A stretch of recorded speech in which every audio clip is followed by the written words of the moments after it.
right now on Full Custom Garage. It's this guy over here. Master Metalman Ian Roussel looks back on the best builds of Season 1. When we first started the show, I didn't know what I was getting into. I got to do a ton of different projects, and I met a lot of really great people. He's just a guy that can take nothing and build it into something. That is phenomenal in my book. So it's the typical story of somebody's project dream car that just got in over their head. And you're gonna save it. That's what I do, sir. I'm here to save the day. Hot damn, she loved it. She really, really loved it. It's way cool. I'm really glad he did this project. I didn't expect to see what I saw. With every project, I'm always trying to do some crazy stuff, you know, really push the envelope. Sometimes that gets me into trouble, but that's the fun part.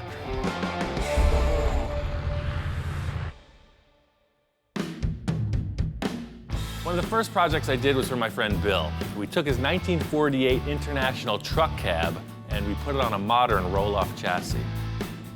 Not the easiest thing to do, a lot of heavy metal. The truck needed to be wider to fit on the frame, so I started with the front fenders.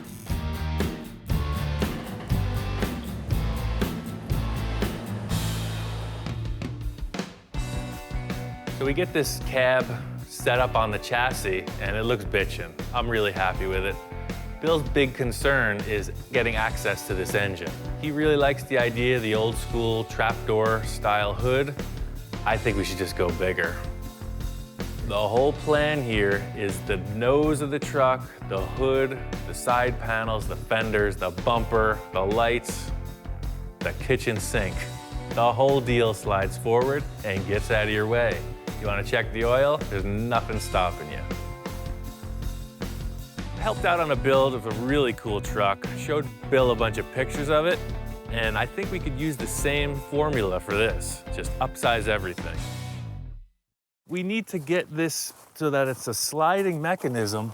I'm thinking like trailer hitch stock.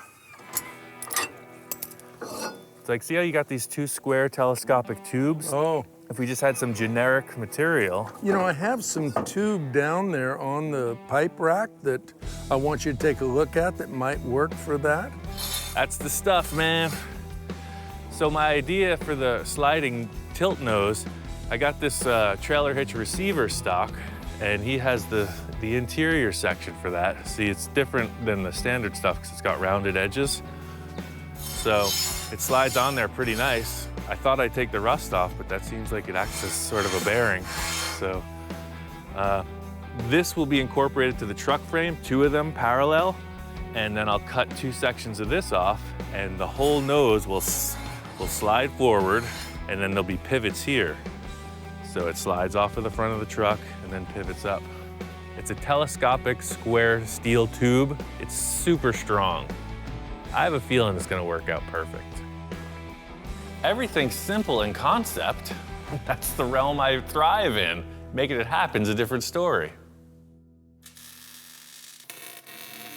This concept needed a lot of fabrication on the understructure just to get to the mock-up. I never built a tilt nose on a truck this big, so I needed to see it in action. It's just damn heavy. That damn heavy. Par for the course. All of this work, I finally get the thing ready to tilt, and it's stuck. Bill's standing right there. It's just perfect. It wouldn't move. It wouldn't move. And I went back to the, damn, it's so heavy, we can't do it. And I'm thinking, oh my gosh, now what? When you got 5 million welds, your percentage of some attaching themselves to the cab is increased, so in the end, that's what happened. The thing would not hinge open because it was welded shut. Like that. And it'll pivot up. Like that.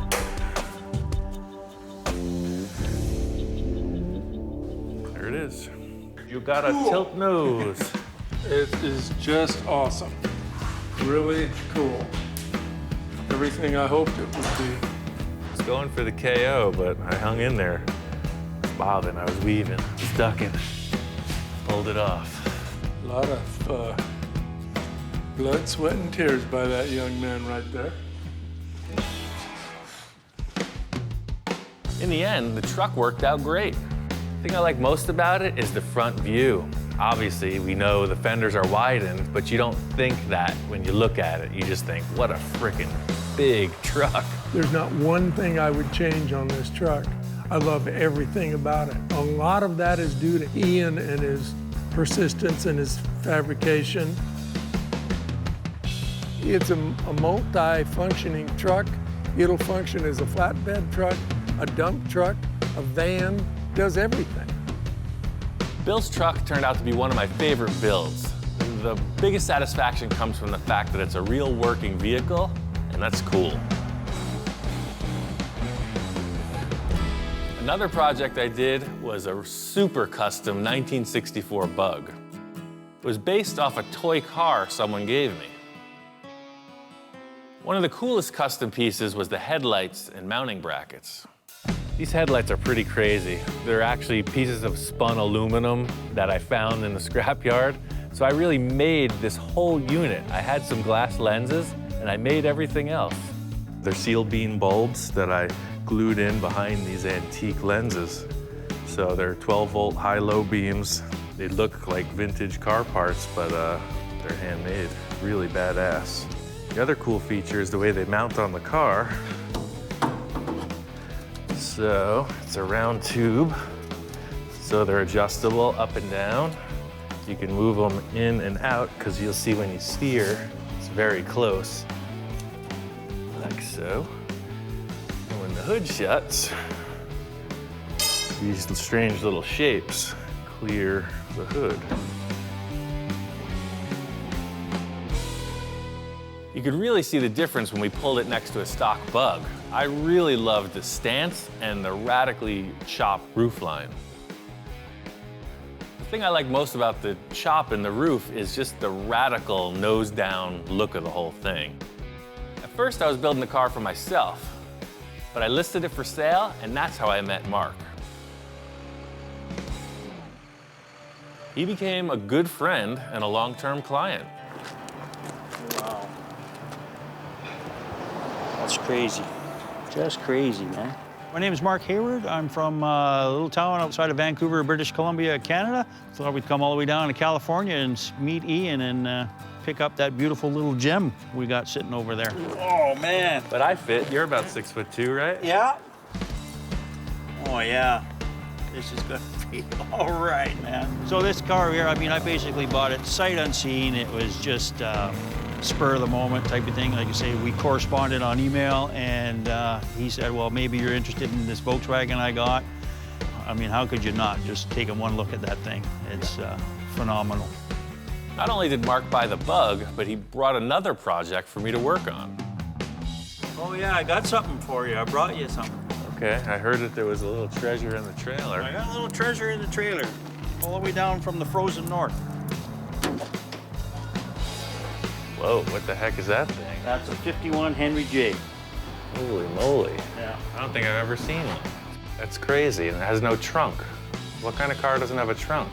We have lots of projects, both Viv and I, and I'll never get to them all, so it's like, okay, let's give one to Ian and see what he comes up with. And if it's anything like that Volkswagen over there, we're gonna get a pretty nice hot rod out of this. Seeing his work, you know, through the video, seeing the car now in person, yeah, I mean, I trust him 100%. I think it's just his creativity, and it gets down to his hands, and that's what he can fabricate and do. So, yeah, I have full faith in him to turn that project we just left him here into something. He's just a guy that can take nothing and build it into something.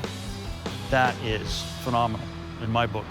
When I first met Mark, little did I know I would be working on some of the craziest projects, and this Henry J was just the tip of the iceberg.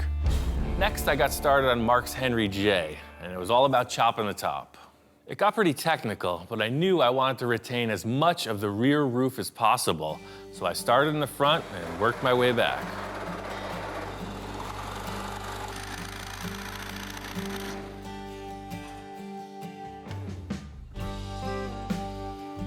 I got the A-pillars all finished off. I'm committing to this chop.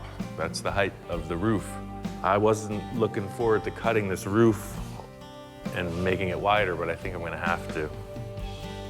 I started looking at it, and I found that this drip rail was actually tapered. So I think I can use this to my advantage. It looks like the drip rail is straight all the way through the door, and then right at the B-pillar, it starts to taper in. So if I was to attach the B-pillar, trim it, and pull the rear of the roof out, it'll go straight right back through. It'd be easier to cut the drip rail off, but by leaving that, people are gonna think it's a stock part, and then they're gonna start wondering. So that's what I gotta do, cut the whole roof, lengthwise, back to front. I thought this chop was gonna be a walk in the park. I told the client it was gonna be like the VW Bug I made for him, and that was easy. Oops. You never know what you're gonna get into. The only way through it is to keep moving forward.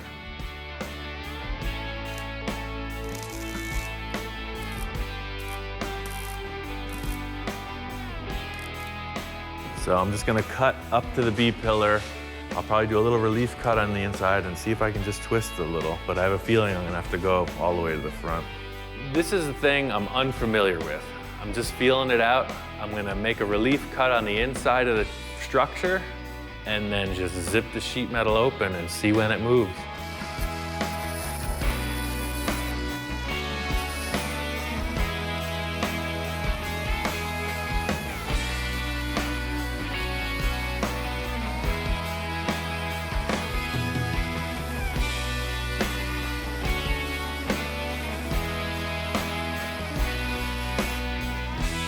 This is really delicate because in pulling this panel out, it could buckle the drip rail, and I'm really trying to make it look right.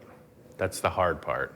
It's gonna work. I don't even have to cut ahead of the B-pillar. I just put a trim on the back side of that structure, and this guy will pull right over.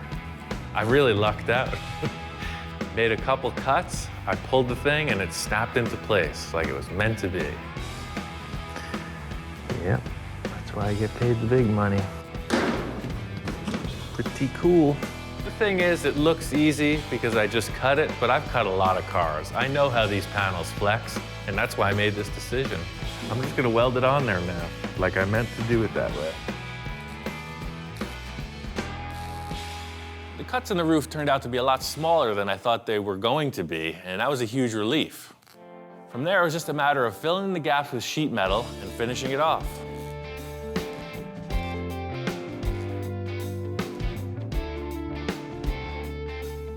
This kind of work is really tedious, but it's the end results that really show what the effort was from the start.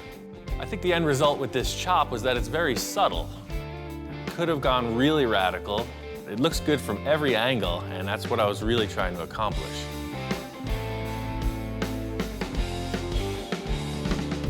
My friend Don, his wife Patty's birthday is coming up. He wants to get her something really cool. Her family has a long history with dune buggies, so he's thinking about putting together one for her. It's going to be a total surprise for her. Growing up, her dad had a Myers Manx when they first came out, and my wife had a lot of good memories with that dune buggy out at Pismo and some of the desert areas with that. Don is a car fanatic.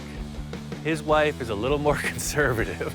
She's always wondering what he's doing over here. He's got 6 million cars. I think that this dune buggy might seal the deal. It might win her over to our side. It's just going to be epitome of driving around in something cool, you know, especially done by Ian, because he's so creative. Ever since I started this project, I've been thinking about the engine. Searching around at Don's, as usual, he's got so much stuff. I find an electric motor for a forklift. Just in a pile of parts, you know, there's this electric motor, there's a bunch of switches, speed controllers, just electric stuff. It just got me thinking. I mean, an electric dune buggy, nobody's got that. A lot of my ideas seem pretty crazy at the time, but actually pulling it off is the big challenge, you know? It's almost like there's a Jekyll and Hyde scenario. I had to make this electric motor work with the Volkswagen transaxle. I tried to make the simplest possible coupler. I used an old clutch disc and just welded it to a couple pieces of tubing. That fits the Volkswagen transaxle. What do you think about that? It's gotta work. I'm going off the standard VW gearbox, so it has a neutral, which is perfect. I don't have to worry about the tires spinning. So it's kind of a safety mode. I'm just gonna hook up the motor and run it, see what happens with no stress on it. It's such a bummer. It seems like anything that can go wrong will. This electric motor spins the reverse of what a Volkswagen engine does. That means we have 4 reverse gears and 1 forward gear. It's in reverse now, which will make it go forward. It's something I need to figure out. Yeah, there it is. I'm not gonna get caught up in the fact that reverse is forward. Sometimes things go sideways for me. It's still gonna move. First gear is here, and then second gear. The electric motor was only gonna spin one way, and that was backwards. So I put the car in reverse, and I made 4 different voltages that spun the motor at different speeds. And then with 4 batteries, you'll have 4 gears. Should go 1,000 miles an hour. I finished it up, painted it, and took it for a quick test run before I showed Patty.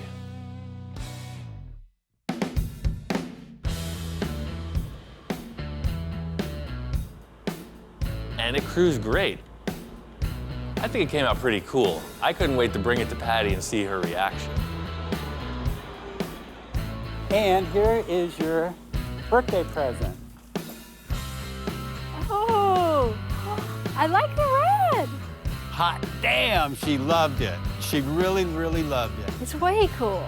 I like that it's sparkly, and I like the red. The pinstripes and everything on it is really cool, draws a lot of attention. It's way cool, I like it. I think my favorite thing that Ian did with the car is going electric with it. I think that is just way cool, and it shows how talented he is. It's really cool to drive. It's a lot of fun. I love it! The cool factor about this whole build was that Patty's family was into dune buggies. I mean, for years, like old school when the thing first happened. So to restore this original survivor and give it back to her, it's like it came full circle.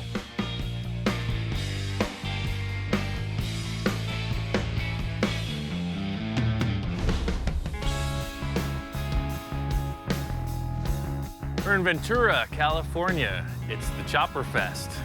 Just looking around, see what's happening. I got a couple ideas of a bike I want to build, and I'm just seeing what's out there.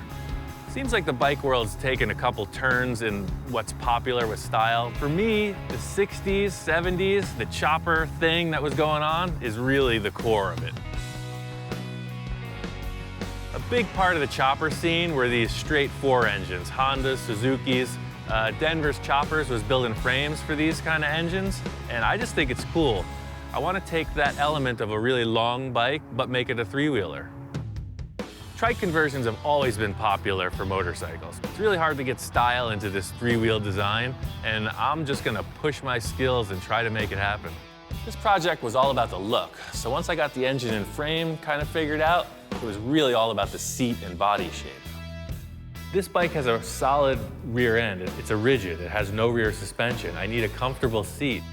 I was looking around for seats, motorcycle seats, horse saddles, wheelbarrows, anything. You know, it just occurred to me, I've been sitting, working for 10 years, 8 hours a day on this freaking work seat. I think it's perfect.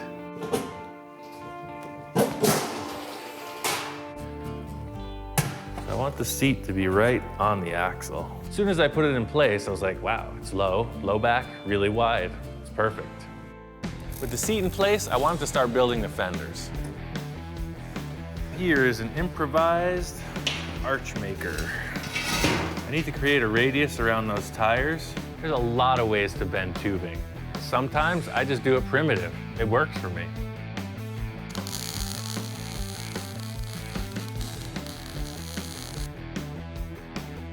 Weld the end, flip her over, and roll out the barrel.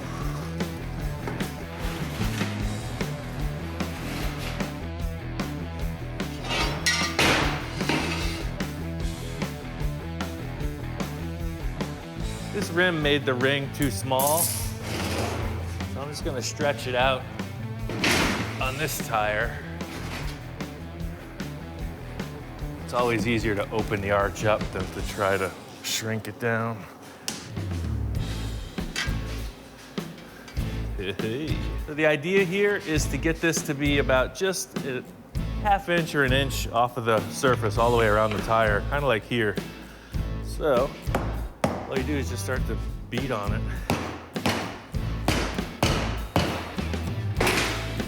It's right about there. This puts an even ½ perimeter all the way around.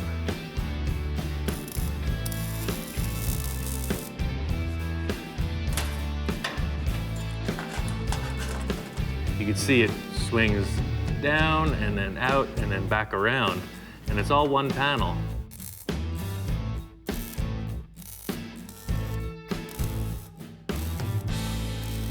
In the end, I'm gonna paint these fenders so they look like some kind of a carnival freak show. I want it to look like you're locked in on some kind of a wild ride.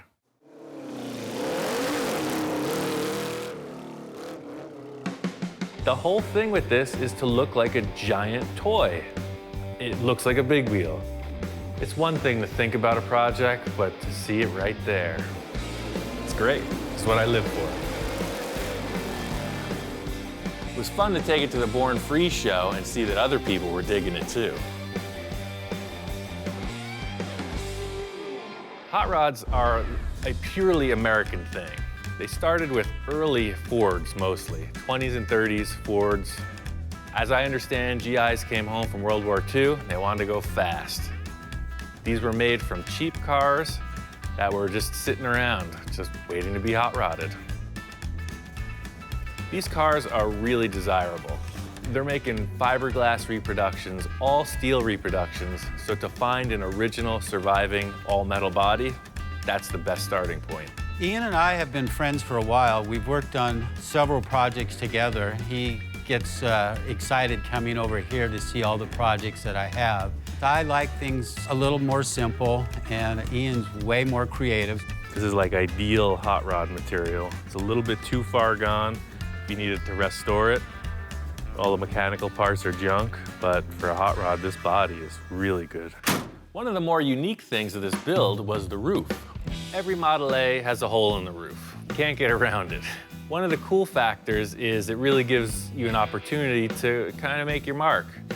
I've been looking around all over, trying to figure out what's gonna be cool. Don's got a bunch of van roofs, he's got car hoods, car trunks, all kinds of stuff. Looking around, I come up on this Mustang hood, and it's pretty thrashed. This is a '69 Mustang hood. The car got wrecked.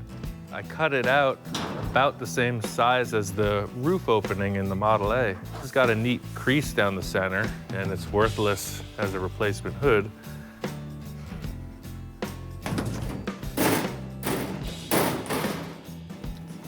The contour fits, and it's got this cool little detail in the roof. The selling point to me was the ridge in the hood.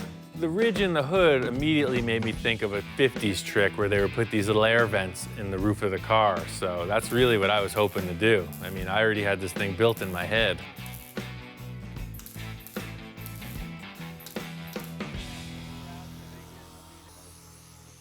When Ian was gone, I went ahead and I got some LED lights. In my absence, the hood scoop, this great styling element, has become a third brake light. Very interesting. I like the practicality of the safety part of it because the car sits fairly low, that I think that's going to work out really good. He wired some wires up through the body, and he put these LEDs inside. In the end, it's all about craftsmanship. You know, that is a very custom third brake light. Oh, look at that. Boy, somebody will see me for miles away. Perfect. At the end of the day, Don was really happy. He's got a cool hot rod, and he loves to drive it.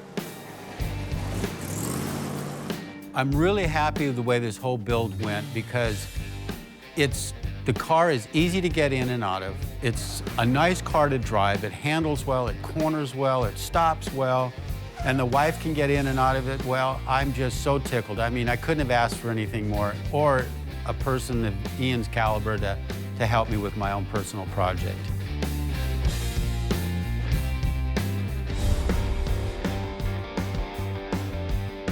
The whole thing about 50s customs is the style, the flow of it, the silhouette. It's really an artistic thing. What most people are trying to do with these cars is make them look better than stock. Everybody has their opinion, and that's why no two cars are alike. My friend Bill had a 55 four-door Oldsmobile. The initial idea was to freshen it up a little bit, but of course, as things went along, it got a lot more involved. First, I chopped the top, and Bill really liked it. Seeing the roof 3 inches lower, I know I nailed it. But standing around looking at it, it just needs something else. I've already gone this far with the chop. It's a great-looking car. I think its value has increased. If I go for two-door conversion with the chop top, this thing is solid gold. Ian now wants to turn this into a two-door. I really don't want this to turn into a big, huge project. I said to him, if you can do it in one day, great.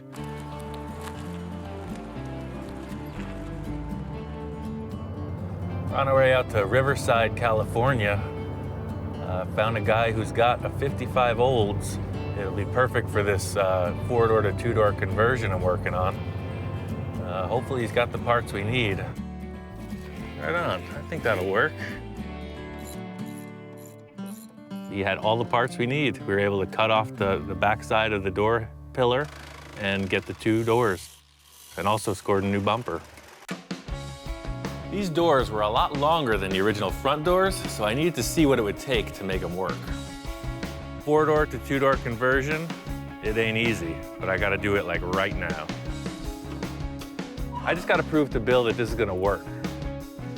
Fortunately, I got the door jamb from the parts car that matches these doors. I know some of the dimensions are a little bit different, but I think I can pull it off. A couple bolts and the door fit.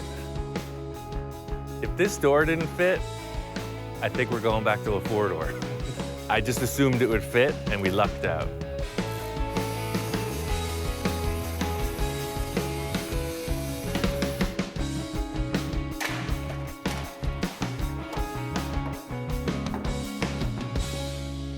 I used the stock rear door to complete the quarter panel, and Bill and I decided on a two-tone paint job. This car just needs something to put it over the top. I called my friend Scratch in. He's the best pinstriper I know. I think he's just gonna finish this car to perfection. You know what? When I first saw the Oldsmobile, I'm walking up the hill to the shop, and the Oldsmobile's sitting there in the middle of the shop space, and it just kind of brings me back. It's very nostalgic for me. I like that they hadn't changed the grill or anything just yet, and then they chopped the roof, so it already it has that look of, it's kind of fast, but it's elegant. Don't mess with me. Scratch really likes Oldsmobiles and traditional customs. I knew it'd be perfect to pinstripe this thing, but Bill was a little skeptical. What's your thoughts? I'm thinking kind of conservative, probably by your standards. Well, I'm super conservative. I know that's hard to believe. It is. It's actually really hard to believe, but it's this guy over here. He's the wild man. Scratch just explained what he had in mind, and Bill was totally on board. Oh, a lot of people don't know this, but pinstriping actually was an art form that was made up to cover up bad bodywork. So striping's always in the same places, in the front of the hood, in the middle of the deck lid, and that's where the emblems and stuff had been shaved off, and then over the headlights and over the taillights, because that's where they would French the headlights or French the taillights. But later on, custom bodywork was taking so long, people would have their cars at their shops for so long that they're like, let's just get a stock car, lower it, and do a panel paint job on it. Like, has a stock original paint around it, we'll just tape it all off and spray another color, or we'll tape it all off and just do striping around it. And that's basically what we're doing. I really like the pinstriping. It's subtle, but it came out great. Got the car finished up and on the road, and Bill was super happy. You know, with Ian, every time I get him on board, none of these projects are simple. This was a huge, big undertaking. This thing was really rough, and he did a marvelous job on it. Just take a look at it. He really walked the last mile on it. I love the way this Oldsmobile looked when it was finished. It was pretty classy, nothing too crazy. Always cool to see a nice old car on the road. This next project was one of my own. It's a 1949 International Harvester Metro van. It's a delivery truck that I put on a modern pickup truck chassis. This episode was all about the interior. I've done a whole ton of work on this van, but for any cool custom van, it's all about the interior. And if you want to have a party in here, this stuff ain't gonna fly. I gotta fix it. The thing I like most about this, it's just funky. You don't see them. I've had VW buses since I was 15. I've always loved them, and this is like a big brother to a VW bus. It's like the next bigger size. It's able to tow. It has a good V6 engine with a manual transmission.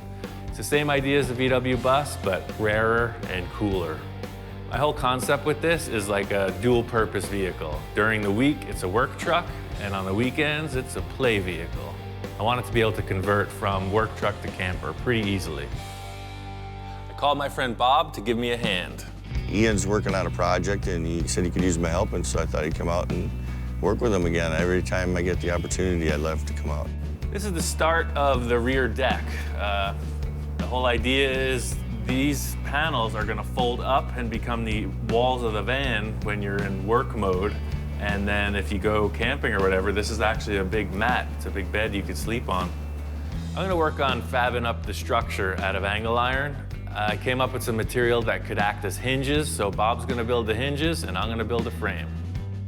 This is a really simple barrel hinge design. It's just a solid shaft that fits inside of a collar.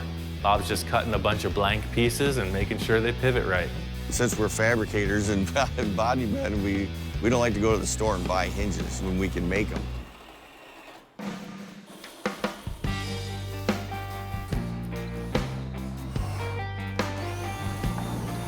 I need some material for the walls. They're gonna be upholstered. I had a couple acrylic sheets, plexiglass. It'll work perfect. You could use pretty much anything. It's gonna be covered with vinyl in the end. I just cut it to fit and put a couple screws in it. What do you think, man? You need a couple bean bags, a few bongos. Cooler, full of ice cold beverages. I really thought about how this was gonna work, and I decided by butting this frame up against the door jambs, when I lifted them up, they were gonna clip into place, and it worked. I'm really enthused about getting to work on it, and I'm really glad he did this project, you know, for himself. You know, it's something really, really nice. The van's together. I got the airbags in, it's a driver.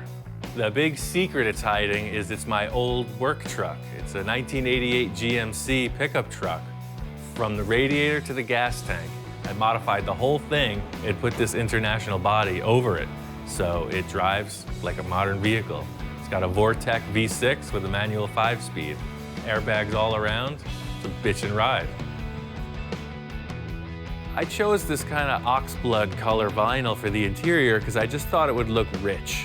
You know, the exterior of the van is pretty mellow, but when you look inside, it's pretty special. I spent a lot of time on the structure of the fold-down walls. I wanted them to be very usable, so this whole hinge and steel mechanism I came up with has proven to work well. The whole concept with this van is its usability. You know, it's not a show car. So the back is set up to load and carry whatever, or you can hang out in it. That's the whole idea with this. It's a utility vehicle. I still have this van. I'm kind of glad I didn't get rid of it because my friend Rich Evans is going to use it for his vintage flats paint company as a display vehicle. One of the craziest projects I did in season 1 was for my friend Victor. He wanted to make a custom bubble top for his 1962 Thunderbird. I'd never done it before, and creating a bubble that big turned out to be really difficult. In order to do it, I needed to build a massive oven in order to heat the plastic.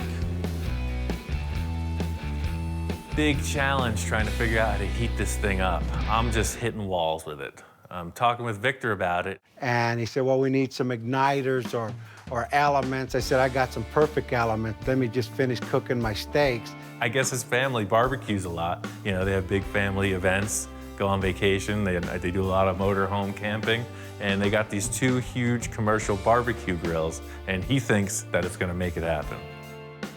Victor and I share a lot of the same characteristics. I think this barbecue thing might just be too much. He's convinced it's gonna work. All I have to do is prove it. Each grill has 2 propane tanks, so we'll have 4 5-gallon propane tanks, which should be plenty of capacity. As long as these guys get that volume of air warmed up, it should work. All you can do is try. We're either gonna have the right amount of heat or not enough. We'll see. They make some heat. Let's put the lid on. In keeping with the low-tech approach, I've got some plumbing pipe, a simple gauge, and some air fittings. The idea is to just create a controlled air source to inflate this thing. Target temperature for this is 375 degrees to get the plastic that hot.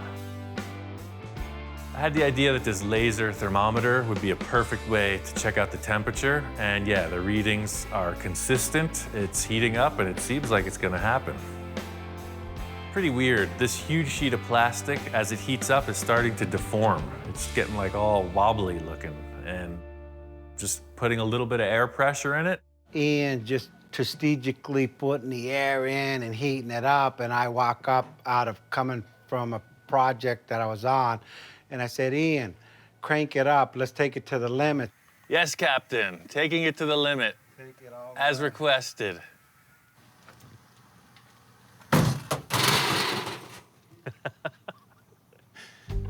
That didn't work. Shut her down. I turned my head for a second, and it was like, what was that? Within 2 minutes, the thing started tweaking and blowing, and I could see the look on Ian's face, like, what the hell did you make me do now? Shut everything off, it's gonna melt the plastic real bad. I quick turn around, peeking in the hole, I can't even see what's going on. I'm seeing sheet metal. I don't know what's going on because the whole thing appears to have collapsed. The whole thing's collapsing. I don't know what to do. I stuck my arm back in the oven to hold the thing up and kind of get a look, and it's just destroyed. We gotta lift the lid up and see what went wrong. It looks like the metal and everything tore right out of the roof of the box. It tore off the lid. So we actually damaged and warped the first mold. I said, you know, just crank the pressure on, and that was the wrong thing to do, but hey, it's a good story. This thing was twice as big before this broke. So what happened was we lost air pressure and it shrunk. What a bummer. To most people, this thing looks like an utter failure. I'm gonna work through it. After it got destroyed, we rebuilt the mold and made it a lot stronger. Typical Victor style, he wanted to push the whole thing further and make an entirely new shape. The good thing is this is working just like all the rest. The heat's even, the thing's inflating, it's looking good. Oh, the front, look at this. Amazing. We're there. I can't push it anymore. I'm gonna raise it up. It's the moment of truth.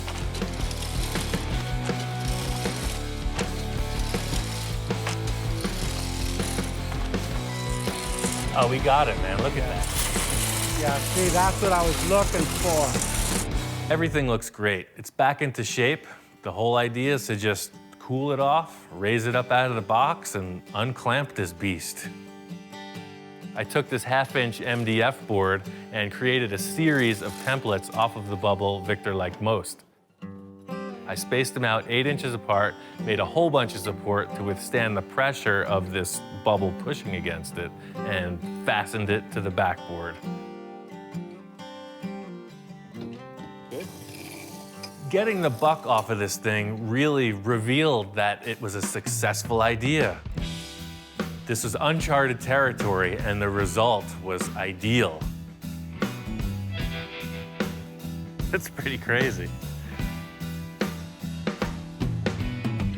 But the real tell is going to be how it fits on the car. That's what this is all about.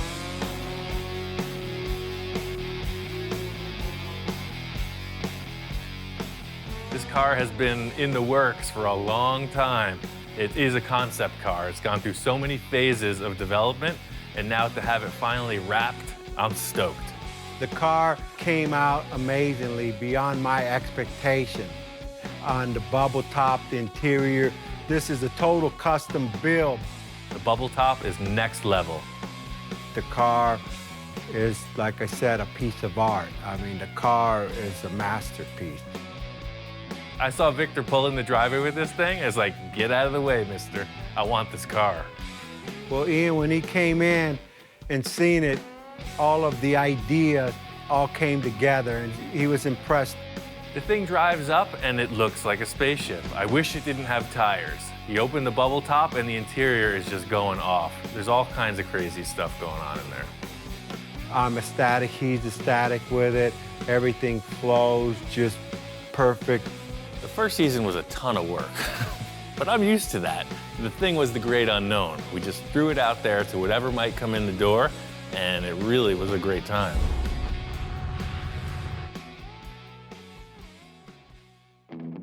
Little behind the scenes thing in season 1 was that I got my shop inspector, got my #1 dog. Think you can have a snack and then just mosey on out on your own accord? I was super nervous about having some kind of responsibility, and it's turned out to be a really fun time. The coolest factor about having the dog on the show is that that's reality. It's really just him and I hanging out in the shop. Hey, you're not the center of attention. This is my show. It's like baby pictures, right? You can sit here and boast about your accomplishments forever. But, you know, it is what it is. He's pretty damn charming. Right now on Full Custom Garage, Master Metalman Ian Roussel continues the Lead Sled Challenge. The main thing I knew bringing the car over to Victor's was that his head was going to be spinning with ideas. He looked at me and said, oh, that's a good idea, but I could see in his mind, I thought I was done. I'm feeling like the world-class mountain climber that just summited Everest, and Victor's in the back of the car with like a whole new battle plan. I want this sucker to bulge. But Victor's surprises don't stop there. I've been thinking about giving this car to Craig. Okay. The only thing is, his birthday's in a couple weeks. With the pressure on, Ian's got a plan to pull it off. And there's nothing like hitting it when there's inspiration in the air. So I'm telling Victor, let's just cut it. You'll see what I'm talking about. When he was talking to me, I didn't quite understand what he was trying to tell me. Who cares how much effort it takes to get there? Wow, that's right on. It's the end result that counts.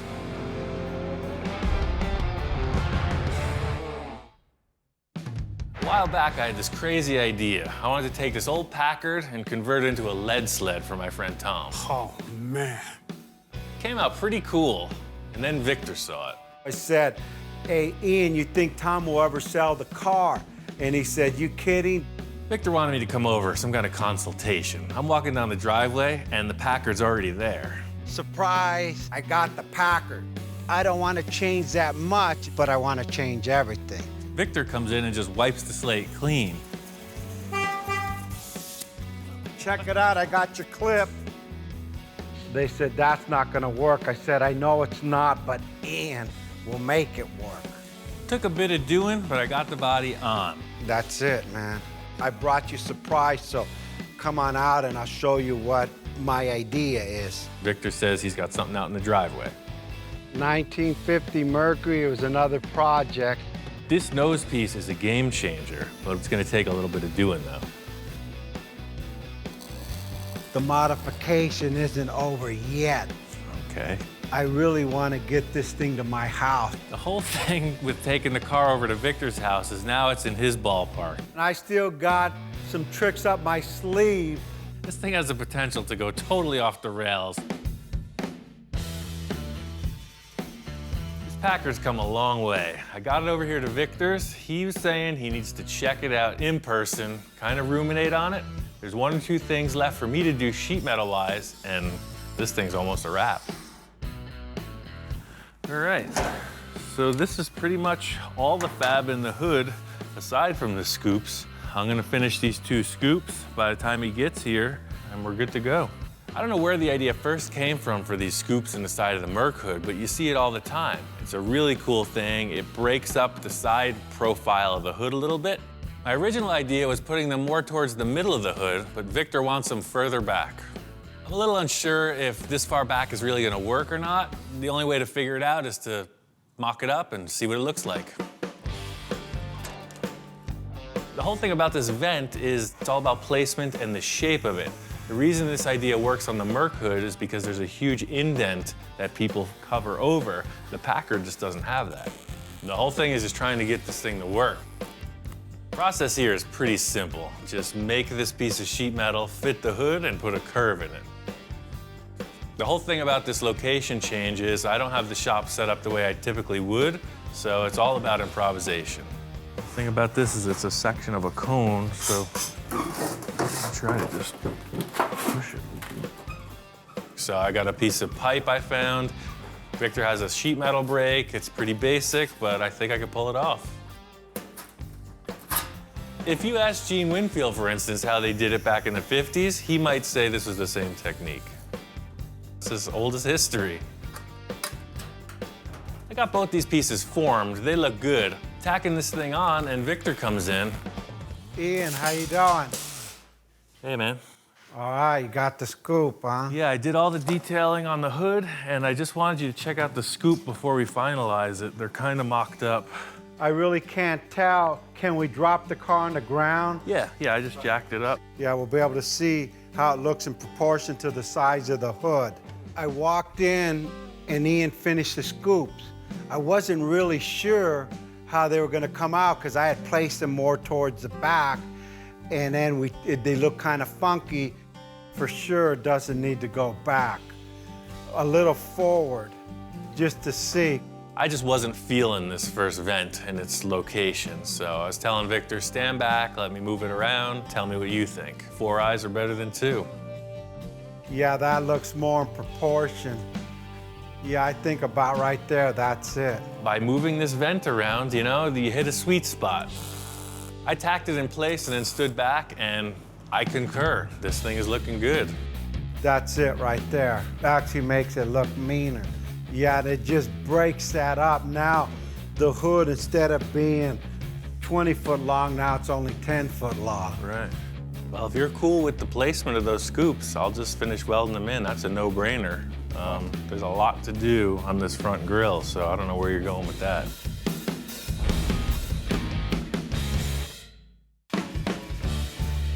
I got these scoops pretty much finished up. The positioning is working for me. Hopefully Victor is in agreement. How's it going?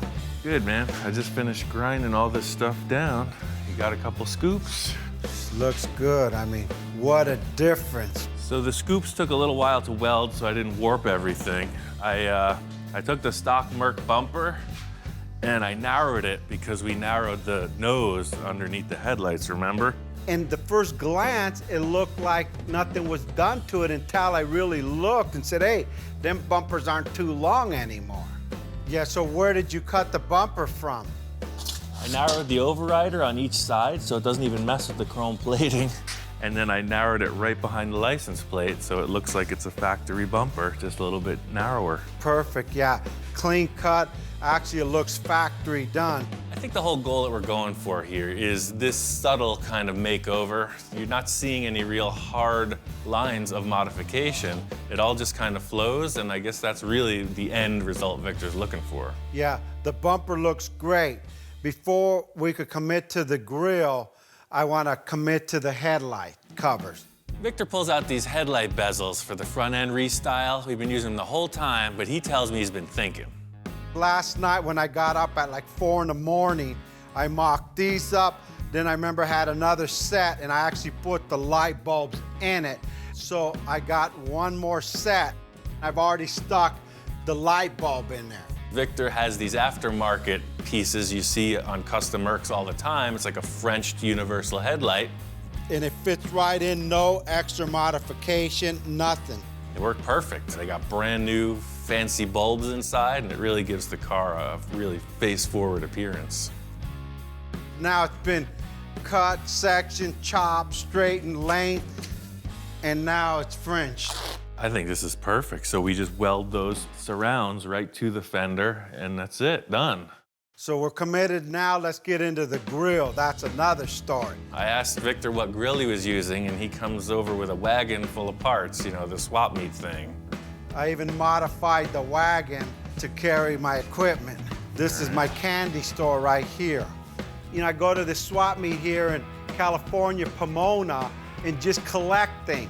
And I had a whole collection of grill over probably 10, 15 years worth of grill. That's option number one, a floating grill like off of a shoebox. This grill works perfectly if you're building a shoebox. You could see the orientation of the headlights and the bumper, make it look just like that car. I mean, that's an awesome center bar, but it just tells you it's a shoebox Ford, and that's the thing. It's and like, it doesn't go with the lines floating. See, this thing flows, and that just, it doesn't do it. Yeah, it cuts it right across. Victor's really looking for my opinion in a lot of ways. Option one, nada.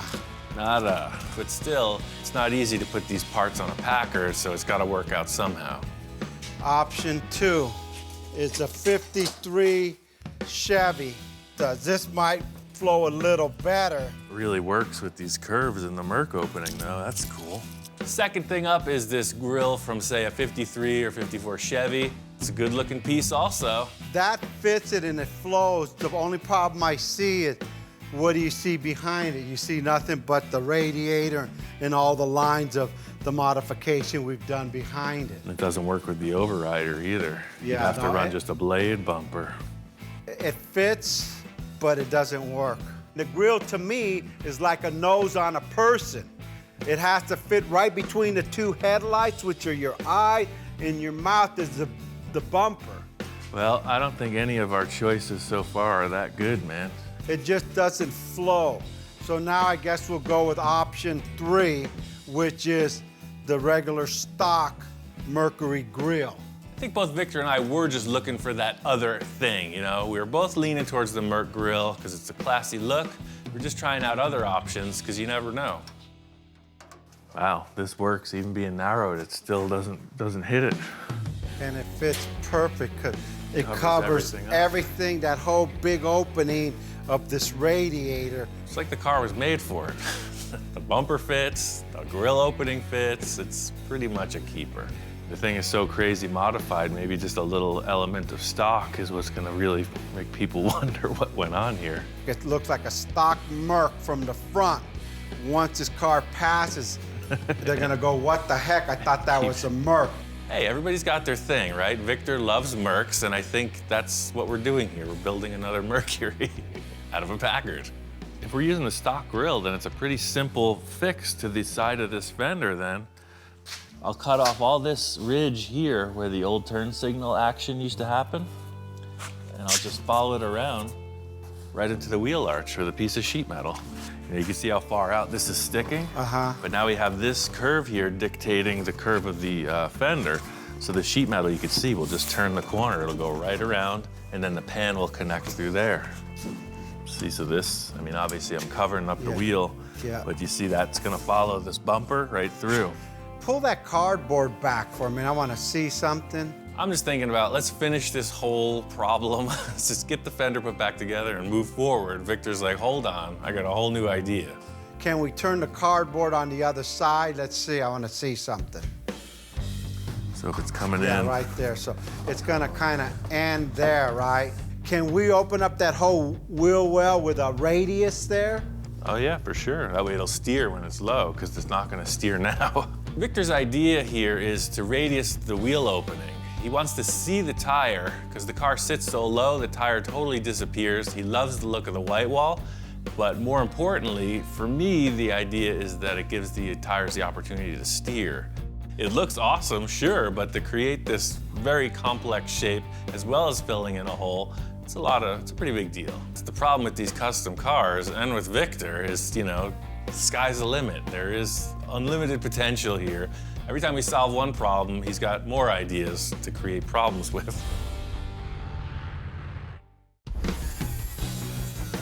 Victor had to take off, and that's kind of his gig. He's the idea guy. Now it's up to me to just make it happen. First thing I need to do is finish out this sheet metal that comes around below the headlight.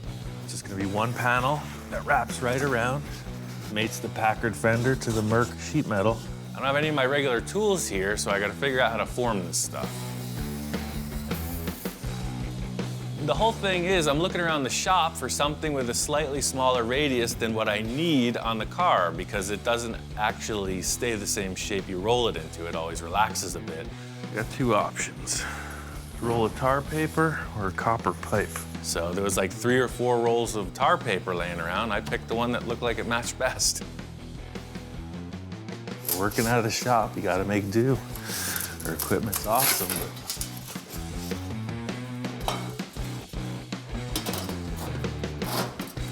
there it is. Getting this sheet metal panel in place around the front of the fender, I know it's not right, it looks a little flat. I'm gonna build out the wheel arch and then take a look at it. I don't have a bender, so I'm gonna do the old tire trick.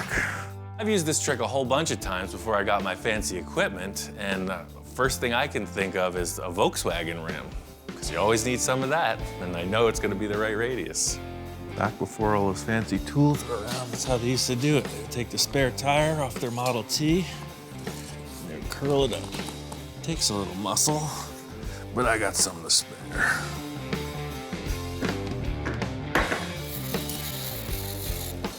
I really just figured that radius was gonna be the right one. I mean, did you see me do any measuring? Look at the outtakes. I did that to that. It's when you know you're on the right life path. Things just fall into place.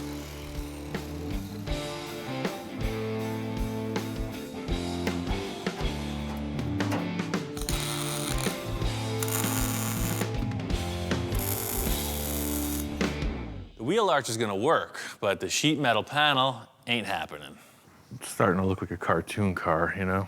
The whole thing with this simple forming is that all it yields is a very flat shape. I'm gonna go look around. I know Victor's got a ton of parts around here. We gotta make the fender look right, and I'm just looking for other options. Back here in Victor's storage yard, I know he's had this Merc back here for a while that we've been using as the donor parts car. And yeah, now that it's revealed, I think we all understand exactly why this is a parts car. Somebody really screwed it up. Looking over the car, I could see why it was abandoned. I mean, whoever started the chop, they cut it apart pretty good. They just didn't know how to put it back together again, and that's what ruined it. I've seen some pretty rough work, but nothing quite compares to this chop top. So the parts I came over looking for aren't on it. So what I was thinking is I could maybe use this section of the fender, take this and flip it around backwards to the other side. They're both very strong, and the curvature matches the part of the Merc fender we're using. I think maybe these fenders are enough for me.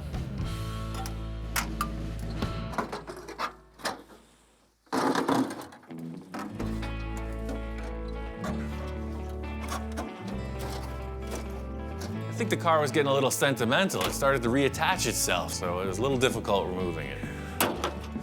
There it is. We really don't have much to work with, so there's only one way to find out, and that's to take them back to the shack and see if it fits. I got the Merc fenders back in the shop. I'll do a little slicing and dicing, see if I can make them work. The whole thing with these leftover parts is that it does have a really nice radius. The fender well opening is represented, and it's, you know, it's original Merc sheet metal. You can see clearly it's curved, but it also has a slight curvature this way. See, you got this nice undercurved section. It's nice and round. There's plenty of material to come up. So that's it. A little duct tape. This thing's done, ready for paint. The whole thing here is we're missing what we need. That's why I tried to make it. So now I'm gonna try to make it once more, and maybe this time it'll stick. The whole reasoning behind doing it this way is that you've got these awesome pieces of sheet metal that already exist. What's better than an original Mercury part, right? It looks great. It's just taking the other leftover stuff and making it work on the new part.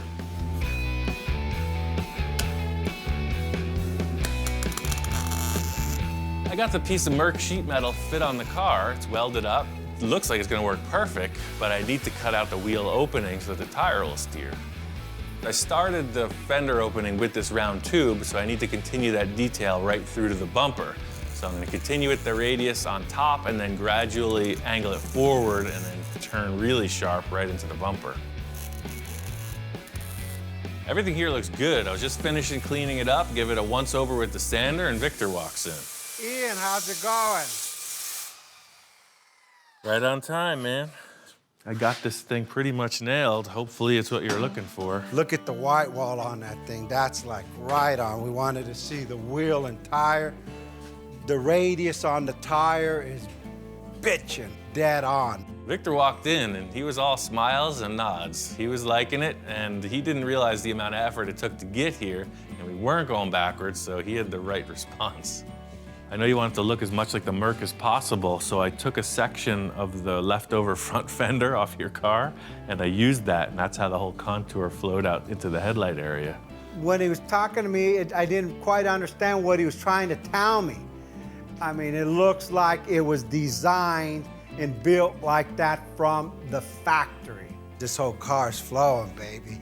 We're done. That's it. Send it to bodywork, and we're off to the races, man. Does it turn, though? Does it turn? So it looks great in the end, you know, both at ride height and drop, but my main concern was that the car will steer and the tire doesn't hit anywhere.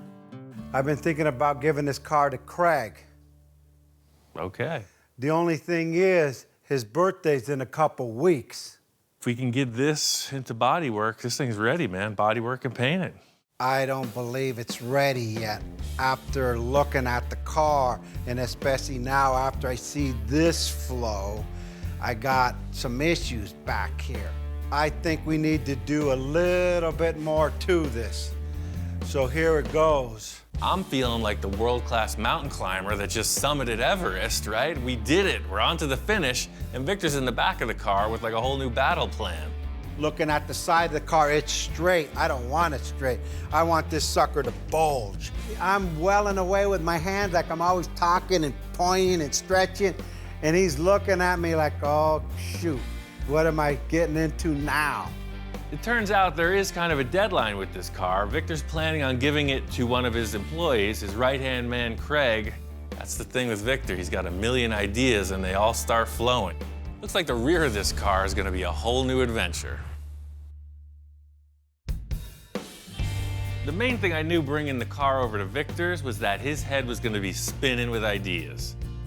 I've never sold, give away anything, any car I've ever designed or built.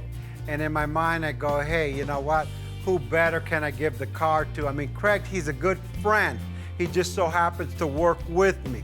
Craig has also been on the sideline through all the projects Victor and I have ever accomplished, so he's always been in the mix. I think he's going to be really surprised. First thing I want to do is let's make this a two-door. The main idea that I brought up to Ian, number one, this is a four-door. That's unacceptable. We're going to make this thing a two-door. But the front door's long enough so we don't have to extend it. Well, that's certainly a lot easier. The thing with that is if we do weld up the back doors, look how massive the B-pillar is going to be. Typically, you would lengthen the front doors if that was the look you're going for. It's Victor's idea to seal up the rear doors, and I'm all good with that. That makes perfect sense, but what happens is when you're looking at the B-pillar, it becomes this massive panel. You know, what if we just made it a hardtop? What if we just came and this was your window opening? I agree, and that'll go with the whole flow of this car. Long hood, long side window, almost like looking at a limousine. I mean, if you want to just commit to it, I can cut that off and we can get the look right now. But then it'll take me a couple days to weld it all up.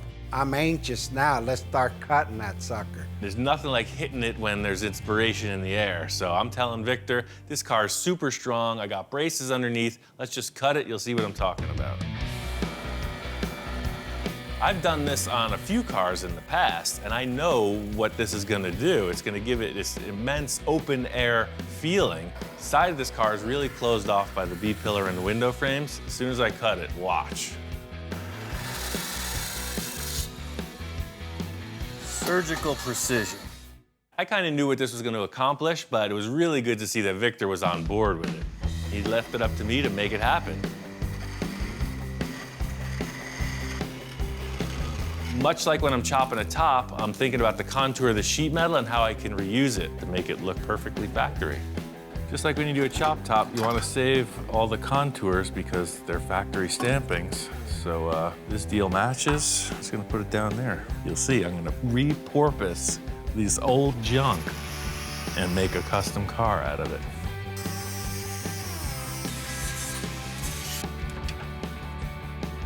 Reusing these pieces was a good call. The bottom piece was a little nip and it fit right back in. Unfortunately, with the top, the length of it was more than what the pillar afforded me.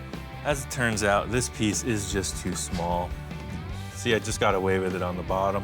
And on the top, this contour changes a little bit right here, and we just don't have the material. See, it's been welded and fixed in the other chop. It's a pretty simple piece of sheet metal. It's just a straight shot with a curve in it. So it's not gonna be that hard to duplicate. It's just a time saver to reuse the old stuff. It's just gonna take a sheet metal brake and just kind of creep it in there and just pull a gentle bend in the sheet metal. So you could see, it's absolutely perfect. The thing is, once these weird issues are resolved with the way the B-pillar used to come out of the door, you could see it's a really straight, clean line. It's a big window, 6 foot long. I think the look is nailed. There's just a lot of detail stuff that needs to go into finishing it. I'm gonna finish the driver's side, do up the passenger side in the same way, and then it's ready to show to Victor. Two-door conversion looks great. I'm just kind of messing around, putting the tires back on. Victor comes in. Ian. Hey, man. Hey, what's going on? I got these, all the windows and everything wrapped up for the two-door swap. Yeah, that's wow. That's right on. Victor walks in and he's all about it. I could see he's doing the pace, you know, he's walking around, doing the manager stare. He's got nothing but good stuff to say. I guess it's good. Day and night, I mean, with the pillars gone, it makes this thing just flow. I mean, the hood, the back, it's like, wow. Two-door conversion, hey, that was a natural, but to take the post off and make it, you know, a hard top, changed the whole look of this car. I mean, it's like the hood, this thing goes on for days. I got this two-door conversion nailed. In looking over the rest of the project, I think we got a bigger issue in the rear fender wells. The front we've been working on so diligently, everything's worked out good.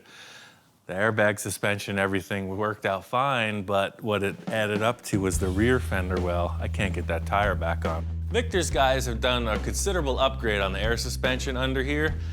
It made the car incredibly low, but as I'm looking at it, there's no way this tire is gonna go back on. There's just no room for it. The whole deal is, you know, when this skirt used to be on here, you take it off to be able to change the tire, but the axle will be down here somewhere. But now, even with this tire, I deflated it. There's no way I can get it through here. It's just... So the tire's deflated now? That's what I'm saying. Why would you change a flat with a flat? We didn't really notice there was a problem with the tires till we put the air suspension on it.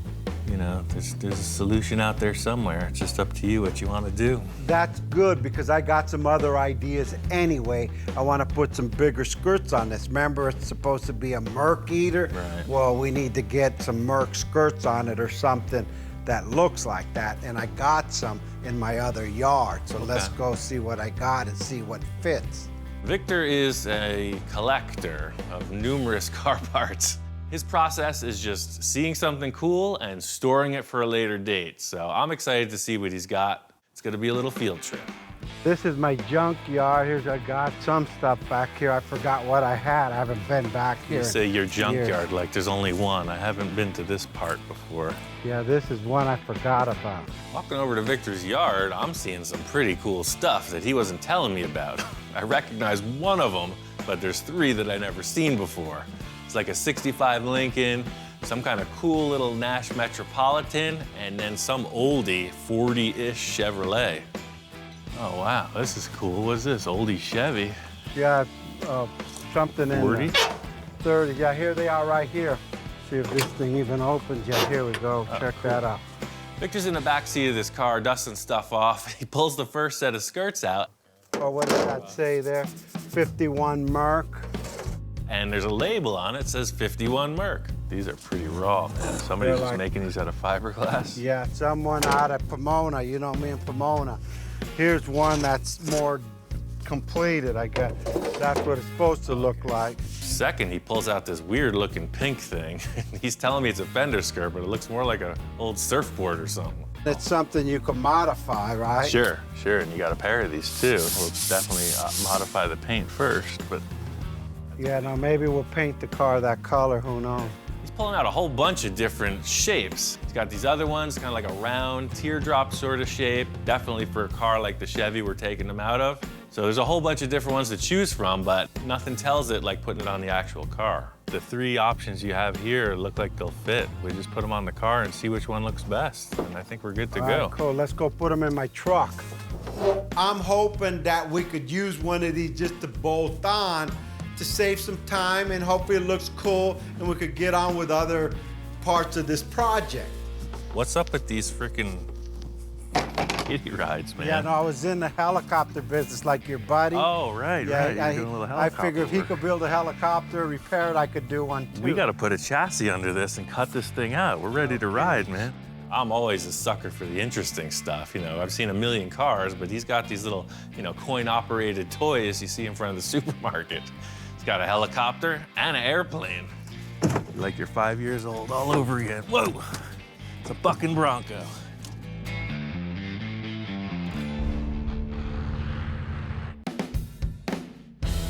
Getting these skirts back in the shop, so we're gonna line them up, tape them on the car, and see what develops.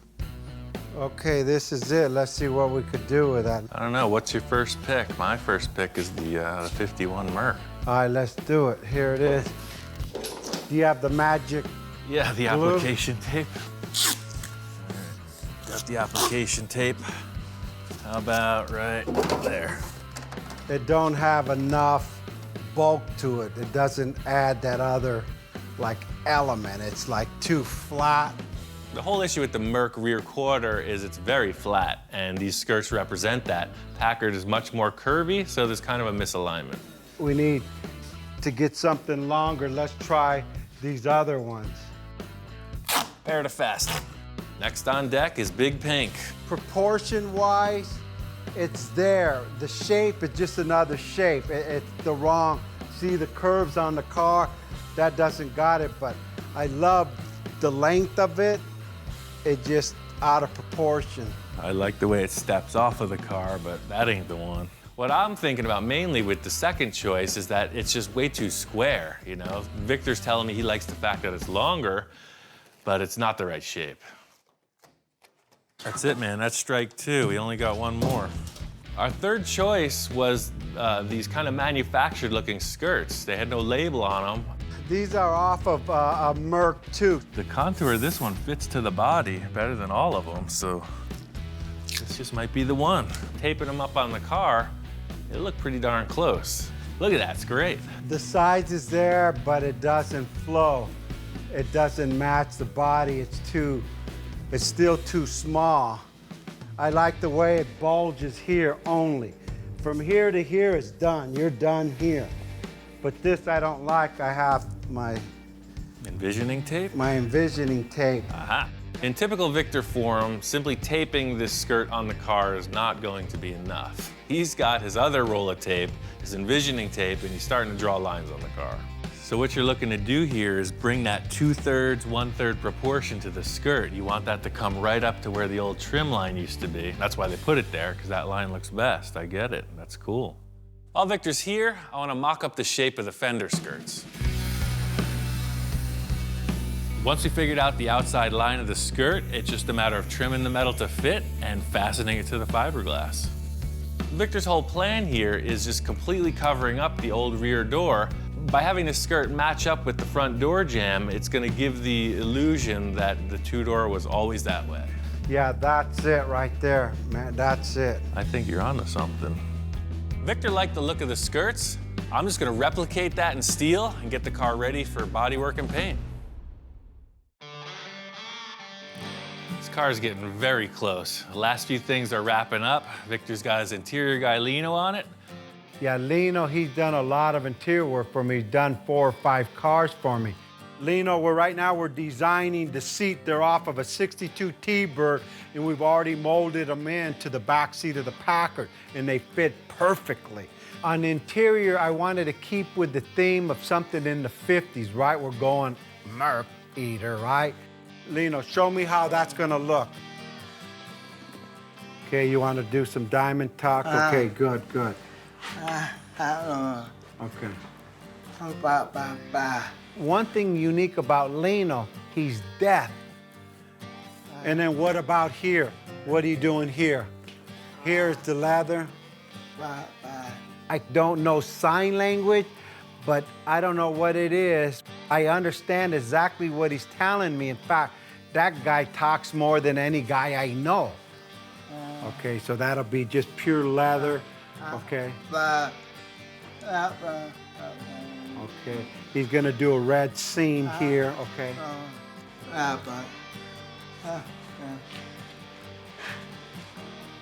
Okay, so it'll all match together, okay. Victor and Lino are kind of like the odd couple. I'm not sure how they communicate, but somehow they make it work. With Lino, he's the type of guys like Ian. The concept he was gonna do with my idea of the diamond tuck, and then he started showing me what he was gonna do on the outside and how he's gonna tuck it in, where the seams are gonna go. The guy goes to the next level. I said, you nailed it, go for it. Good, all right, that's good then, perfect. Now what are we gonna do with the front seats? Typical mode with Victor is use what you have, and he's got these seats. Okay, this seat is out of a 2004 Lexus coupe. I've been through this before. When you convert a 4-door into a 2-door, you can't use the same seats. In a 2-door, they need to flip forward, otherwise nobody's going back there. This one, when you push the button, the backrest comes forward and the seat goes forward so people could get into the back seat because we closed up the back doors. Now, Lino, what are we gonna do here? Okay, first we're gonna cut off the old headrest because this doesn't go with the nostalgia of the old 50s car, so it's gonna be rounded off. Now, let me see what he's doing here. Okay, same thing in the middle. He's gonna do diamond tuck in the middle, and he made it proportionate to the seat. Most people will do big old diamond tucks. This guy put everything into proportion with the car. Look at how that's gonna look. The guy is good. He's just slow. When is this gonna be finished? I need this finished. We have such time constraints on this project just because it's Craig's birthday and I wanted to give it to him for his birthday, not after. 1 day, 2 day. You hope? He hopes 2.5 days. I hope too, because if not, there won't be seats in the car. All right, good job. Hopefully, he could get this job on time. If not Craig, he'll be sitting on a 5-gallon bucket.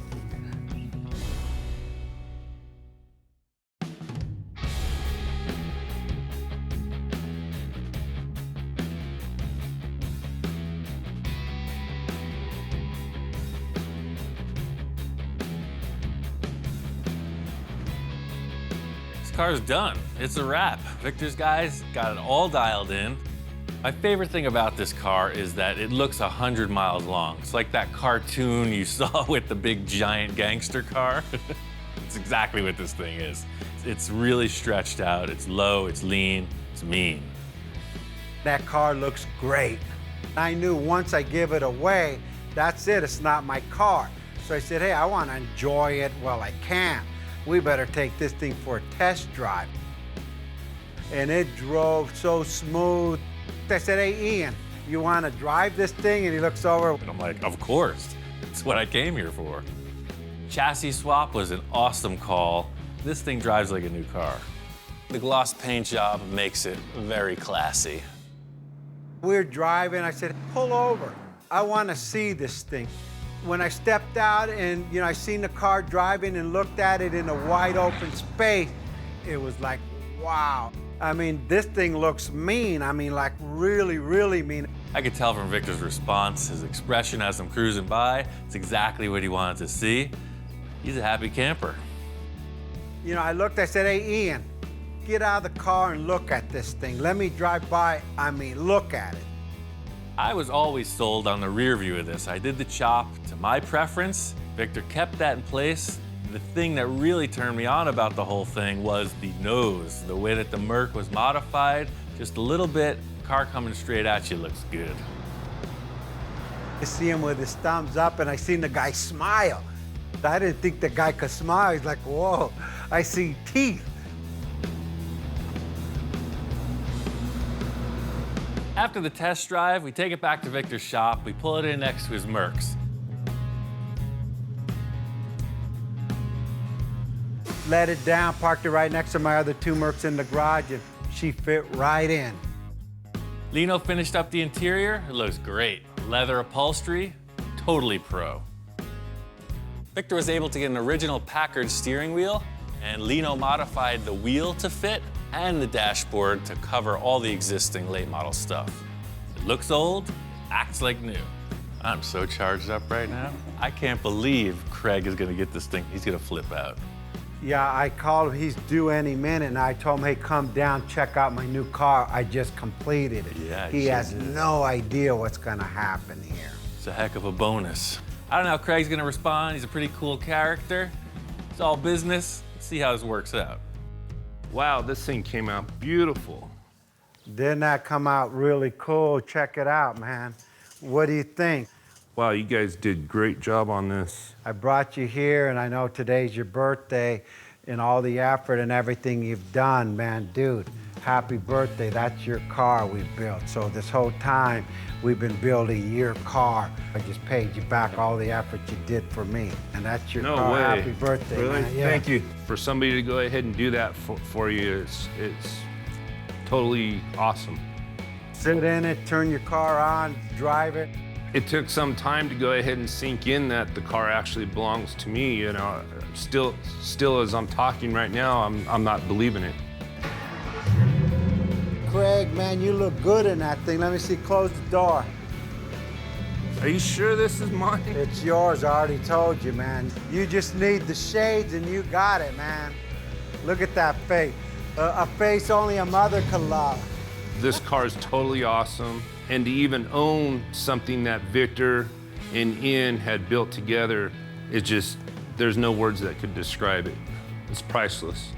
I'm glad. The only car that I've ever given away goes to this man. And this just continues to inspire me for the next vision. And with Ian, anything's possible. Victor redoing this Packard is proof positive that nothing's ever finished unless you want it to be. He's got me thinking about a bunch of projects of my own that just might need a little refreshing.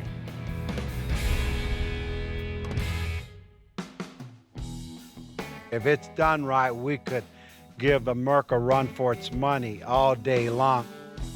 I see the Packard being a Merc eater, and that people are gonna be buying up Packards throughout the United States. So if you have any money, start buying Packards. Is it a Merc eater? You know what, let's be honest. There's nothing that's gonna eat a Merc but another Merc. But hey, it's my car. I could say whatever I want.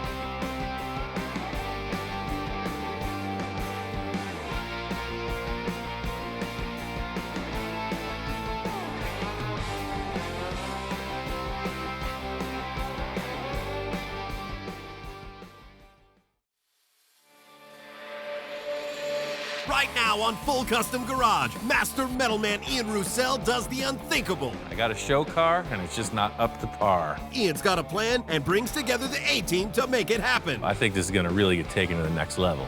What other level are we talking about? You don't get this at your local auto parts store. Yes! Everything inside me just freaks out. A bubble top. Are you kidding me? This is really how I want to work, working with an artist, trying to translate his drawing into three-dimensional reality. That's what we're building. Awesome. It's way more challenging than just restoring a car. And then another heavy hitter joins the team. There's a new kid on the block. Dude. I called in Eric for a reason. This is the zone. This is the Super Bowl right here. He likes the crazy, so he's come to the right place. But as the guys get into it, things don't go as planned. I'm looking at it and I'm like, that's gonna be hard to make. And now I see this little bit of fear in his eyes, and I'm like, oh man, now what did we get ourselves into? I am here. This is my car. We are going forward. You'll hear all this banging and clanging and bending and like, and then he comes back over. All right, we're good, we got it. We're raising the bar now. I'm seeing this as probably the biggest challenge in my career.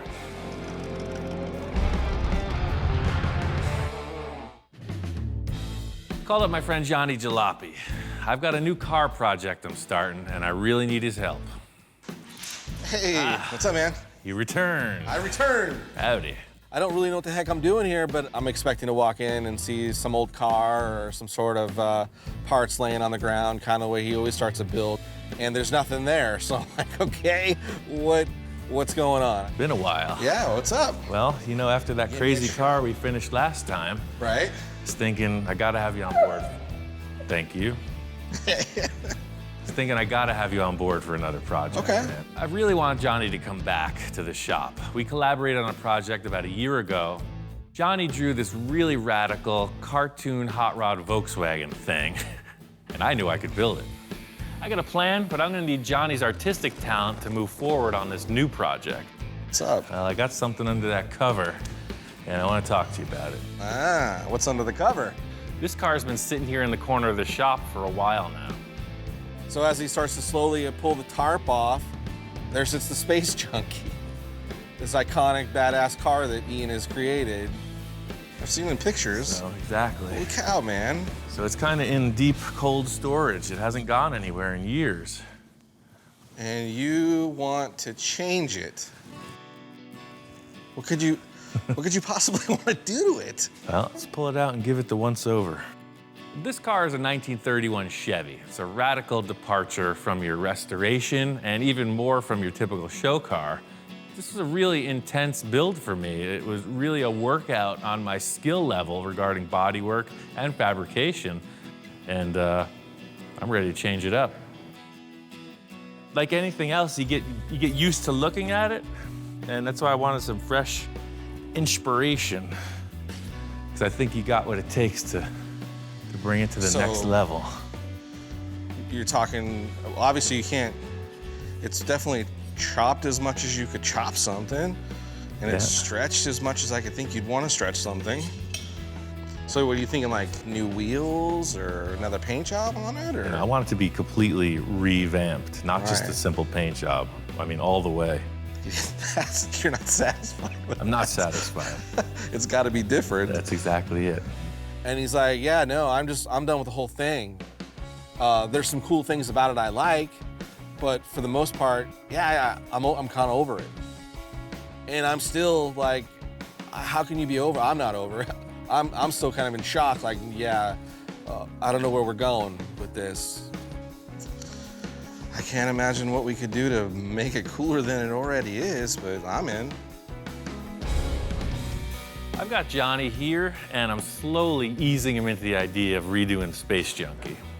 My background is in VWs, and the way that car is put together is it's like a rolling chassis with a body capped on it. So I built this car in that same vein.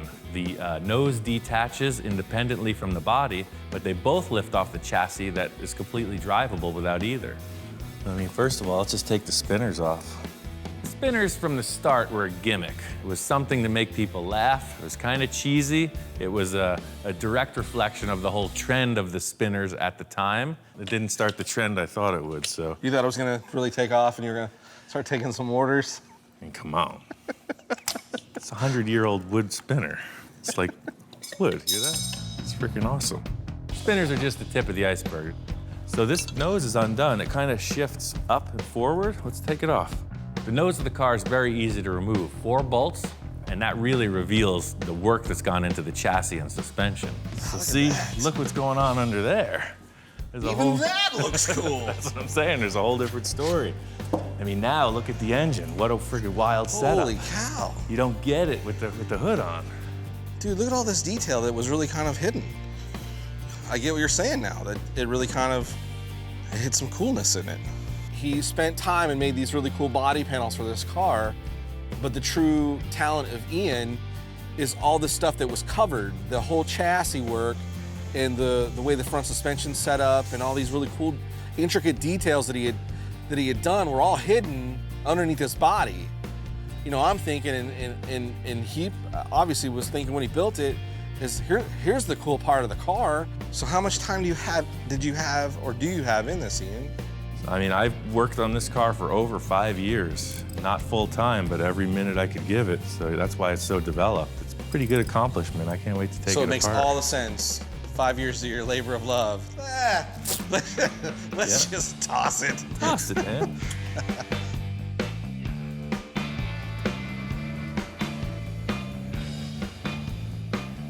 Once I pull this body off, I'll be able to explain my plan to Johnny. The whole deal was, from my thought process, I wasn't really leading you on until you saw it like this. I think we're working with this part, not that part. That's comforting, because I'd hate to see you cut that apart. That's a keeper. This is what we're gonna freak out on. Okay. From the start, I could see the concern in Johnny's eyes. You know, he doesn't want to cut this car up, and I kind of don't want to either. So seeing that it's a blank slate is a great relief, and I could see he's starting to think good stuff. You literally put anything on this. That's what I was thinking, man. Or just start fresh. When he pulled the body off of the car and there's this chassis just sitting there, my wheels started spinning. I'm like, oh wow, there's so many things you could do with that. So I'm like, well, let me sit down inside the thing and kind of get my head moving. And so I sit down in the driver's position, and you know, I'm starting to see, oh, this is really cool. This could be anything. I think I'm starting to get it, man. Right. It's a bare slate. You can do whatever you want. Absolutely. So this is really where I thought you could start your brain work from, but I have one more piece that's going to give you the hint. I think it's going to tip the scales in my favor. That car will be a vague and distant memory. All right, so you don't get this at your local auto parts store. Check that out. Yes. He comes walking in, and it's a bubble. And everything inside me just freaks out. I'm like, oh man, a bubble top. Are you kidding me? Dude, bubble top. I made that other one with my friend, and what nobody knows is I made 8 of these, and this is the biggest one. I saved it for myself. Dude. Went on this bubble top adventure with my friend Victor. He's got a really radical bubble top T-Bird. While we had the oven set up, we made a whole bunch of different sizes, and I got to keep the biggest one. This is what we're using. Let me put 2 sticks here. Let's put it on. Then you'll know what I'm talking about. Yes. Okay. We're raising the bar now. Some of the most iconic hot rods, you know, the Ed Roth built were bubble top cars. You know, this is amazing. I'm gonna get to be a part of something that could be crazy. I got this bubble stored away for about a year. I've never seen it on the car, and now it's the time to check it out. Look at that. Dude. That's pretty ridiculous, huh? Right off the bat, we set it in place, and I knew these two were meant to be together.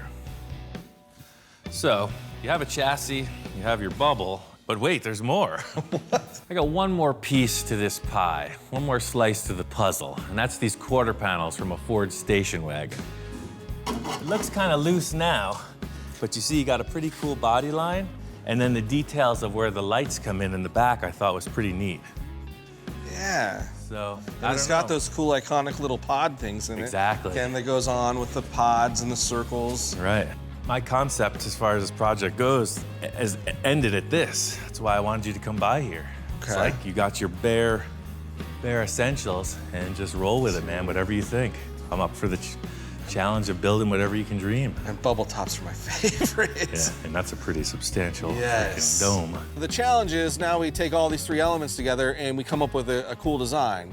I could probably pretty much put anything on paper, and the dude's capable of doing it. I'm seeing this as probably the biggest challenge in my career. I'm like a prize fighter without the prize, waiting for his match. As soon as he lays down the drawing, it's on. Ever since we mocked this thing up yesterday, I can't stop thinking about the car. I'm hoping Johnny is as enthusiastic as I am. I really hope he did his homework. You've got pictures. Aha. Actually, I didn't get a ton of sleep, and the car had been on my mind all night, so I had to get stuff down on paper. So the first drawing was like a real basic, not really adding a bunch of elements to make it drastically different, but taking all the pieces that Ian had said were the must-haves and putting them in there. But again, I added one crazy element because I couldn't help myself. It just wasn't as much me. So I popped out another rendering that was a little more radical. So I hope Ian likes them. What's up, man? I couldn't sleep. Me neither. We made a mistake by putting this together so quick. I can't stop thinking about this thing, man. It's like I want to get to work right away, but I wanted to see what you got going on. Okay. The first drawing he shows me is very representative of the parts we have, except there's some kind of a weird fin on top. I mean, what the heck is on the bubble here? It's like, what is that? Crazy idea of this like mohawk. You said take it to the next level. That is, man. Right off the bat, this is exactly why I asked him to come here. You know, something I wasn't even thinking about. He's already got a line on it. I think that's a keeper. However that thing translates into the final product. So Ian seemed to really like that first drawing, but I knew the second one had a lot more of me in it, and I was excited to show him that part. And then that kind of popped in my head. Oh, dude, that's the move right there. Johnny's second drawing really nailed it. 3/4 front view, absolute proportion-wise, what I would consider, yes, that's exactly what I want. I'm freaking building that car. This is the keeper, dude. I think if you can put that mohawk on that car, that's what we're building. From the start, this car was like inspired by a lakes racer, a very long wheelbase and low profile. And that was the difference in his second drawing. The first one was very tall and cartoony, and the second one just nailed it. It looked fast right off the page. So the whole thing with your drawing is, this height here is showing almost equal with the top of the dome. I'd say that the car would be no taller than this by the proportion of the drawing, wouldn't you think? The roof of the Space Junkie was no higher than that, right?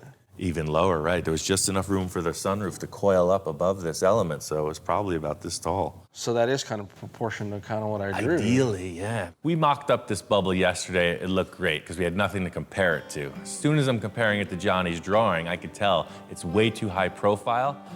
We got to remedy that. So I think we got to cut this bubble, man. That's the most aggressive way to look to it. As awesome as it is, we got to cut this thing. A quick reaction to as soon as I showed him the drawing and the low cut bubble, he was like, we got to cut the bubble and see if that's going to work. It's almost 10 inches. It looks like if you're coming up with a hard measurement of 9, we could trim 8 inches off this safely and just take another look at it. Which freaked me out. Are you cool with cutting your big giant bubble? Well, that's what we're here for, man. That's why I asked you to come here and do these concepts, because I'm open for the adventure. Let's cut this thing and see what we can do with it. I just cut apart my prize show car. A freaking piece of acrylic ain't no threat. To remedy this bubble, we're gonna cut it. Johnny and I settled on taking 8 inches out of this bubble. It's not really something I'm looking forward to doing, but it's gotta be done. You just can't go down to the local auto parts store and grab another bubble. So now here he's talking about, cutting this thing down and making it smaller, which makes sense, but still I was super apprehensive and I don't know how we're gonna do this. So, I got a delivery of all these sanding discs, and they measure 8-inch on the box. No way. Let's set them up.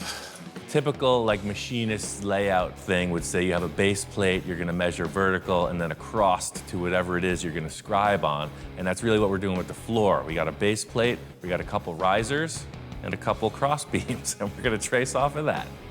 This is high-tech stuff, baby. So the idea is, see, you have a bar, and it's always gonna be 8 inches all the way around. So it's always at the same height. Exactamento.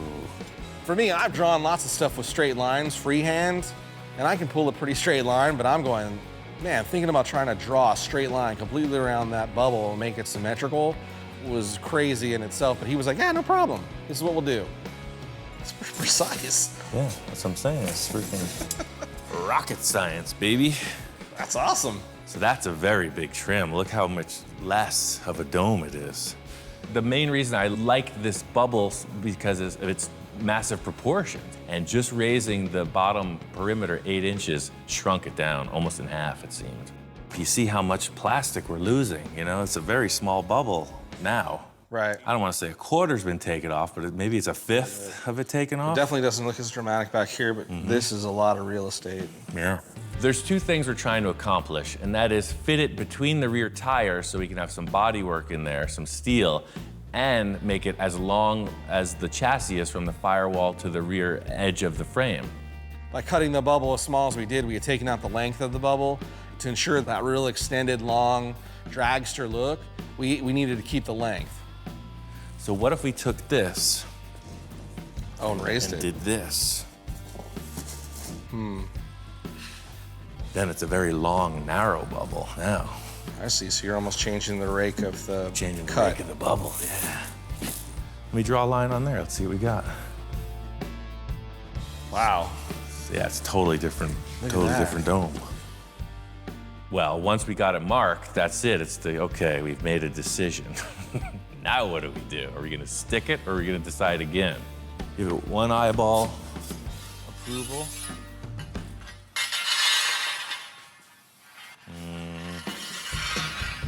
If we mark it wrong and commit to a cut, you can't uncut it. It's very delicate. It's a one-time deal. And now I see this little bit of fear in his eyes, and I'm like, oh man, now what did we get ourselves into? The only way to figure it out is if we do it, right? So yeah, it's like getting I'm in. married. Let's do it. You can't fake it. At that point, I was like, you know what? I could either sit back and be afraid of it, or I'll follow along. You know, put all my faith in Ian. He knows what the heck he's doing. And I was like, yeah, I'm in. Let's do this. Let's cut it. I got your back. So he starts going right into the bubble, and those first couple noises into the bubble, I'm like cringing. Oh man. I was super focused on my work. A lot could go wrong, but I could feel there was tension in the air. It's nice to let your teammates know that you got this, that it's a sure thing, but that's not the case here. I told them we're gonna cut this thing, and I really have not done it this way, so hopefully it works. He just kind of proceeds to pierce his way every couple inches. I was surprised to see how easily this thing cut. I was all the way around, and it's like, hey, it's showtime. The clincher. I felt a disturbance in the force. So let's try this. Grab under. Raise up. That's it, we're up. Lift up. Are you still attached there? And we can't put any torsional twist. Boom. That's perfect. Sure enough, he grabs one side, I grab the other side, and it pops right off. Super clean cut. It was crazy. There it is, a smaller, better bubble. It was a relief to have that thing cut through without any issue, but the other point is moving it. We're gonna have to make a base plate for this to support it before we can put it on the car. I want to see it, Ian. So let's not. Yeah, I let's don't want put to break it, my man. I hear you. That's what it's about. Come on, let's do it. My first thought was we have to reinforce this because we got through the first challenge. It could crack at any time. Johnny's so amped, he's saying he needs to see it now. I'm like, forget that, let's just put it on there. Ready? If it breaks, it's your fault. If he dies, he dies. I'm jonesing at this point. You know, we've gone this far, he's cut the bubble. I just want to see it on top of that chassis and see if we've made the right decision. It's gonna be okay. Look at that, it's still too tall. We're getting there. We put it on and it was good, but I'm looking for great or even greaterer. So, looks good. We're gonna try one more thing. So I think the front of that bubble needs to come down right to the bell housing. That's just a simple little firewall I made. It's just sheet metal. It doesn't do anything structurally. This deal here. Okay. I think we can just cut this right off and we'll lay the bubble on the bell housing for now just to take a look at it.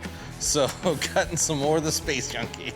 See, that's Get part it out of here, it's old. That's part of what I was leading you into too. We're actually never going back, Johnny. I gotta tell you, that car will never see this frame again. That's been the Grandmaster plan from the start. Well, Johnny's thinking we're still trying to salvage the opportunity to put that other body back on here. And I'm only thinking it's going forwards. And I'm like, okay, now we're cutting up more of this iconic car, and he's got no problem with it. All right. It's my car, and I can do that if I want to. That's pretty ridiculous. Yeah, look at that now. Yeah. Dude. That's pretty Sets it all silly. backwards, too. Oh, my goodness. I think those are our proportions. Getting this thing on the chassis, you can see it fits now. It doesn't look like a big high bubble top thing. It's very slick. Even better than I thought it was gonna be. It's all about the feel of the ride, right? And that's the thing, I gotta get back in here and see if it's working. If your head's banging against the bubble, it ain't gonna be okay. If it's too close, if it feels claustrophobic, it ain't gonna work. Oh, yeah. There's no less room than the other ones. It's a yes or no thing. I am here, this is my car, we are going forward. I think I finally arrived, Johnny. We're in a good position. That's pretty sick. I don't even look at that car anymore. That car's nothing to me. Put a cover on it. Since we cut that ring off the bottom of the acrylic dome, it's very flimsy. So I just want to be sure it doesn't flex out of shape and crack. I got this wooden backboard that'll support it while it's on the car. So according to the schematics, I think we nailed this bubble thing. Yeah, I agree. I even think the height that we have up on the bubble area, too, It works. compared to that it's damn close. You know, the real world parameters of the arch on the top of this bubble are obviously taller than your drawing. Right. But the attitude line of that rake coming Definitely in, there. it's aiming right at the front spindle, and that's the attitude of the car. Yep. I think we nailed it. Let's do some metal work.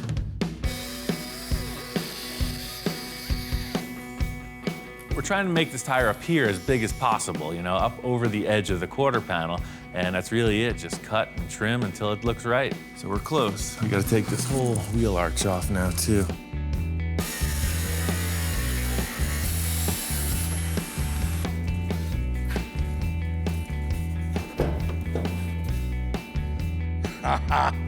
Yeah. Yeah, I think that's a good starting point. Immediately putting it on the body, it really started to define that flying arrow that we were looking for.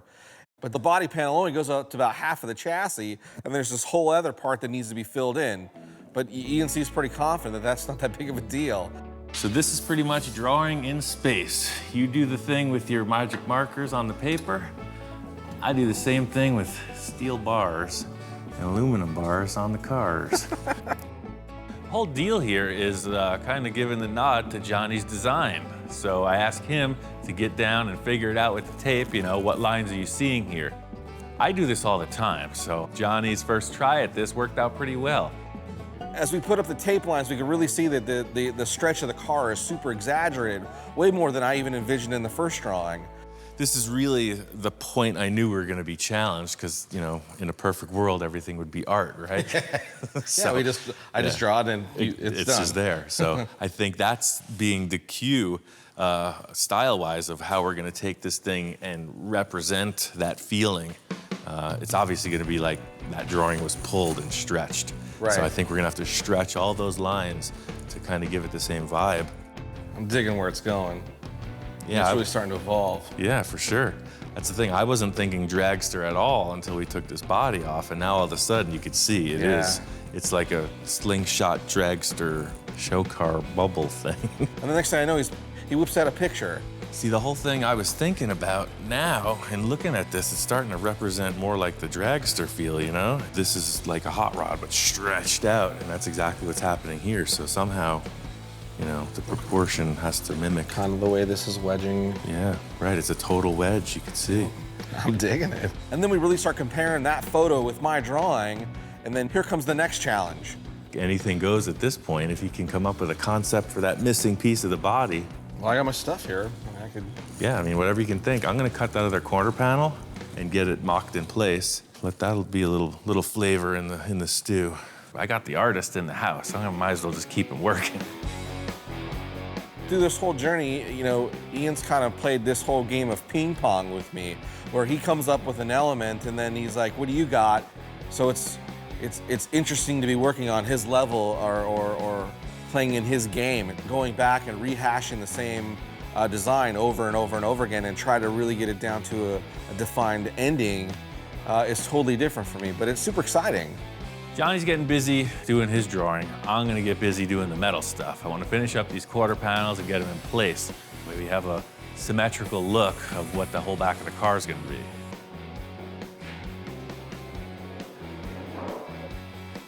Nice. Hey, here it is, baby.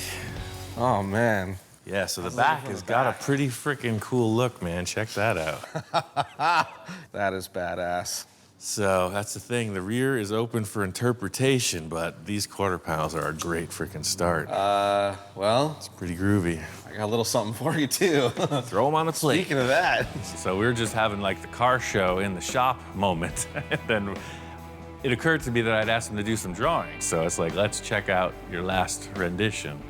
So here's what I got. Oh, wow. That's pretty freaking good. Where did you photocopy that from?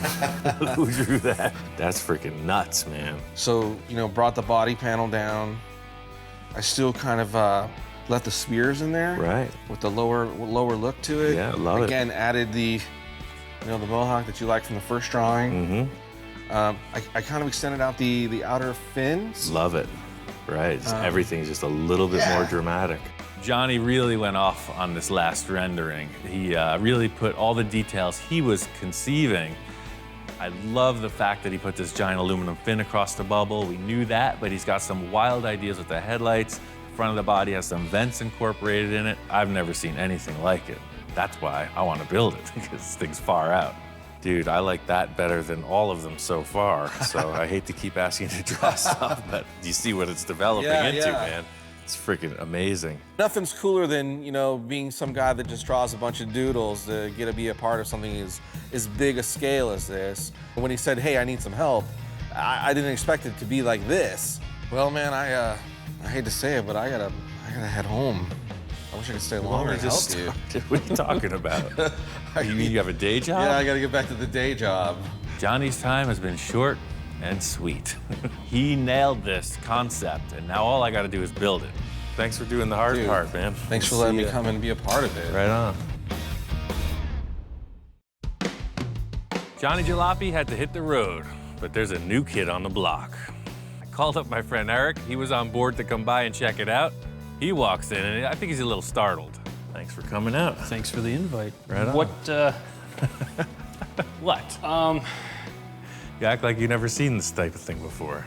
When I came in and I saw it, I was like, okay, the gravity of it kind of spread apart, just bits and pieces here and there. It's, you know, it's a little like, what did you do? Just collaborating with Johnny on all the potential this car could have made me think I gotta redo everything.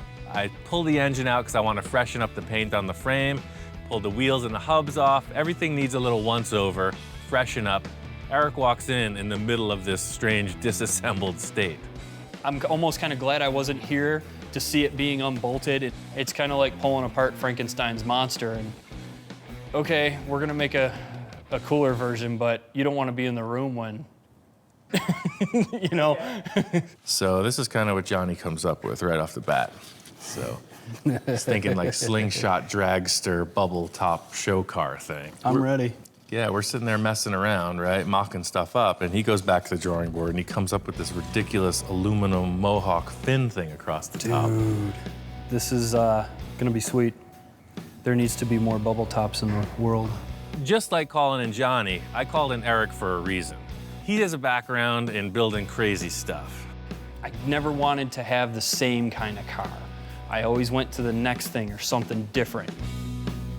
I cut up a perfectly good 65 Thunderbird and built my own version of the baddest bubble top I could possibly think of at the time. It's the iron lung bubble top. It's pretty freaking far out. I'm not that easy to impress, and that guy impressed me. It took me about 4.5 years to build. I wanted to build something that looked the part back then, but just something a little more current or just different. Just break away from the mold of it all. He built a bubble top before I built a bubble top, so I think this is gonna really get taken to the next level. As soon as Eric got here, we got right to work. First, I wanted to frame out the structure for the body panels.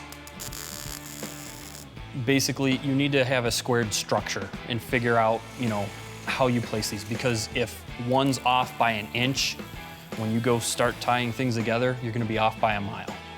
I wanted to get this set up so we could focus on creating the rest of the body.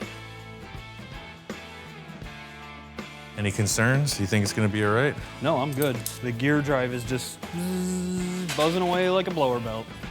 Being able to work with somebody that, like Ian, that has this talent, I'm excited to see what happens tomorrow, and I can't wait for it, This is something cool.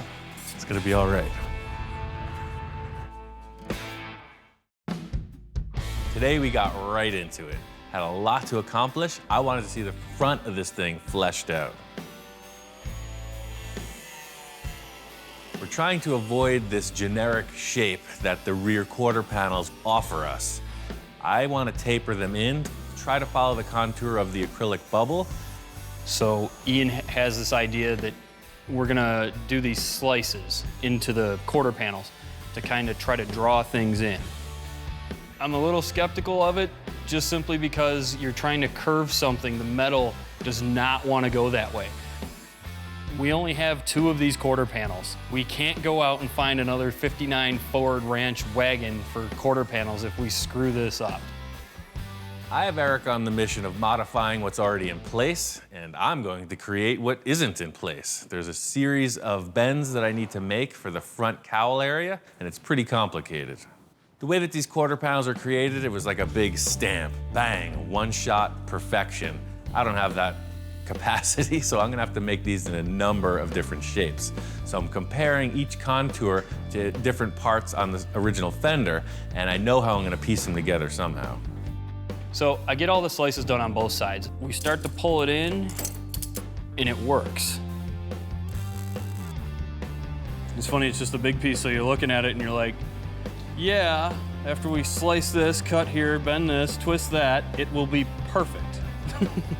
This is an important piece simply because if it's off, the front of the body will not match. Once this is set up, there's other pieces that go into the cowl that everything has to be cut in a certain way that it has to match. So this again is another piece where if the foundation is not square on both sides, you can't get the perfection that you're looking for. It's big trouble. The easy thing is making one side. The more challenging part is duplicating it in a mirror image for the other. So Ian comes in and he's like bending metal and panels and cutting this and cutting that. And as I'm doing my thing, he just keeps kind of coming over my shoulder and like, think, yep, no, here, hold that, wait a minute, mark that. Like he'll leave and you'll hear all this banging and clanging and bending and like, and stuff screeching, and then he comes back over and over my shoulder and here, all right, we're good, we got it. He's like, all right, weld it up and we're good. Look at that line. That is Everybody's always critiquing. That is years of You should see what I do with the other guys. unsurpassed talent. The other guys that work in the shop, sometimes it's like a freaking football playbook. I think Eric's a consummate professional, and I got the wild style going behind his back. He doesn't know what's going on. Maybe he thinks I'm not working up to my capacity, but this is how I roll.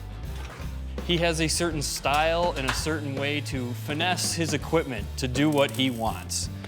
And it's entertaining to say the least. We got about that much, and then it gets bigger. Look at that much. Then it gets bigger. Holy moly, we're getting good at this.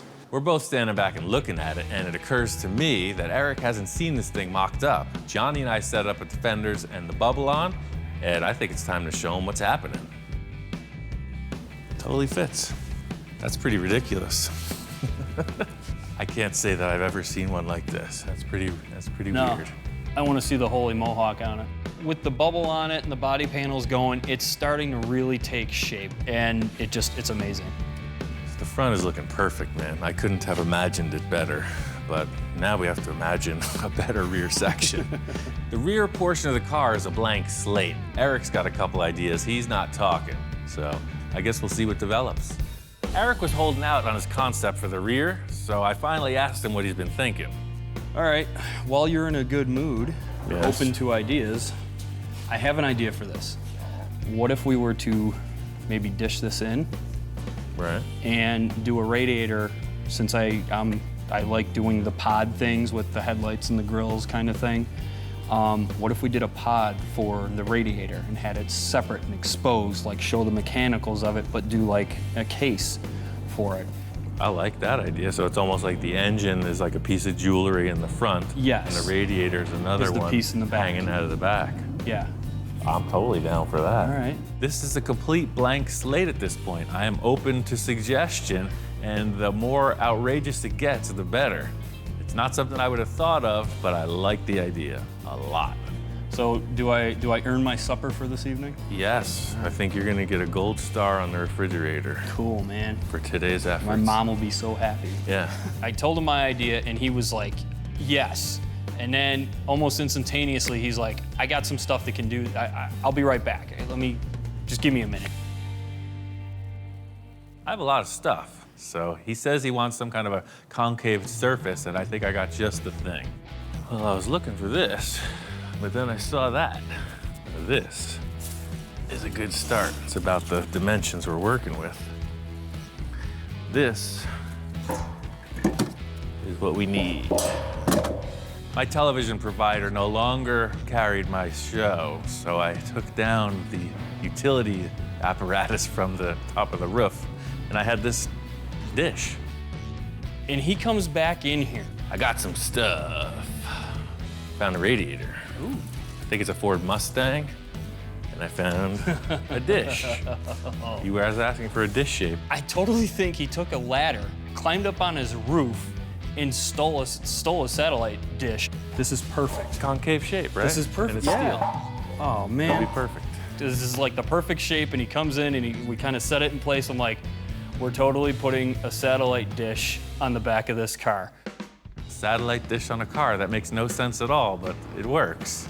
The thing was mainly that it fit the car. It's gonna be modified, but this shape is a keeper. It's just gotta take the paint off and tack weld it on.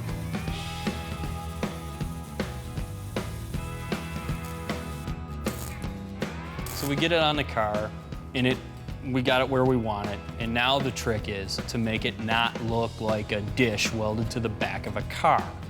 I'm thinking we just need to put something in place, start to get a feel for the dimensions of this, and I'm gonna make a simple roll pan for the back of the car. Just throw it in the sheet metal brake and roll it.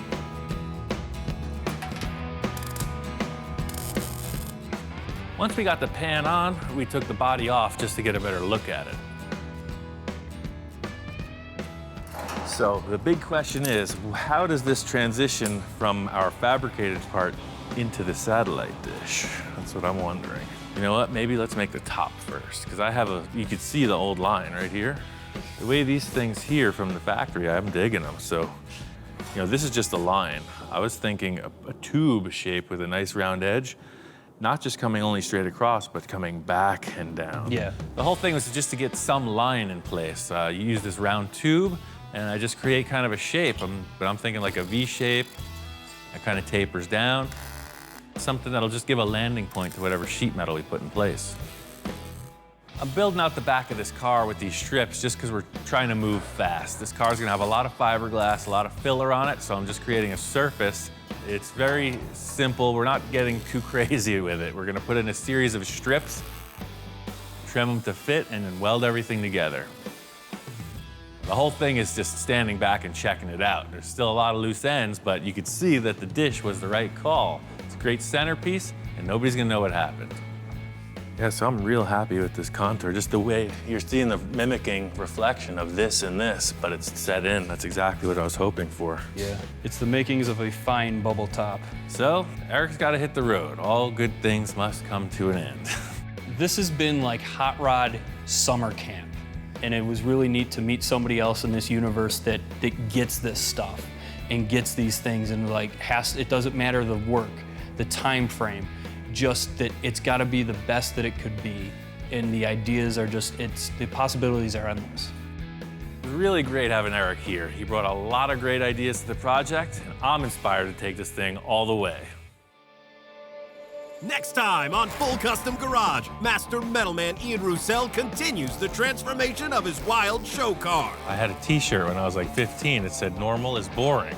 This car, it's got to follow suit. Sky's the limit. Ian gets some help from an old friend, and the ideas keep flowing. It started with Johnny Jalopy, continued with Eric, and now Mark's here. So it is all about the collaboration. I brought you some stuff. Cool. Is he gonna like it? Is he not gonna like it? Whoa, that thing is nuts. With the car taking shape, Ian heads out on the hunt for parts. I'm building a Roth-style bubble top. Now that you mentioned that bubble top, let me show you something. He's like, you gotta come inside. This thing is like a snapshot of heaven. Back in the shop, things don't go as planned. Stepping back and looking at the car, it's just not good. There's something terribly wrong. He's got his vision, he's got the drawing to consider, but if it's not aesthetically the way he wants, then it's not gonna happen. There's one final element that's gonna seal the deal. People start to wonder, how the heck did that happen?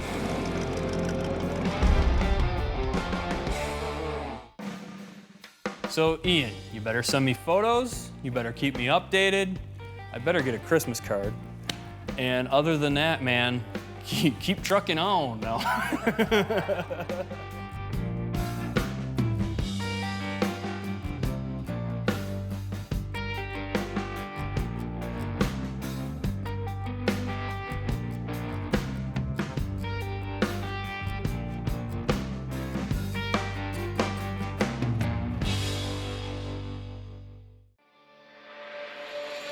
Right now on Full Custom Garage, Master Metalman Ian Roussel looks back on the best builds of Season 2. The second season was all about pushing the builds further.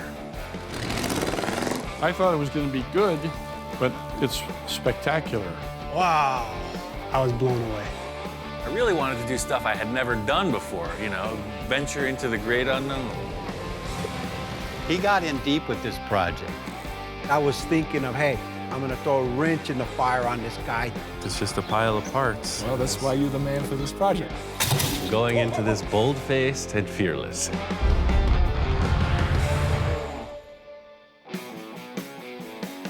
First project I wanted to do was a 1948 Packard. It was just sitting around at my friend Don's shop.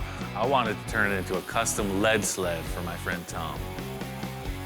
The biggest challenge in the chop on this Packard was the big bulge in the back of the roof. I took care of that. I wanted to show it to Tom. Uh-oh, there goes the neighborhood. What's up, man? Wow. Got a car. This is the Packard, huh? Yeah. So being excited about seeing this Packard underway, I gave Ian a call and I said, hey, I gotta come down. I gotta take a look at this thing. And just putting it on the ground and chopping the top, he loves it. Now that I see it here in person, I like it as a four-door. I stopped on these roof panels. My next step is to throw them on the English wheel and get these guys tacked in. I got a way of doing things by myself, but hey, there's another body in the room. Get to work. To be able to work with Ian today is a real special treat. This is a really complex thing, creating a big roof for a chop-top car. The whole thing is establishing this nice roof line. I want to minimize the amount of body filler in the end. So it's really just like push it, hold it into position, and tack weld it so it stays. You know, it's the stuff you read about in magazines. So I stuck them in the car and had them hold up the sheet metal. I would have to come up with a bunch of weird contraptions to hold it in place. Here he is doing it. He was pretty excited. Ian, in my opinion, is today's Ed Roth. Ed Roth was a wild customizer who was very innovative. Ian is just carrying that torch. What this thing does is it sucks the metal together so it will create a little more of a dome. Ian likes to think outside the box, doesn't care about what anybody else thinks, and builds what he wants. So this is gonna crown it out a little bit more as well as take away all those hammer marks. I'm really not that familiar with an English wheel. I've only used it a couple times. Eastwood had this really simple, portable one, and it worked out pretty darn good.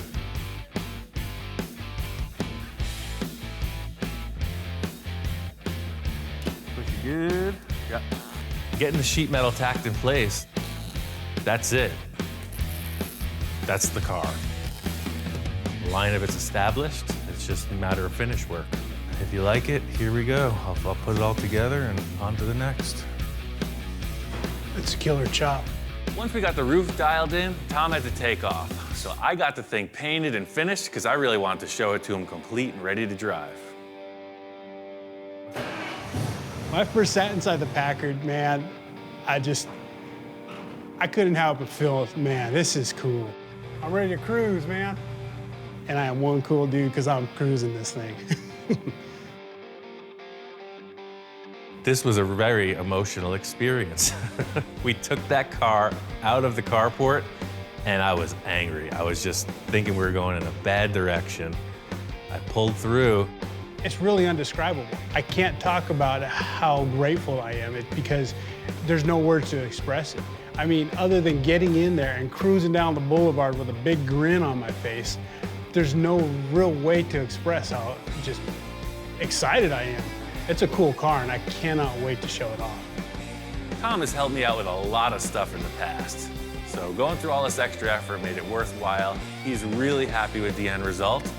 This Packard was not just finished and delivered. This thing is an evolving project. I have it in the shop now. We're developing it into a whole new thing. The next project was for my friend Victor, and who knows what's coming through the door. He's always got a lot of wild ideas. So Victor comes in with a set of blueprints, and he's talking 100 miles an hour. The other night I was thinking of a project that I need. I got a retail plant rental company.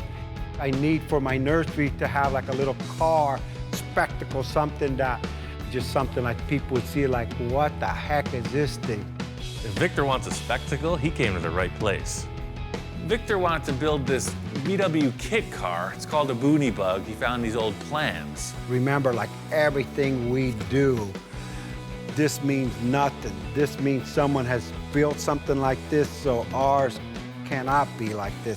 I think we're gonna take these plans and funkify them. We're gonna go full disco. I think it's gonna be cool. First thing I needed to do was build a framework for the body. It rides on an existing shortened bus chassis, but there's no structure for the whole kit part of it. The whole thing with this vehicle is like a triple threat, right? It's driving around, it's looking so cool. When it's parked, it's doing the same thing. And then the sides fold up, and it still drives around. So it's a quadruple threat. It does 4 things really good. I got the whole structure for the body built. I really wanted to show it to Victor. There's always kind of a friendly competition between us. I wanted to nail my concept and sell him on it. Hey, Ian, what's up? When I first walked in, as usual, more was done than I expected. I love the way you angle that thing. I've been thinking and dreaming about this too since I left. I said, I want to put, kick the angle down. I didn't know it was going to be forward or backward, but you're reading my mind. Instead of the doors like the plan showed, the whole wall is open like that, both of them. That's and then amazing, it says yeah. ultra green, so when you park it.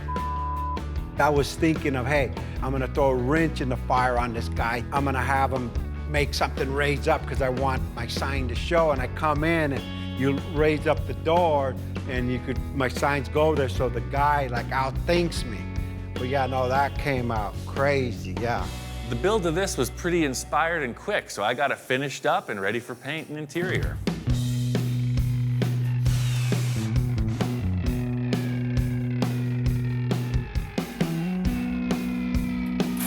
We had no idea what this thing was gonna come out to be. It's beyond my expectations. It's not a show car. The little nursery car took it to the next level. This thing gonna be all dirty and in the mud. We lucked out with this engine. This thing rips. Everything has held together great. It runs great. I almost wish I didn't have to give it up. I was really getting attached to this thing. Being able to drive it on its inaugural run was really cool. Performed perfect. I think Victor's gonna take this thing more places than the nursery.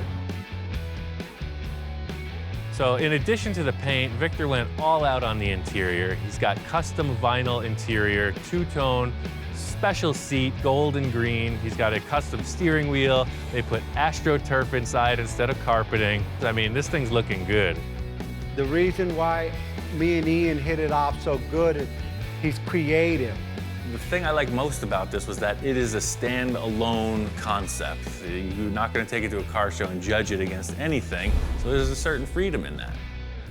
My friend Jack has had this custom Econoline pickup for years. He's got some really wild ideas. He wants to push it even further. So we're going to have to take about this much out of the middle. I want the top to be about this high. Jack threw a total curveball at this project. I was thinking of wild paint schemes, you know, and he's talking about cutting this thing apart. So you want to section the entire body? Yeah. It's a pretty good looking truck like it is, man. I know. You sure you don't want to just start on another one? This is, No. This has to be the one. Jack showed me these drawings he had, and we went right to work. We had to modify almost every panel.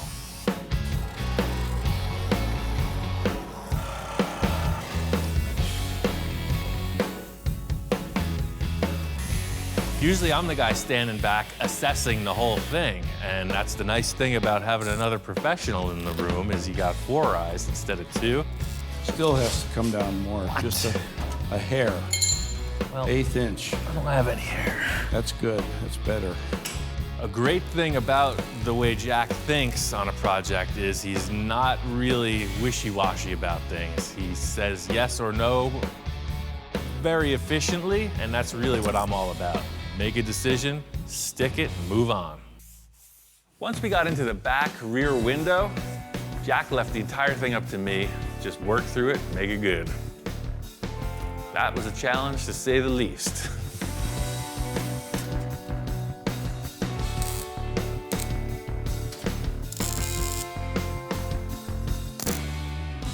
I like what you did with the window. It's beautiful.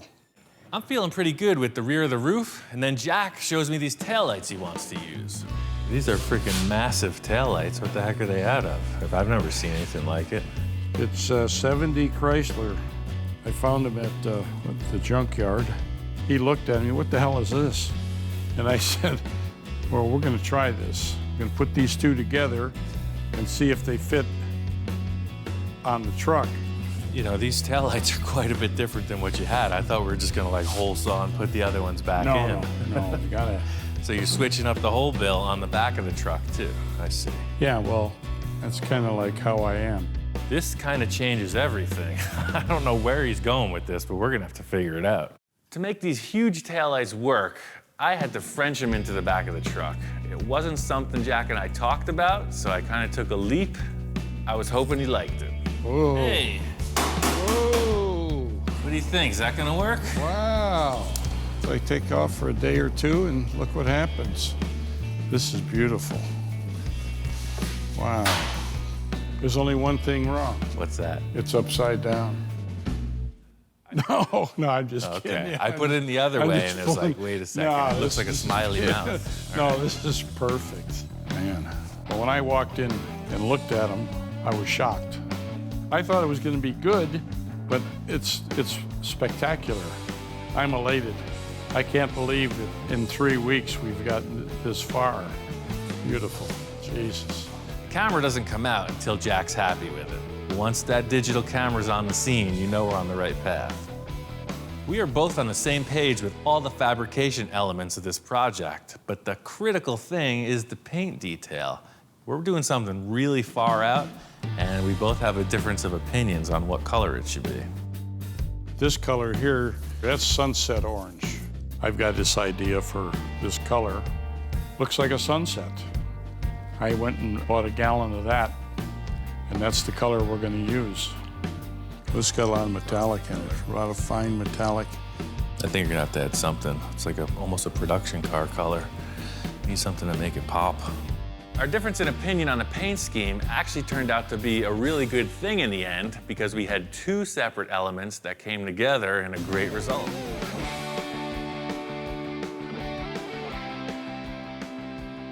Gene Winfield really inspired the paint job on this. I'm not saying it rivals any of his fades, but it's pretty mellow. It's just the red gradually fades to black right into the rocker panels.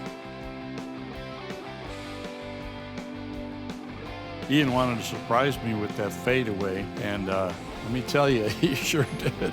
It really looks good. Jack was digging it.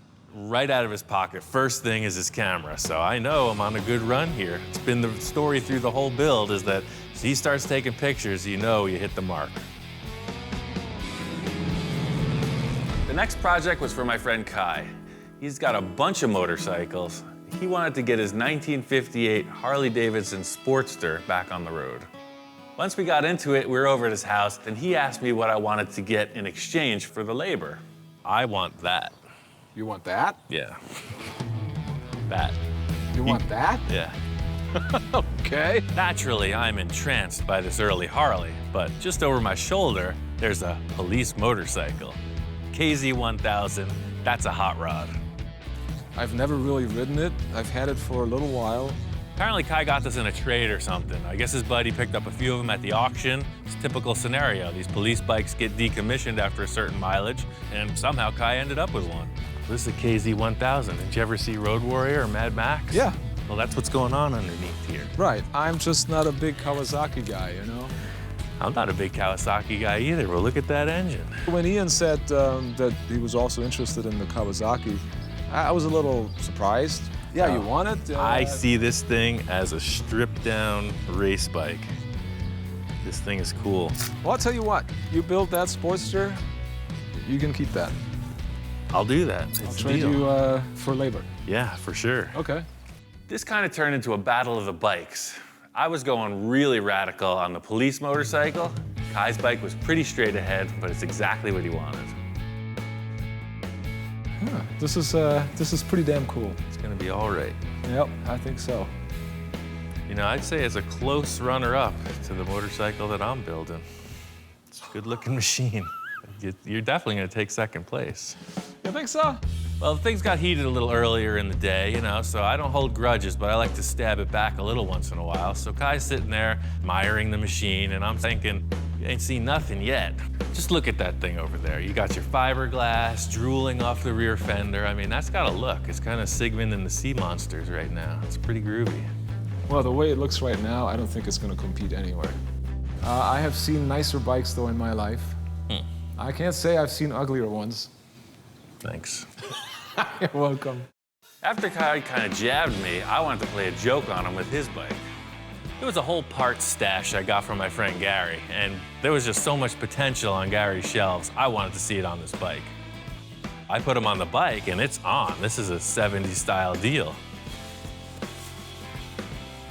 Nothing says commitment like all the details. See what I'm talking about? Not everybody is hip to the trip. Just needs like 10-foot long forks. And you're there.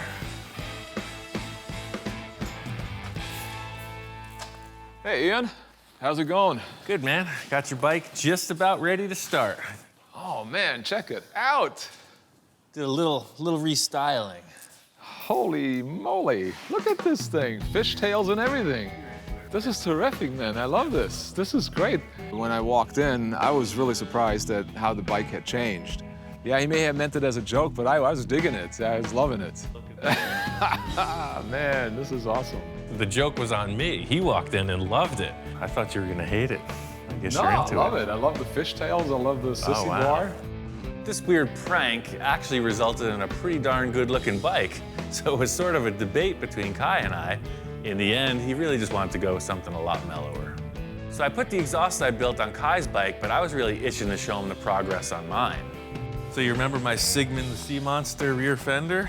That changed a little bit. Looks nice, man. Yeah. Wow, this is smooth. I took a look at the Kawasaki and I was actually really surprised at what he'd done. Man, this is it's getting close. It's nice. In the end, I got my bike wrapped up. It's exactly what I was hoping for. It's just a good, reliable, powerful, fun-to-ride machine.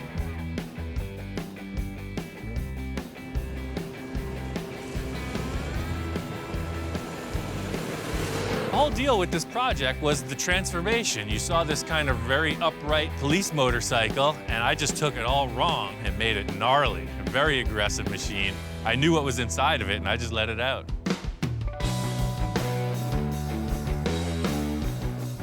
Kai's bike turned out really cool. We got both bikes out here. They're running good. We're just testing them.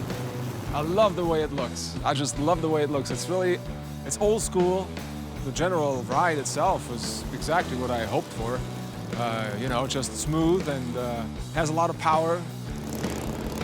Well, Ian's bike, his Kawasaki, I mean, like I said, I didn't think in the beginning he was going to do anything with this thing. Ian, as usual, pulls a rabbit out of the hat or whatever you want to call it, and I actually got to ride it too. And I was really pleasantly surprised. It's a cool little bike. It's a nice change of pace to build a couple motorcycles. I don't do it often, maybe not often enough, but I really like the cars, so I was ready to get back to them. Next project I did was with my friend Bill. What year is this? This is a 1962, as I recall. That's what I'm talking about. I guess it's an early 60s Ford Falcon window van. It's a short wheelbase. Looks like it was maybe from a utility company or something. It's bare bones inside, but it's a pretty cool looking ride. I talked Bill into working on the van as a concept to sell to fund another of his projects, and it just turned out to be way more work than either of us considered. I got a couple good ideas on how to get this thing back in action. The question is, how bad is it? All right, so I'm gonna start off on the front, because to me, it looks like it's hiding some secrets. Pull off the front bumper, turn signals, you know, trim stuff. Start sanding it. And that's where the story begins. There's a ton of filler in this thing. I'm doing the excavation here, you know, this is down and dirty. I thought I could sand it off, but it just got thicker and thicker.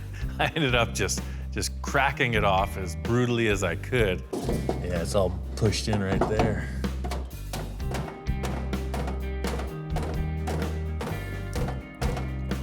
Even though the van looks pretty good, you see it's hiding secrets. Some of my time in Egypt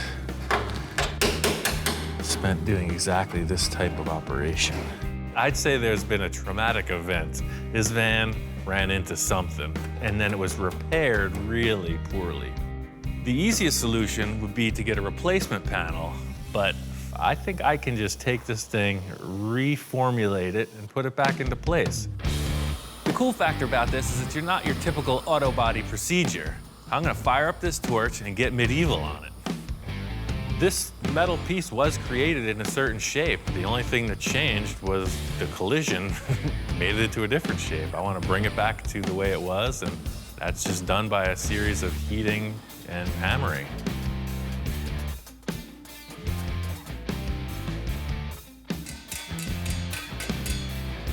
The whole idea is I'm just going to fit it into place and then continue hammer and dollying it.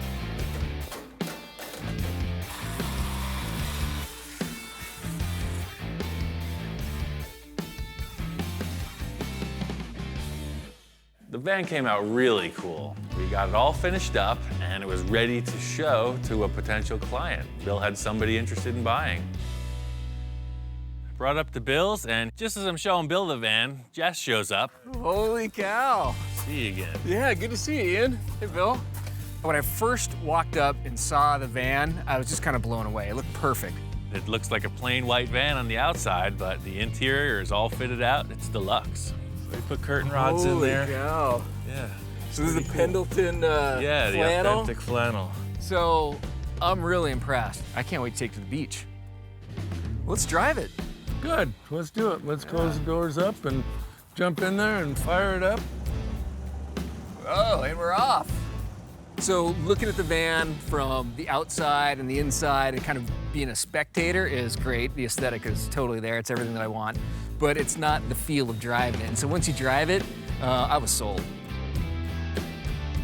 When we first started this project, I didn't know how it was going to end up. It got in pretty deep, but in the end, it turned out to be a really nice van.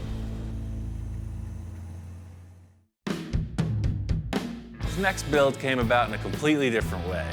My friend Tom's putting on a charity car show, and I wanted to build something to support the effort.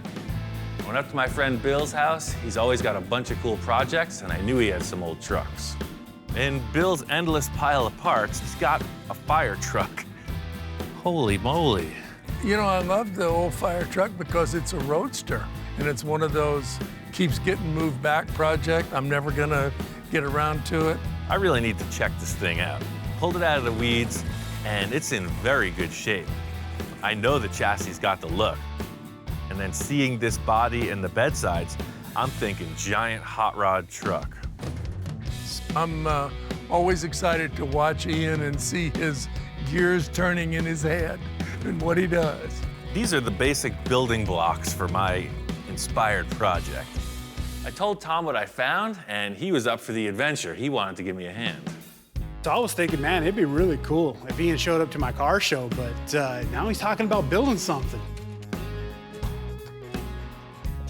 The whole look of this project is how the body sits on the chassis. It's the look of the whole ride. So getting it in place, I could tell right away, and Tom agreed, this thing is way too tall. Look how freaking massive this body is. Yeah, it looks kind of goofy up tall like that. It is, it's way too tall. My initial thought was this was gonna be kind of a highboy style, real old school look on top of the frame rails. As soon as it was in place, I could tell it was not gonna be okay.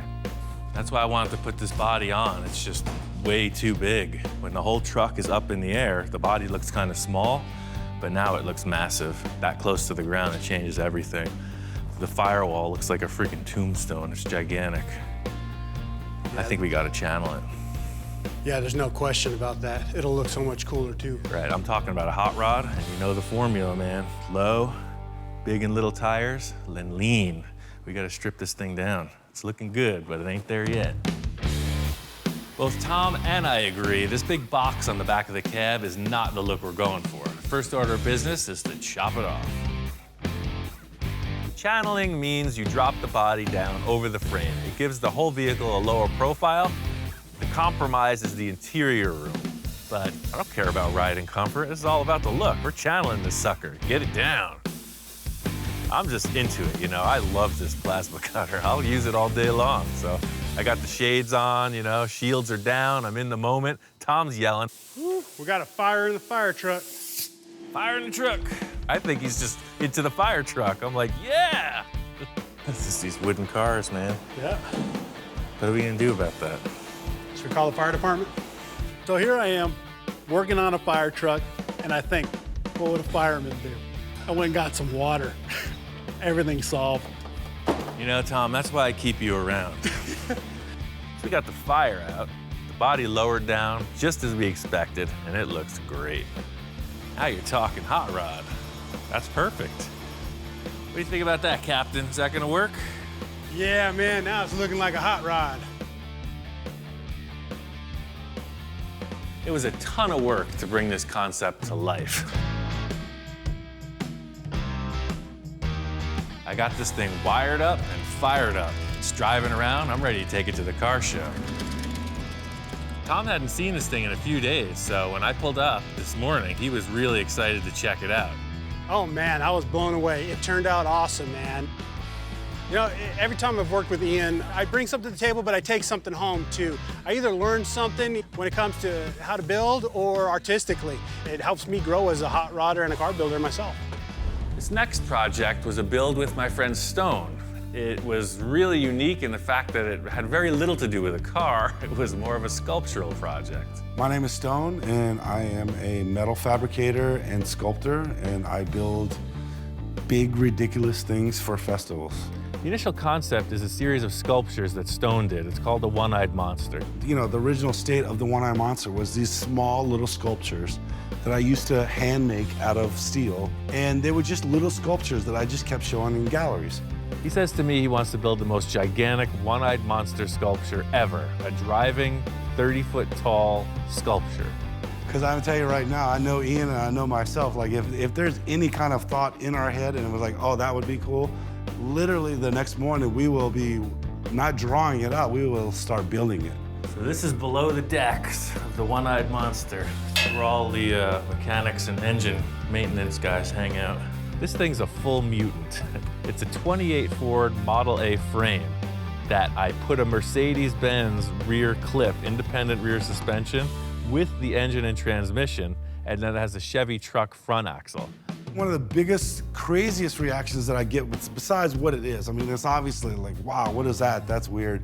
But when you tell them that it's an actual car, or you don't even tell them nothing, you just get up in it, you start it, and you start driving through a crowd, and they're like, what the, you know, and you're like, exactly. All the stone sculptures are like a spherical body, and to make it proportional to what he wanted to do, we had to build like a 16 or 18-foot diameter sphere. It's all aluminum flat bar rolled on edge to create a series of like pie pieces that form this huge sphere. Ian's part, like one of his big parts, is like more of the stuff that you don't really, I mean, you see it, but it's inside the car. And that's transferring all of the controls from, you know, a 4-foot range up to 14 feet in the air and actually make it functional. You drive it kind of pirate ship style. It's this huge A-frame, you're 15 feet off the ground, so all the controls and the steering are upstairs.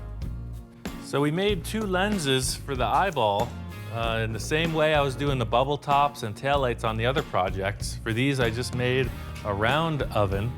We used the same barbecue style thing and just blew these circular ones as to Stone's specs. You know, he knew what the diameter of the eyeball was gonna be, and we just made a ring and a backing plate and inflated them. It is actually kind of complicated because it's colored, but it's translucent. You know, you don't want to paint something because during the day it might look great, right? But at night, that will not look that great 35 feet in the air. You need to light it from behind. So even though this looks like it's all painted, it's actually totally translucent. So any light will penetrate any of this paint. We created our eye socket out of like stuff that we just made here in the shop. Putting this thing together is a lot of effort. It's a full day setup, but the real reward is the sun sets, you get up in the cab and you're cruising around. I mean, just that, it's a really cool vehicle. It's totally fun. It's worked out perfect. It's exactly what it needs to be, and that's a spectacle of this crazy thing that no one else has ever seen. Working with Stone was a good change of pace because this was pure art. Most of the clients I work with are more car guys. This was a full mechanized sculpture, and that's cool. The next project was for my friend Don. He had an old 22 Ford C-Cab and a pile of old parts. As old as it is, it's in pretty darn good shape. I've got the frame for it, got some of the fenders. Oh, wow. Yes, this is what started this whole idea. This whole thing started with Don finding this manual hand crank. It's a tow truck winch. It's dated like 1930 or something. Well, that winch has been sitting in storage for 33, 34 years now. I always thought it'd be really cool to have a vintage tow truck, basically to move stuff around here on the compound. Every project has some sort of impetus to things that get you interested in building. This hand crank did it for me. I think if we build the whole truck to reflect this era, I think we come up with something really cool.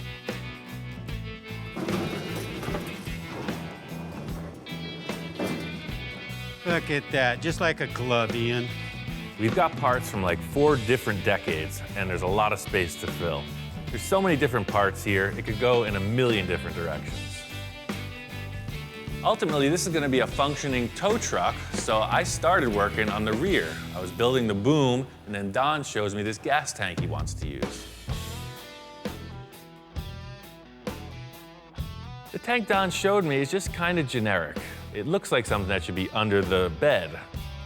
This truck's got one lacking area between the bed and the cab, and I think building a custom gas tank is gonna set it off.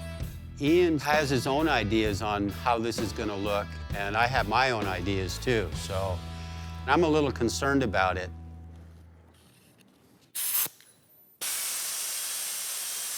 Move it. Go on. Sorry, Charlie. I've built a lot of different gas tanks over the years, but for this truck, I got a really cool idea for like an old school oval gas tank. Let's see what happens. From the start of my interest in metalworking, I was really trying to build stuff from scratch, you know, by myself. The reason I started using found objects is because there were curved shapes of metal that were way more accessible. So I could get into the actual building of larger components instead of focusing on these small details on curving metal. Back in the day, they were making some cool stuff out of very basic materials, so I built the thing the same way. It's kind of caveman technology, but it works.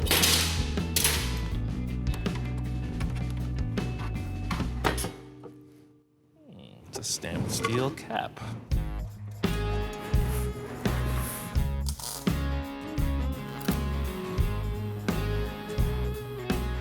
I wanted to make this tank and the brackets to hold it look like something you'd see on a vintage work truck. What I'm looking to accomplish here is match this radius with the mellow curve, and then I'm gonna pull it tight over a piece of pipe. That way I'll have more of an egg shape instead of a perfect circle.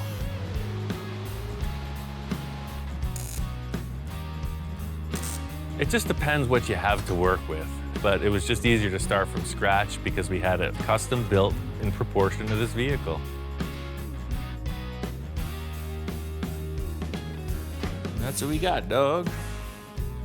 It's interesting the way that ties in between the cab and the bed of the truck to have that space taken up by a fuel tank. It looks absolutely perfect and vintage for that vehicle, too. It's little steps like this that can convert a man like that to the creative process. It's a small victory in this grand war. And in the end, the truck came together really cool. Ian nailed this thing. It's unbelievable. The stuff that I gave him to work with, he knocked it out of the park. I mean, look at that truck. It is just absolutely beautiful. There's stuff from the 40s. There's stuff from the 30s. There's stuff from the 20s. And then the drivetrain and frame is from the 60s. Working with Ian on this project really opened my mind to a lot of things, and this project came out killer. I mean, it came out way better than I expected it. Next project was for my friend Mark. He shows up with this trailer full of parts, so I wasn't sure what he wanted to do. You know, I'm very fortunate to be one of Ian's clientele. I like Ian just to let his creativity take over the project, because however radical it becomes, the better it is. Love your weather down here, man. This is gorgeous. Came down from Canada, and he's into the wild stuff. Definitely not into the restoration aspect of things, and that's right up my alley. I can show you this before we actually show you the project to be. Originally, this whole idea came about by a drawing, and he's the only one that I can think of that could actually pull this one off. He said it was a Volkswagen. It's a Volkswagen. Shows me this drawing of this pretty wild cartoon hot rod. I'm all on board. So it's like a front-engine Volkswagen bus hot rod thing. Just like the Ed Roth monster cars, this is right in that vein. It's just a new style on it. And I think pushing it forward is always really cool. So I was excited to see what Mark had in the trailer. This isn't like the last thing I brought you. Okay. It's in a little more disrepair. It's a mighty short Volkswagen you got there. It was not what I expected.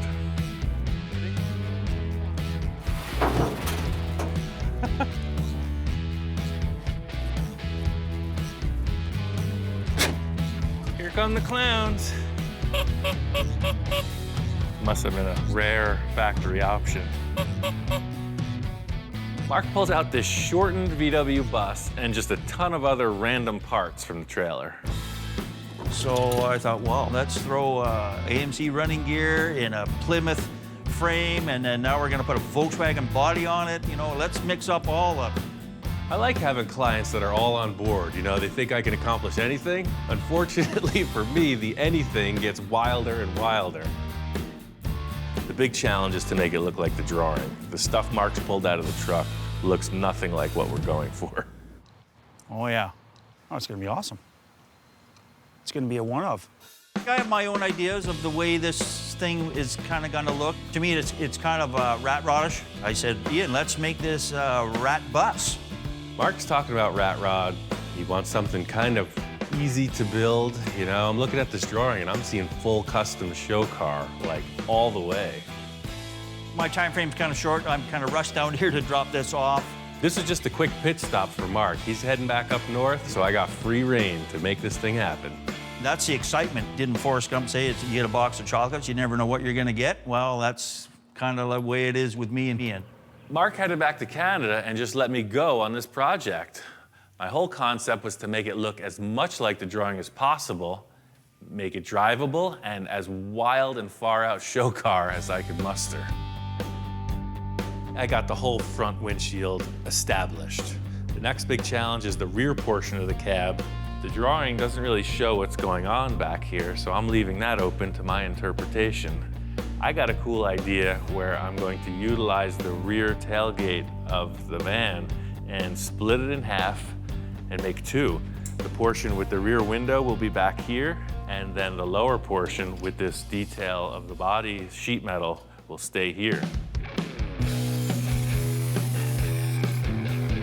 Being that the cab is so much narrower, the whole rear window frame and the rear hatch have to be reconfigured. It'd be nice to just cut it in half and put it in place, but all the proportions are changed. Taking all the leftover pieces of the car and just refitting them in a way that the hinge mechanism will work and the rear hatch will open and close smoothly. It's just way smaller. So, you want to ride this thing, don't you? I know I do. That opens, you got your breeze. There's room to cruise, man. It's gonna totally work. This, hands down, was the biggest build of season 2. It's a huge amount of fabrication for such a little vehicle. This thing's wrapped. This is a toy come to life. Mark is out of his mind. Johnny is totally charged up about this. It's the coolest thing I ever seen. I'm stoked for Pomona. I can't wait for that first reaction from people when they see it.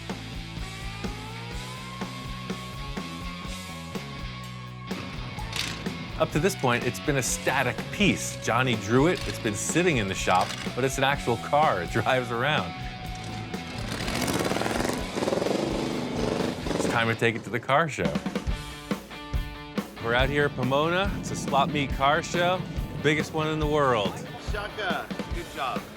Pomona, man, beautiful swap meet. I've been cruising around there this morning. Reaction on the car is all thumbs up. Probably the coolest car at the swap meet today. And cool, and way different. You know, I love it. I had never seen it outside the shop until today. So the windows absolutely glow in the sunlight, and it was like a beacon. People were hypnotized, they were drawn to it, and everybody was digging it. Well, I would think that's probably one of the most unique hot rods I've seen out here in the 30 years I've come out here. There's lots of different things out here, but that one's truly unique. It's the cartoon driving experience that, you know, if you own this, you'll have that, you'll achieve that. It's wonderful, man. This is kind of a step in a new direction for me because it's the wildest design I've ever worked on, and it was dictated by an artist. So it really makes me want to do more. Season 2 really expanded the role of my shop inspector. What do you think, Hellhound? Do you have anything to say? You don't even care. This is a breakthrough. It's really involved in the process. Wait a second. I think we're just gonna trade out somebody's water bowl. He's even offered up a few possessions of his own on occasion. Don't look so concerned, man. I'll get you another one. It's made everything that much better. Well, are we ready for delivery? No response. I'm getting a chimp, that's it. You're not holding up your end of the bargain. No, I'm gonna go get a small monkey. It's gonna be way more durable. No, I'm sorry. Right now on this special edition of Full Custom Garage, Master Metalman Ian Roussel continues his journey back in time. I always want my work to be evolving. Created in 2010, this film features another classic build. We got about a month to get this car done for Vegas. I gotta hit this with all guns blazing. Plus, an inside look at the world of 50s customs.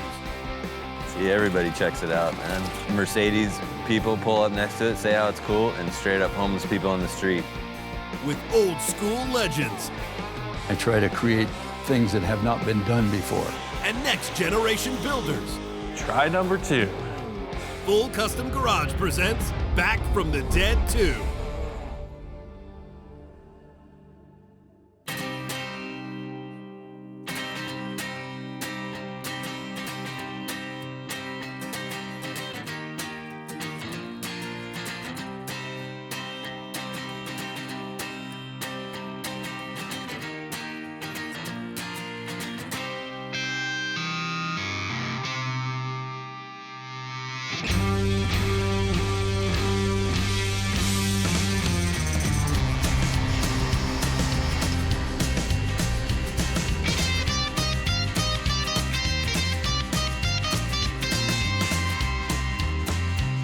Some people might say, well, the engine is the most important, but to me that is not. It's more the look and the design.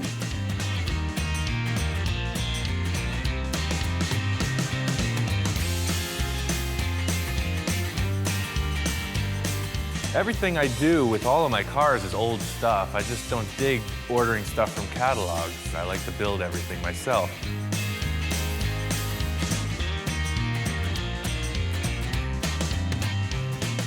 I'm not talking about a new car with a computer. I know nothing. I don't want to know nothing.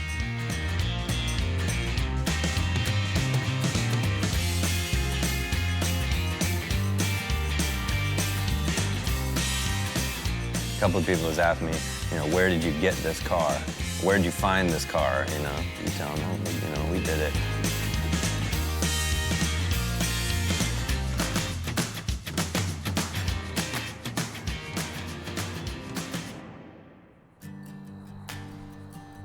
Doing a new project. I'm out here looking for a new car. I want to do a custom, something pre-1955, preferably a 2-door. And we're trying to get it to Vegas in 2 months. There's a big show going on, so I really like to just kind of go out in the world and see what the heck's available. I mean, I don't have my sights set on anything specifically. Just kind of hunting around, looking for something to start on and try to strike a good deal. Talk about an oddball. I've never seen one. I mean, it's not really like a custom, but if you laid this thing on the ground and just made it a total driver, this thing would steal the show. This thing is huge. It's not really the look I'm going for. This car's got potential, but it's not the one. This is more what I'm talking about. Another DeSoto, 40-something, 41, who knows? It's like cool features on all these different cars, but I don't know, I'm just not feeling it. I've been looking all around for a few days now. I've hit up like 5 different spots, and when I see it, I'm gonna know it. I'm just not finding it right here. My friend Roman, he's got a line on this 54 Chevy. It's over at his buddy's house, so I think we're gonna check it out.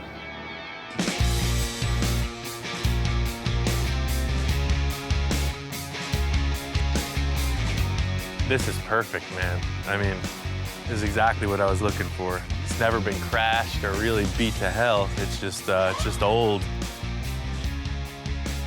Typically, most people would like a running car with very little rust, but I don't care. I'll cut the whole thing apart. I'll just build whatever it needs. I think we'll take it. It's cool.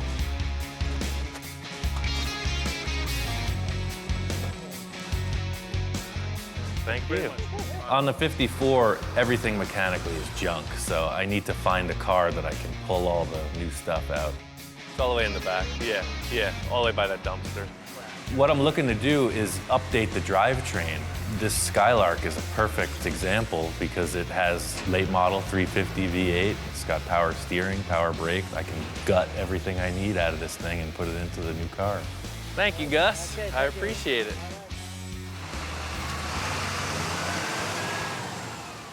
For this car, we're gonna do it in 2 months, no joke. We're just gonna hustle it out. There's no other way. I gotta hit this with all guns blazing. So my friends Roman and Trent are gonna help me out.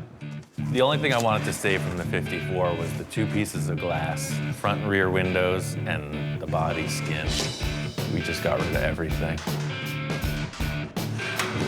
What I'm looking to do is update the drivetrain. It's typical to subframe a car, so that's what I'm gonna do with this. Big mama, shake it like you really can. Hot time, wish I sure could be your man. Hot time, living in your neighborhood. Supper time, baby, you be looking good.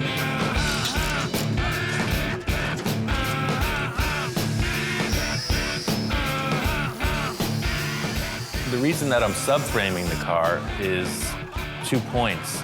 I'll have the opportunity to Z the frame and lower it, and it will update all the steering, the motor, everything. All the mechanical parts will be newer.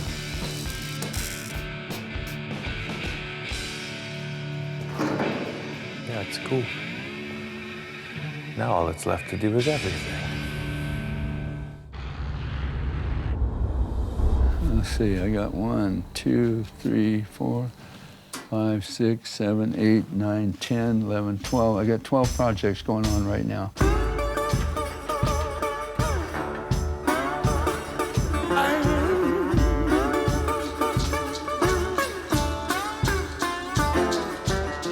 My first car was a 28 Model A coupe, and I didn't really know what to do with it. I put an antenna on it for a foxtail. You know, that was cool to run a foxtail on your antenna. Didn't have a radio, but I had to have that foxtail. This is my spray booth. I started the blending of paint. We call it fading or blending. This is one of my Gene Winfield blended paint jobs. You can see how I go very dark, very black, blackish green here, and then gradually work up into the lighter green up in this area. But that's a Winfield blend or a Winfield fade. This is a 51 Merc, and he brought it to me as a pretty much a stock body. So we've chopped it, we slanted the post, rounded the corners, and molded off all the door handles. And we do a thing here where we weld the front fenders to the cowl, and I make this piece all in here with a drip rail and everything, all by hand to, you know, to tie this together, and it makes a nice look. Every custom car, the customer is making a statement. Whether they realize it or not, they're making a statement with that car. How old are you right now? 82. And you're still working? Oh, I work 12, 14 hours a day, every day I'm home. If a guy retires and just goes sit in a chair and watch TV, you know, he's gonna die. You know, you gotta keep active and keep things working.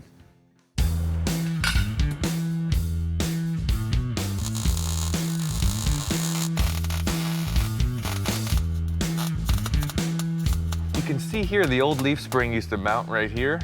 But what I'm doing with the ones from the Buick is I'm moving them inboard of the frame rail, and I'm putting it up into the floor of the car so you can see the difference. I mean, it's about 6 inches drop. I think that'll work out good.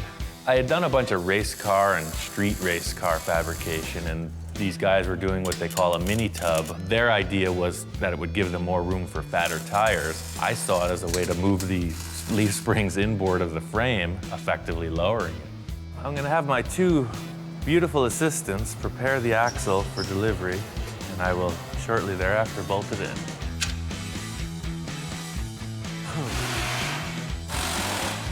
I came up with this idea for the rear leaf spring perches. I'm gonna put 2 crossovers, 1.5" tube across the frame, and the springs will actually locate between them on these cross braces.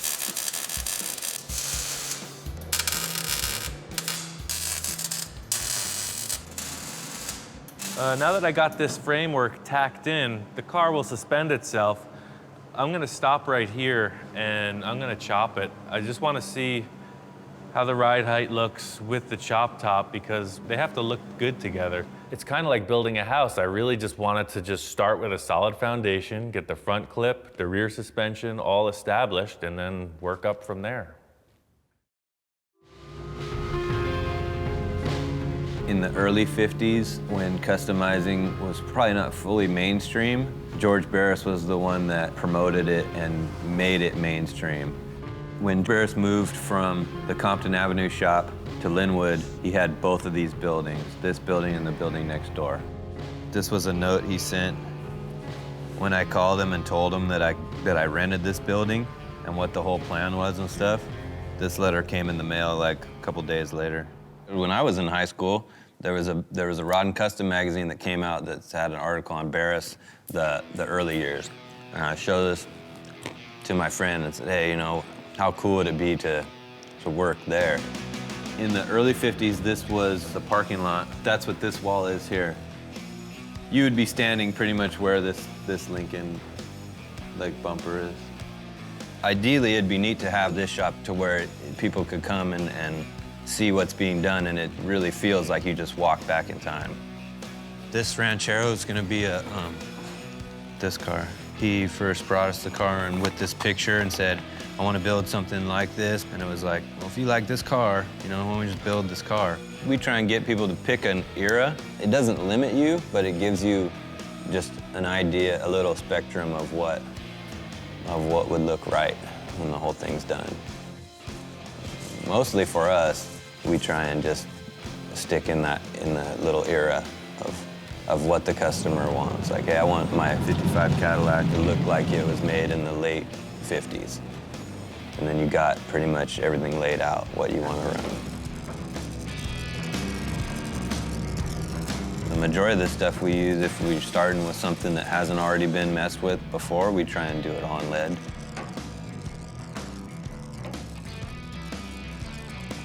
We don't have a lot of modern tools and stuff. So we thought, well, there's kind of our niche right there. It would be neat to have only old stuff, you know, to use all old tools that are twice as old as you are. But I like to do as much acetylene welding and stuff as I can. It's neat having that kind of stuff around. Like, it just feels comfortable. It feels like it's done this job before. All I gotta do is keep doing it, you know? If somebody asks me to chop a car, again, I look at it and I make sure that the top flows. See, that's the most important thing to me, is to flow the top, and you do that right through the rear window. So the whole rear window and everything flows with that roof. So that's important, is the flowing of the top. For some reason, I'm fascinated about this sloping roof line, and maybe I'm all wrong by using cars like this, because I've tried it twice so far, and both were a little exaggerated. But I think if I mellow it out and just don't be so drastic about it, I think it'll be a good look. I'm not doing anything like, oh, 3-inch chop in the back, 2-inch in the front, or whatever. It's not gonna be like that. I'm just gonna cut the roof off and see how it looks. The most challenging part of chopping a top is the glass. You have to build the top around what you're doing with the glass. I didn't like the B-pillar, so I just came up with this idea to tilt the roof back and just refit the whole back window skin. It's kind of that moment of truth. Everything's cut out. I just got to figure out exactly where I want to cut the windshield pillar to tilt this thing down. One of the concerns I have is the trim as it comes through. It follows a nice smooth line. So if I pivot it here, then the trim will come up. Unless I cut it just above the trim line and then just lay the windshield down, pivot it right here, then they'll come up a little bit. I think it's what I'm gonna do. So I decided I wanted to just keep the stock size front and rear window. I don't want any of my cars to look really mellow. I want them to look kind of freaky, kind of different.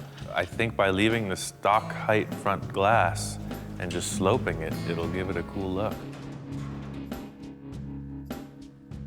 I think I nailed it. I don't know what to say besides that. It's gonna work perfectly. I got it. It's cut, it's down, that's the line. Still kind of developing maybe what this signature flavor might be, but I always want my work to be evolving.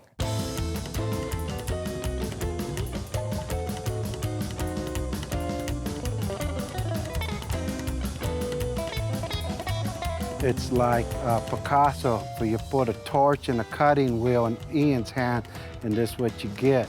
You find a Picasso in the garage, I got a Ian Roussel in my garage.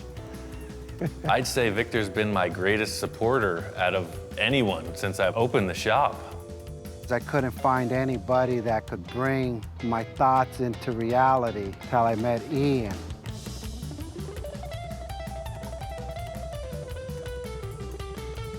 guy is literally one of the greatest artists I've ever met, and I love art. So you could tell by all just things he's done with his hands or what he could come up in his mind with imagination. And more than anything else, the guy is an engineer.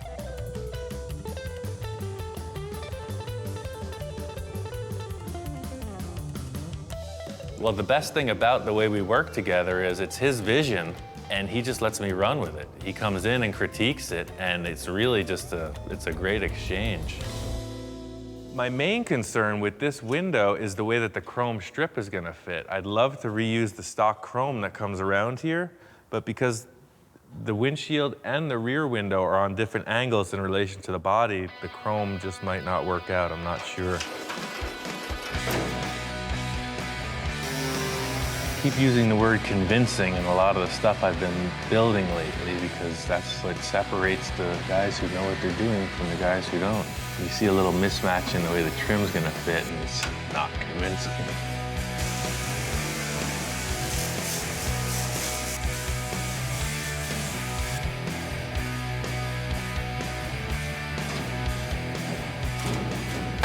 Putting the window back in is the hardest part of the job.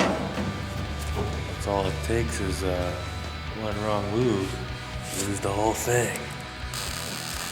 I'm stoked with the way this window fits. I'm just gonna take my time, weld it nice so I don't warp the roof skin. It's on. I mean, we're there. It's just a matter of following through.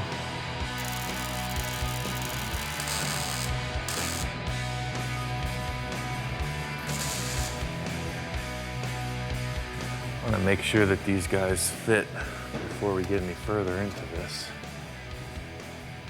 Yeah, that's cool. Just trying to verify whether or not this roof skin distorted with the pillars, but it's cool. It's right on. We got about a month to get this car done for Vegas. I think we got it.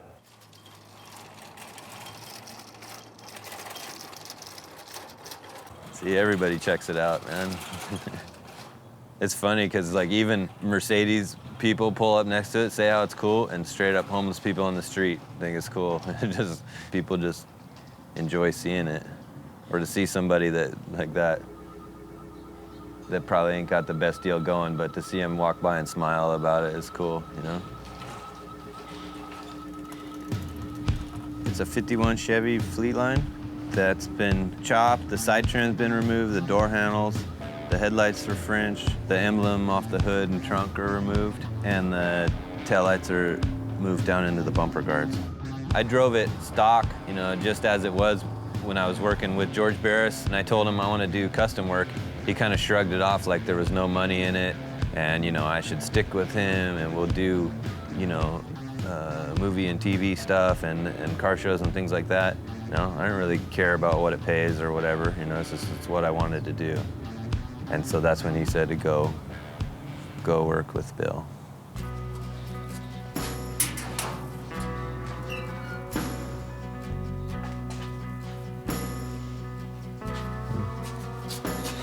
I don't know where he is. I don't know what I want to say about him, really. I mean, he's just like, I don't know. It's hard to explain it, to explain his deal. He does what he likes to do. That's the coolest thing about it. He's got the experience that just is unmatched by anybody. I'm not a teacher. All I do is point out mistakes. Somebody makes a mistake, I know what to do with it. I had to figure out all my mistakes. Nobody helped me with mine. It was like going to college in a way. You know, just the way he works with things, his patience, and he never once yelled at me or got frustrated at me. George would yell, you know, all the time. It was a totally different vibe. We did this car in the afternoons and maybe one day a week when I was working over there. Bill, he had it figured out. After I looked at it a little bit, I knew what to do. I just did it. With the experience and a lot of German talent, it was easy to put together. I don't have a blueprint, I don't have a pencil mark. It all comes out of my head.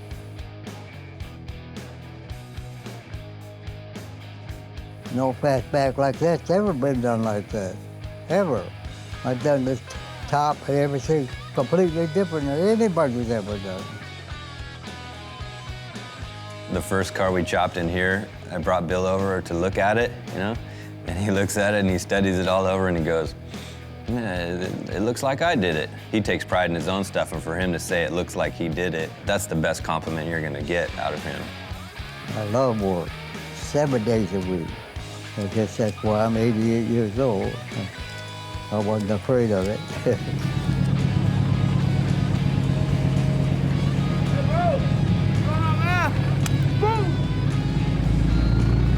He likes this car. I always wanted a fastback, and plus the fact that me and Bill worked on it together, it's like, I wouldn't even want to get rid of it, really. You know? I don't want to use the stock 54 tail lamps. They're just typical. When you look at the car, it identifies it right away. So I had this idea about cutting and rounding the back of the fender so it doesn't stick out. Something about the way the roof line flows, this is bugging me, how it just sticks out like a thing. I don't know. This is so rusty in the rear of it. I'm gonna change the bumper, and I gotta cut this whole portion out anyway. So I'm thinking I'll just hack it off and section this piece of tube in there and just join the fender to it. I think it'll work.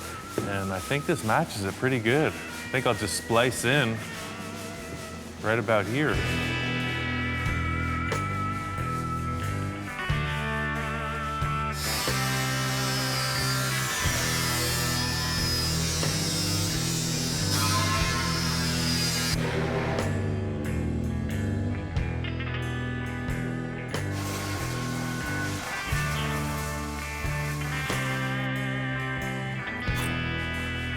I don't even see a reason to take the rest of the tube off. I was thinking about cutting it in half, but why?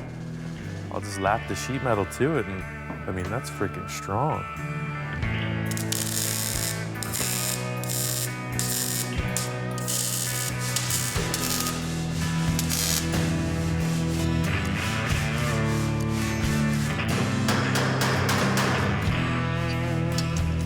Kind of weird to put a big tube in the quarter panel of the car, but it's what I need. It looks great. We're on a strict deadline. I could spend 2 months making a quarter panel.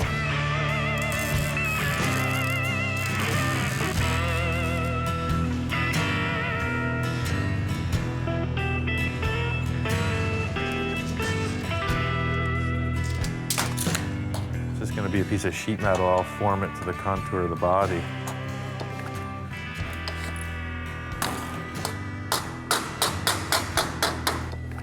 This fender's kind of a funky shape. It's a compound curve in a few different ways. I'm just gonna tack it in place and then hammer it with a dolly. I think it'll follow through fine.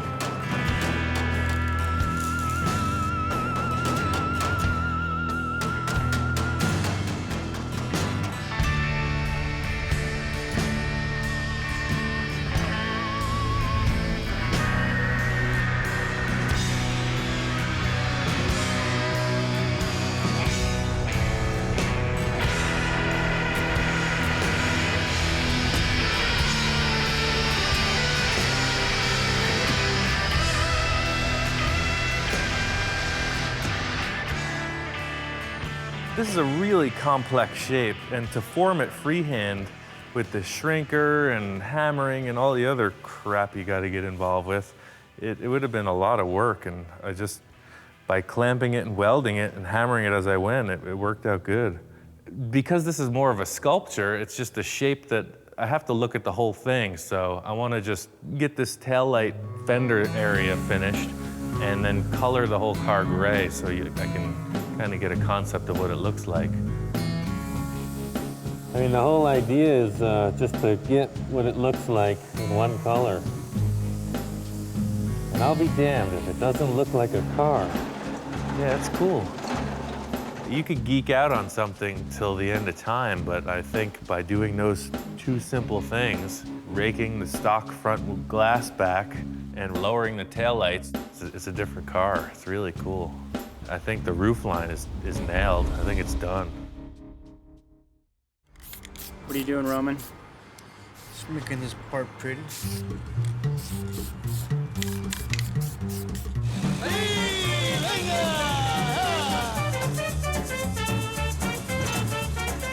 San Fernando. Basically, right now, what we're doing is we're gonna go meet up with the rest of the homies and go to the cruise night every Wednesday down here in the valley. My background with cars, it started off when I was a little kid where I used to live. And like I said, every Friday, you see the Broms just ripping their pipes and with all the nice high-notes and everything, looks nice. That's basically, I got stuck in that little moment. My style would be, most people would consider it Chicano style. I don't like to modify anything at all on my cars. I like to keep it stock. He just came here one day, said he wanted to learn. He's learned some and he's taught me some too. He has different points of views when it comes to cars, and I have mine. We balance each other out. I'm starting to become bilingual, learning Spanglish. I know a couple things about low riding, and in his own respect, he's a badass. He knows what he's doing. I would consider myself a traditionalist, but I'm not stuck to that boundary like, oh, this is what I am, this is what I'm gonna do for the rest of my life. Nah, because if you do that, it gets boring. I like to see new things, try new things, and hear the feedback from people, what they say. If they don't like it, then that's too bad, it's my car. If they like it, well, it's for sale. You never know. The car's so low that it's gonna drag the bumper on stuff, so the closer the bumper is to the body, it'll help it out a little bit with clearance.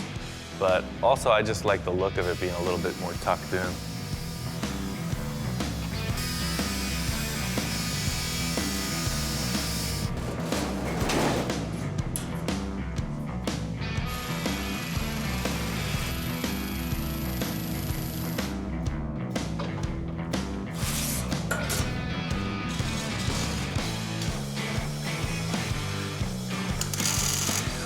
Welded on that rear pan, so I'm just trying to get a placement for the notches for the bumper bracket to come through. I made the pan lower than the brackets just for aesthetics, just so when you look at it, it looks a little bit cleaner.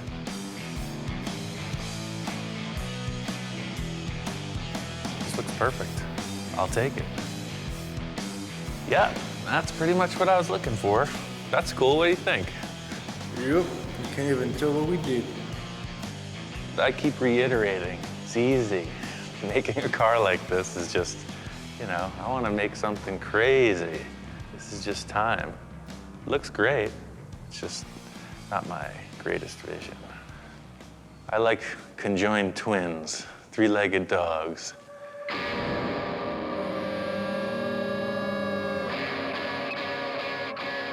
Here it is, a space junkie. 5 years of toil. It's a 1931 Chevy. I call it the Space Junkie. We just won Best of Show at the show here at the Hard Rock. This is more artwork than it is standard car stuff. Something I always wanted to see was just a crazy Hot Wheels kind of freaky car and show car. It's got a sliding sunroof. It's got airbag suspension, 20-inch rims with wood spinners. I mean, nobody's got this. It's its own thing. It's brand new. I built the Space Junkie because I just wanted to go crazy. I wanted to make it a wild thing, that's all. It had no parameters. This dude's leg was fully ripped off. This whole f***ing leg was just hanging off. It was just a bone and like muscles. And Mike was like, hey, there's this cat in the backyard, like it got ran over or something. It's like about to die. I was like, all right, well, let me give it like its last meal, you know? And I grabbed its foot like this and it didn't like squirm or anything. And so before we went to Kansas last year, we cut all the meat and off it and made like a splint out of like stir sticks and taped it all up and made this cone out of like a Taco Bell cup and fully glued it back together. And now she cruises. When I look at a grill or an opening for a grill in a car, what I do is I study it for a while, and then I come up with maybe some rough sketches, and I try to create things that have not been done before. Roman said he had this idea about using multiple bumper guards for the grill teeth. It just seemed like a cool idea. Knowing how to cast aluminum parts, I decided let's go for it. It's pretty cool looking.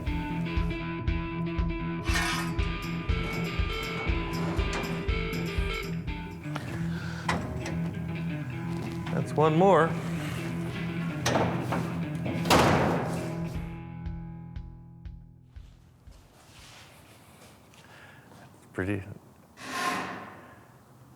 It's pretty weird. Hey, Roman. Oh, brisket's not done yet. Looks like tomater. Nah, tomato was different. We're about 2 weeks out at this point, and there's a ton of stuff to do. I took the rear taillights out, so I want to put them in the rear bumper guards. I found these cool little lenses at the trucker's mart. The problem I was having is they're just sitting there. They needed a way to be retained, held in place. What I came up with was I was thinking, what's super lightweight, aesthetically appropriate?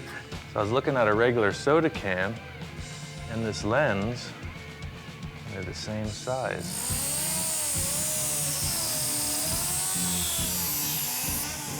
There's no catalog I found that has the part that I need for this. It's a very delicate aluminum stamped shape that would be very hard to recreate otherwise. It's just, why not? Some people have a real problem with it. As of late, in mainstream custom culture car building, those two things, using junk and building cars, are at complete opposite polarities. But none of those guys are gonna have a trim ring like this, I guarantee you. Most of the people who have responded to the work that I do really dig the fact that I just take stuff and manipulate it to achieve my goals. Come on, that's freaking golden. We're about a week out, and I gotta call in all the help I can. It's time to get this thing nailed. We're on our way to the Burbank Airport to pick up Big Bob Gore, or as someone has put it, hardcore Bob Gore. Bob is an eccentric who stalks me on cyberspace, and he's come by the shop a bunch of times and helped me out with my cars. He's a pretty cool dude, so he wanted to come by and help out with this one too.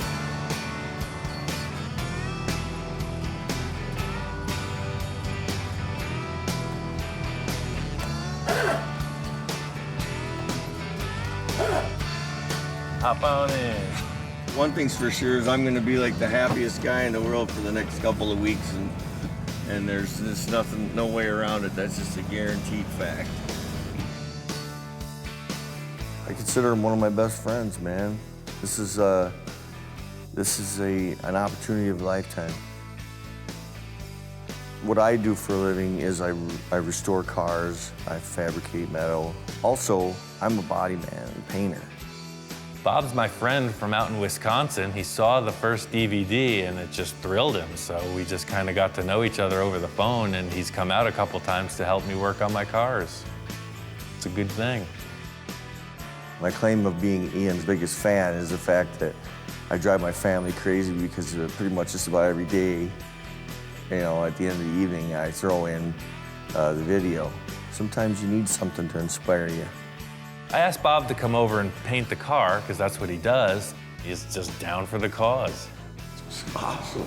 I think you could say it's a lowrider-inspired car, no question. And what I saw with those cars was a lot of simple paint work done, but people just went crazy on the roofs. And I kind of dig it. It's like wearing a fancy hat or something. The idea of having a finished roof on a car that was in primer doesn't work for me. I think it's the wrong choice because it's almost like wearing one shoe on one foot and going barefoot on the other. Michelangelo painted the Sistine Chapel.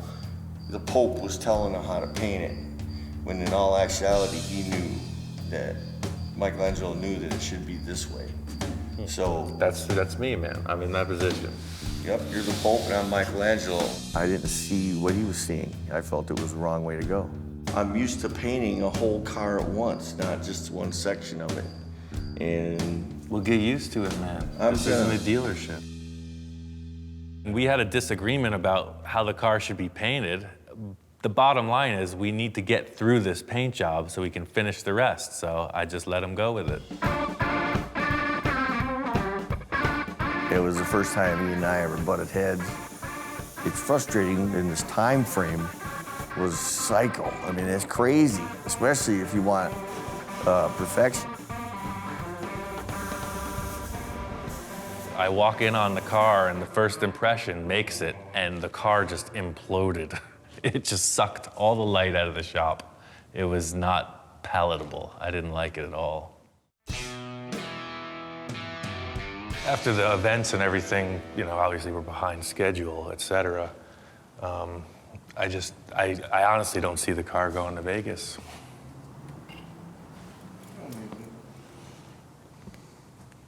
No, I mean, we're not going to take it. Oh. It's going to take a lot more time to finish everything. It just is what it is. To show an unfinished piece at the car show of this caliber, there's a lot of pressure on it, you know? We're trying to do something cool where it's a really finished, nice thing, and it can't happen in 2 or 3 more days. Okay. And what I was trying to do, I think I made statements from the start of this, has been kind of pigeonholed for these rusty, sloppy cars, because I built a couple and they're super fun.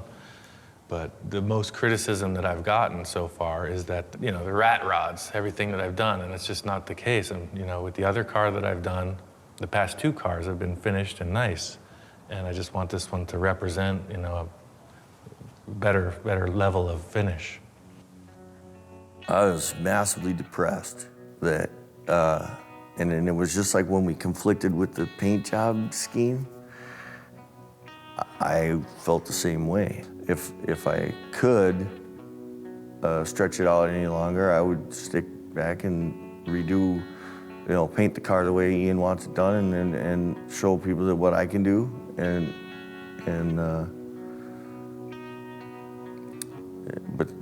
but we couldn't.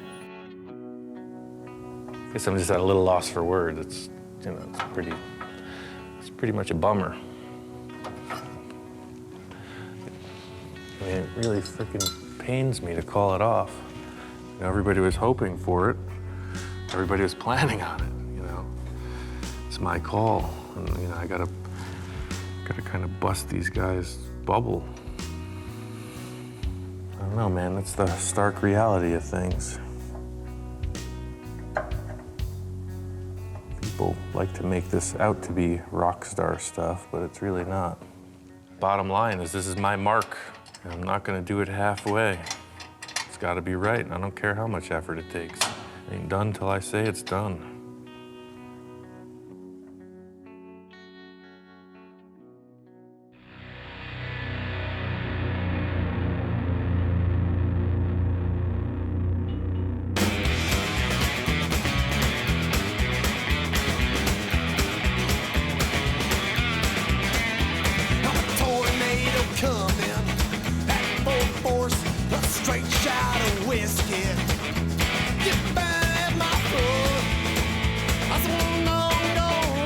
We got everything done on the car I wanted to. Paint looks good. We put the upholstery in and just took it up to this show in Ventura. It's finished. I'm your foe. When you bring me sorrow, you bring me pain. Baby, baby. We made it. We motored out on the freeway and it's all good. Made it here and the show's on.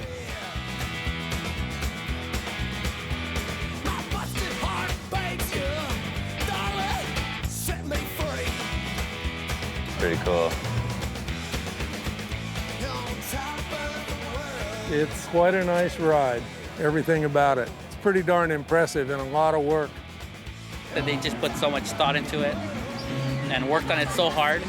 So each custom has a personality, which is your own.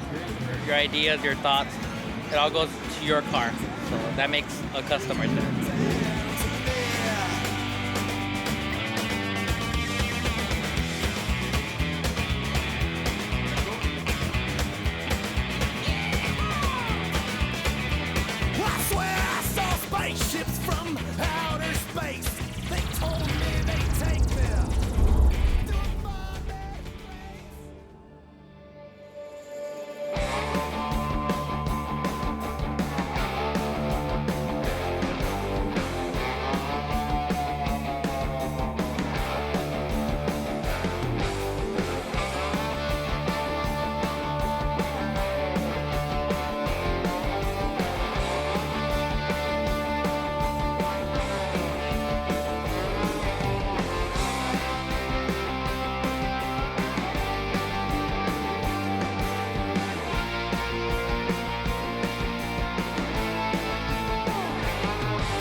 Now on this special episode of Full Custom Garage, Master Metalman Ian Roussel goes back in time. We're gonna go traditional on this, or at least as traditional as I can muster. Created in 2005, this film captures the rebirth of custom culture and features a classic build by Ian Roussel. My favorite thing is that you can take something that people will recognize and just warp it into something that they don't recognize. Also featuring a creative cast of characters. I can just keep learning. That's why I hang out with Ian, because he's just a maniac when it comes to this metal work. Plus the Burbank Choppers Car Club and many more. It's like a time machine in a lot of ways. Full Custom Garage presents Back from the Dead.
If this was 1955, the kids back then couldn't afford a $10,000 paint job just like we can't now, you know? We just primer it and we want to drive it, man. We're just going to go out there and burn up the streets and hang out with our friends and, you know, pick up some girls or whatever, you know? It's hot rodding. It's absolutely an affliction, you know. It's like drugs. It's absolutely like drugs. It's probably sometimes more expensive than drugs. I think it's outside the law. I think it's above the law. Just got respect. We did it kind of as a punk rock thing, you know, the attitude against the norm.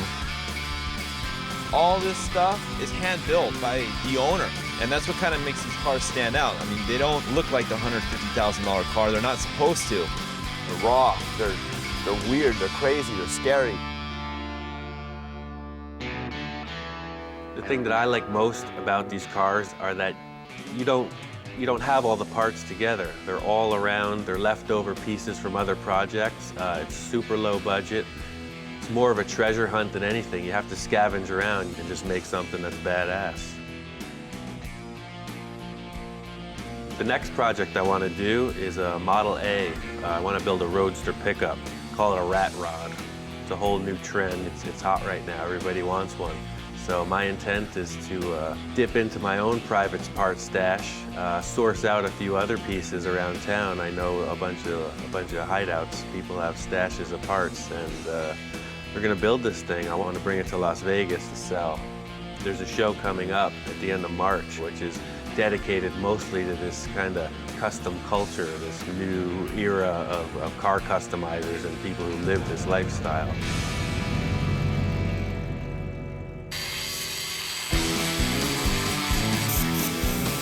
The most important thing for me was to lay down the line of the car, and I want it to be utterly low. I want it to be so low it was almost undrivable, because I think that looks the best. So I just stepped the chassis way up in the back. The rear end, a lot of people run a buggy spring. I didn't have one, so I took these coil springs and made the chassis to fit that. The most important thing for me was to take all the pieces and get a rolling chassis and make it ready for all the body and the aesthetic parts. I guess for me, fabricating is just sculpting. That's all it is. An artist sculpts in clay or wood or whatever. I sculpt in metal. How would you describe the spider car? I built that car for Viva last year. If I was a cartoon character, I'd be a supervillain, and that would be my car. I think some people might have a problem with it because it's not traditional. It's made of all old parts, but it doesn't fit the mold. It's not what a guy would drive in 1955 in high school.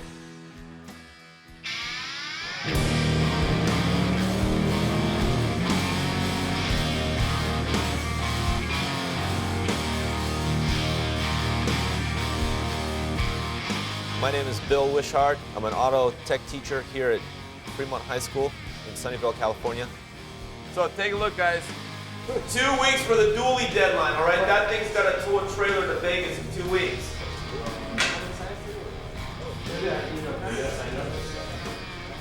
Okay. There.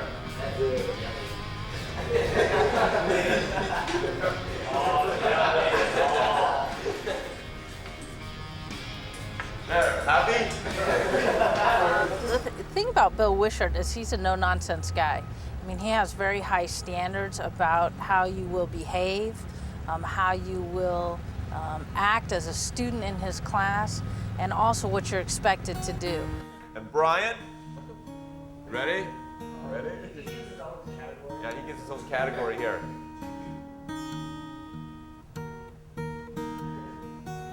Okay, so you get to wire the whole front of the truck. You guys ready? Yeah. All right, let's do it. Got in an accident over the summer and the work truck got smashed, so I've been out of a truck. So the kids, you know, have been able to put this whole truck back together, and it's going to Las Vegas in a couple weeks. We're having a big car show and band event called Viva Las Vegas. You know, they have enough pride that, you know, if I give them a project like this Chevy truck that we're building, you know, they'll be stoked if it made it clear to Las Vegas and back, you know, because they made it happen. That's probably what started it, just this class. If I didn't have this class, I wouldn't be in the cars. I wouldn't be this far. I wouldn't have this car. This is a 1954 Chevy, 210 sedan. And when I bought it off my friend for $800, brought it here and basically tore the whole thing apart. Put the engine in, new rear axle, new tires, just basically the whole thing. I was sitting in some guy's backyard for like 20 years. I'm hoping to take it to Vegas. I don't know if it can make it.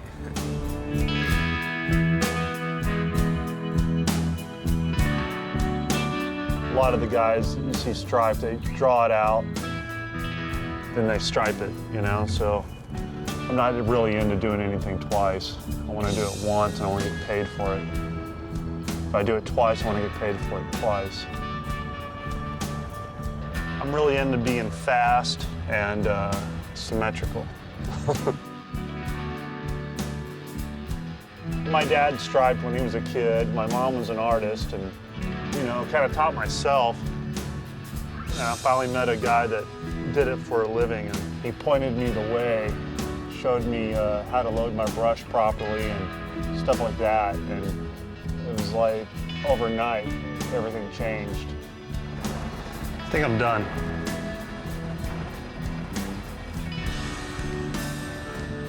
I'm just, you know, I've got to meet all these other people that know how to do everything else that, you know, so I can just keep learning, you know. That's why I hang out with Ian, because he sees stuff that I don't see, because he's an artist like no other. I mean, he's just a maniac when it comes to this metal work. Set up a couple of these gussets. We're gonna run it along the entire length of the arm here. The most important thing to me right now is to make sure that these things don't break. A lot of them have been sitting around for 30, 40, 50 years, not being used. I don't know how strong they are. My first idea was to make sure they were strong. As soon as I did that, I realized it has to look good. And I want it to look good and old, like it might have happened back in the day. I hope somebody with a lot of money really likes it. It's a fine pair of headers. I'm gonna ruin them by cutting them apart and putting some silly contraption on that I create.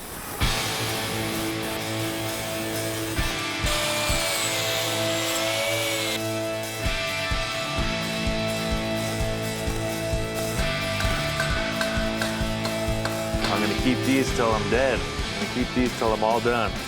So Maybe I'll put a little bit of me into this and hopefully it'll stay there. Whoever wants the car can just unbolt them, but I don't think anyone that's traditional would really love what's going on here right now. I think they'd be a little bit upset. Friend Scratch came over and painted my bus. I want to check out what he did. I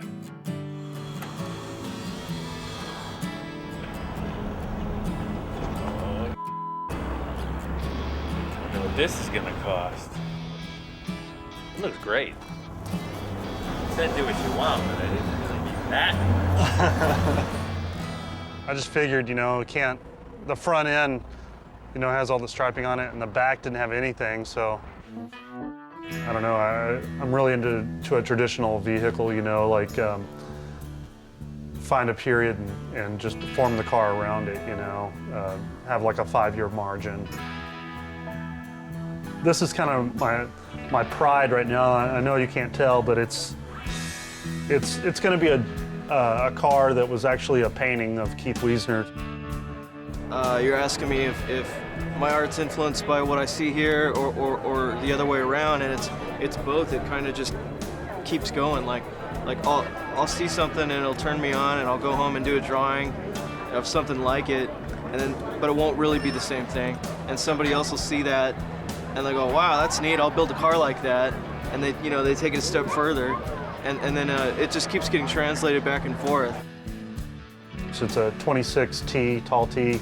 I chopped it 12 inches, shortened it 4.5, and put a Model A cowl on it.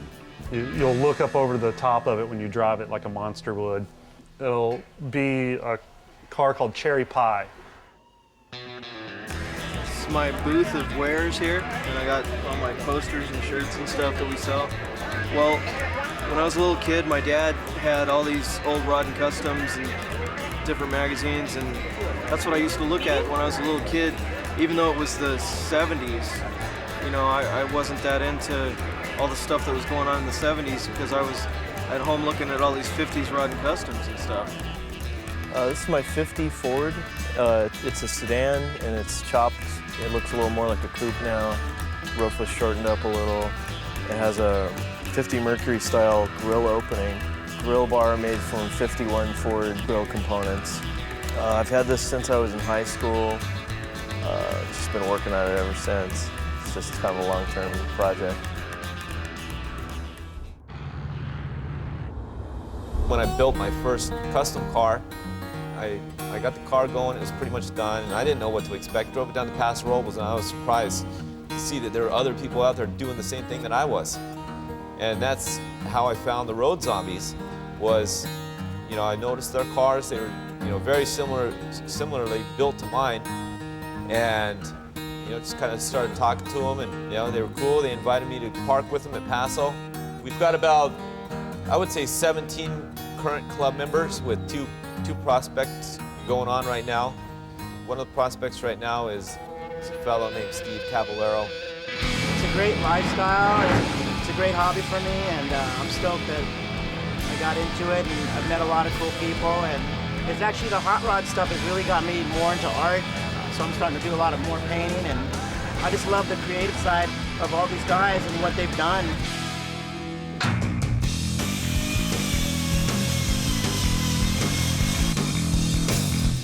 I really love this idea of just spot welding, make it look more like rivets, so I'm going to do all the arms like that, just about an inch apart, just big, nasty welds that look like rivets. Big rivets makes me think of tanks, planes, military stuff, super industrial, so I'm going to make it look that way.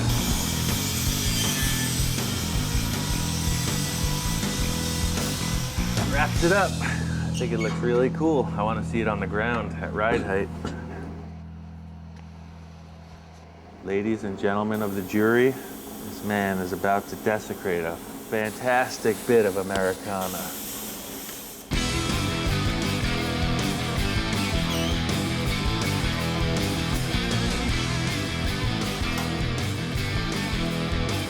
I tend to get carried away cartoony. That's a little bit out there, but I think it's okay.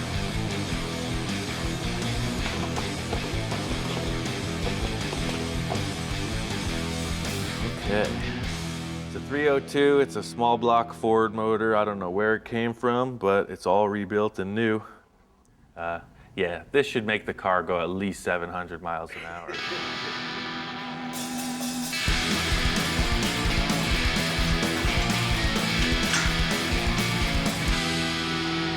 All I want to do is make this car and go to Vegas. My whole life right now revolves around this deadline. It has to be done. Our whole goal as a car club is all of our cars, you know, we just want them to be dead nuts on, you know, as far as they want to be, it wants to be a time machine. None of these cars are by accident, you know, and I think it's all by design. I immerse myself in it. I'm sitting reading catalogs from the 60s all day, you know, I'm just, and magazines, and you just fill your brain with it, you know, and then ultimately it's a no-brainer because you think, what am I going to do about valve covers on this? And you go, I've got this idea in my head, I've seen this, it's real neat, you know, drag guys were doing it. That's the same for everybody in this club. Vern, if he's building a 40 style Lakes car. It's what I was looking for years. I wanted a 34 three-window that I could hot rod, that I could chop, I could turn it into a hot rod. These are Edmunds heads, high compression heads from late 40s, early 50s. Beehive oil cleaner, an old hot rod accessory item. These are electro-line headlights, pretty rare headlights there I found at a swap meet. I got gauges on the firewall. It's got 4 chrome Strombergs, sharp intake. This is a deck lid I had louvered by Eric Vaughn. There's a lot of people, old timers, that, you know, that's who I value their opinion of. You know, a guy look at the car and go, wow, that looks like it was on the lakes back in '47.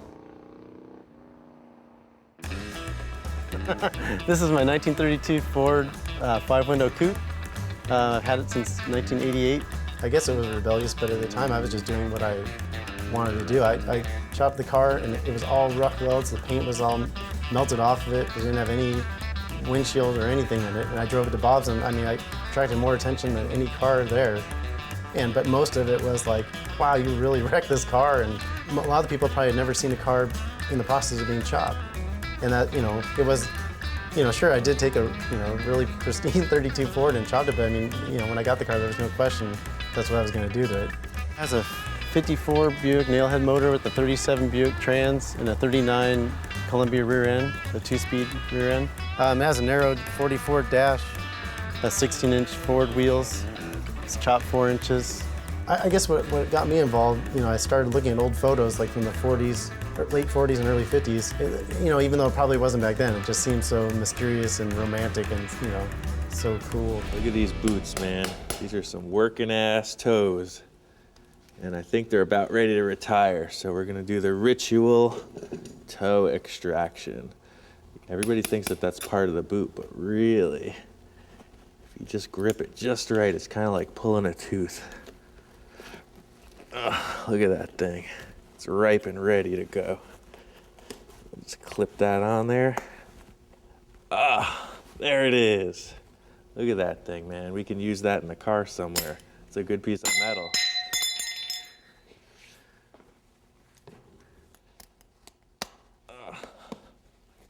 Yeah, look at that. There's a sock in there.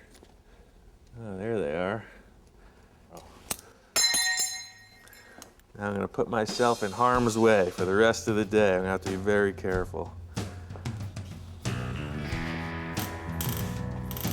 The easiest way to put sheet metal in is just in flat plates, but obviously the floor isn't flat. So what I'm doing is establishing a whole series of triangles. So it's kind of not origami, but it's something like that.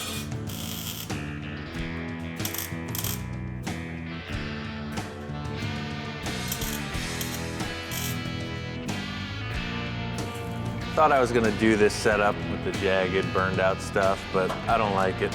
I'm gonna put it something a little bit more conservative. So I'm gonna start by making a square tube frame that surrounds this license plate.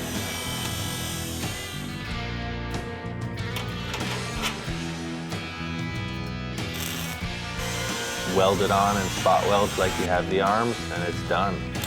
Clean, and it looks good. Yeah, this is sweet. It's clean. It's right. It's not my greatest vision, but it's right for this. How would you describe the Dune buggy chick car?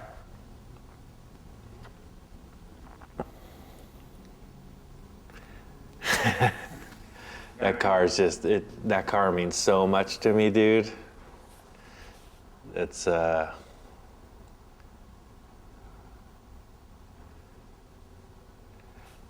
car is, it's my favorite car. It's the best car I ever built. It's my favorite car in the whole world. I didn't expect that question. My ex-best friend, ex-girlfriend, she was a super rad artist, painter, sculptor. She said, well, why don't we make a flying dune buggy? I said, what? Yeah, like if Amelia Earhart met Tank Girl, and they got together and made a dune buggy, this is what it would be. A lot of workmanship, a lot of skill, but you know, it ain't cool. It just isn't. My father was working in this building doing construction. He got friendly with the janitor, and the janitor would give him cases of toilet paper and tampons, because that's, you know, all he could hook him up with. He was a janitor. So we always had all these boxes of tampons around, and I had to make these huge fiberglass shapes, and I didn't have enough material. So I mocked it up with some paper mache on the outside, and I took the tampons and threw them in the fiberglass. And they sucked full of this stuff, and I just laid them on. So it's kind of funny that it's a chick car, and it's made out of tampons, the whole rear end. Now this is a really big pizza box. Always order the extra large if you have to make any templates for a pickup truck bed.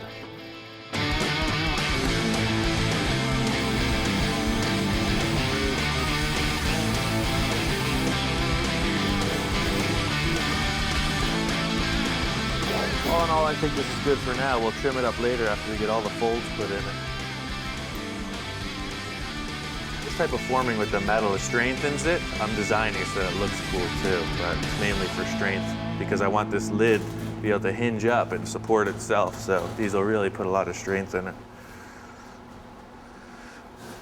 I guess again, back to the my car, their car thing. My car would have this.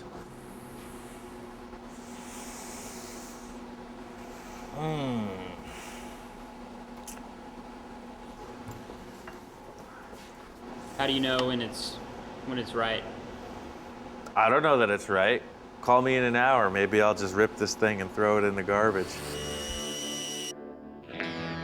This window frame, I made it from an original '39 Auburn windshield. I modified it to fit this car. I want to use these two cool old gauges. I don't know where they came from, but got oil pressure and water temperature. I don't know what this ashtray is from, but it's pretty cool looking.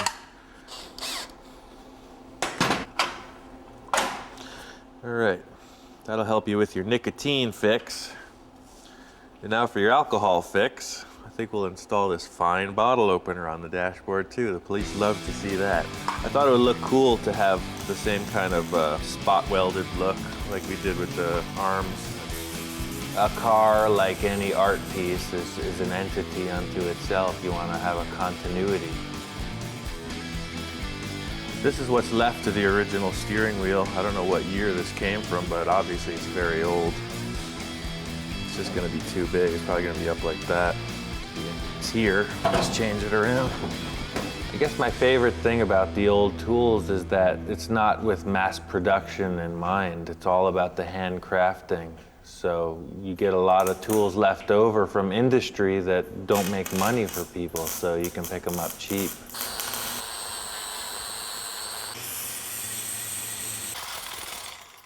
At first, I set up the steering column. I hooked up the original steering wheel, and it was too big. It didn't fit, so I just made a new hoop and made a smaller wheel.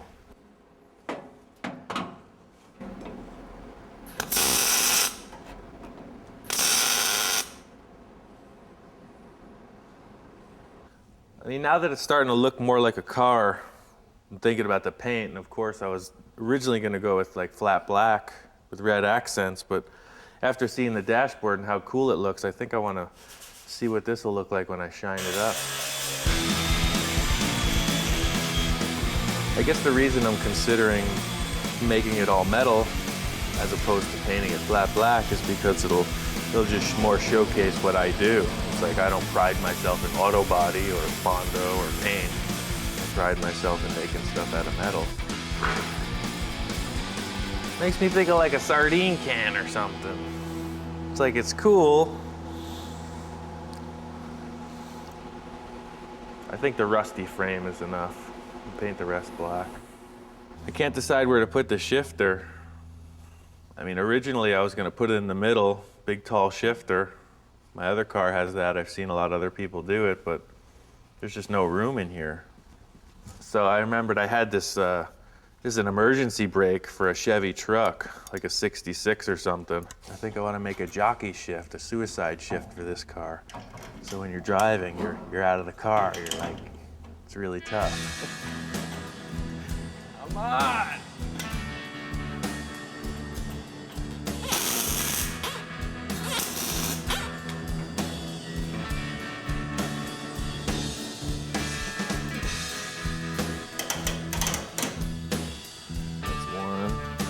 Two, drive, neutral, reverse, park.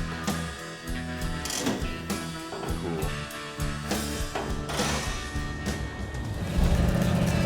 If we pick a certain era of a hot rod or a custom and the time frame of when that car might have been built, and then we just basically adhere to that year or group of years and build the car within those parameters. My name's John Fisher, and been a chopper member for the full life of the club.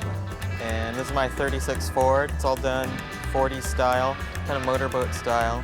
It's been chopped, 40 Ford fenders, and the taillights have been changed, and now they've been blended into the tail guards. And everything's been shaved. It was my initial design, and I kind of researched it. It has a 50 Ford Deluxe steering wheel. You know, it would be in primer, but I've kind of gone beyond primer and finally painted it. And I don't know, it just kind of snowballed. It was hard to stop doing stuff to it.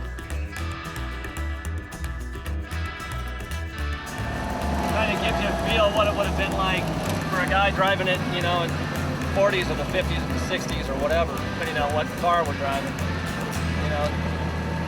You know, it's like a time machine in a lot of ways, I think. We had these guys on here. I'm gonna save them maybe for one of my own cars, but we're gonna go traditional on this, or at least as traditional as I can muster. A lot of people talk about Ed Roth. They love his style, his aesthetic style, and he does stuff that nobody even understands, or he did stuff that nobody understands. So that's what I want to do. People understand this. They can relate. Hopefully they'll pay a lot of money for it so I can do what I really want.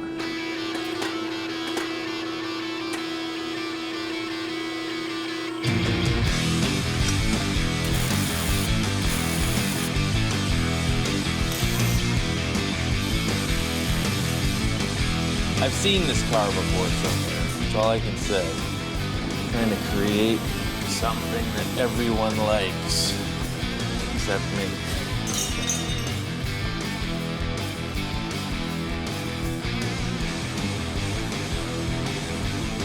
I think it's so done, just like that. Yeah, I decided that these things suck. Change it.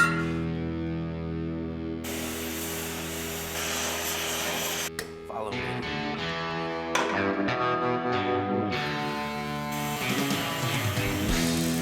I think aspiring to a traditional build absolutely holds me back. I like the look of it, but I'm not concerned with the year, make, manufacturer. I'm just looking for an aesthetic. And that's what I love about this kind of approach, is that you're not really bound by a $1 million paint job. You can change it every week if you want, and it still looks rad. I'm just gonna start painting it. It's gonna evolve into something fantastic. I thought it would look really cool if we left rust in a lot of spots and just put the only gloss paint on the whole car, which is high gloss clear, to just showcase all the old metal. I think that'll look really badass.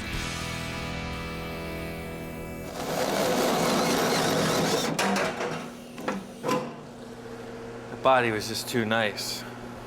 I just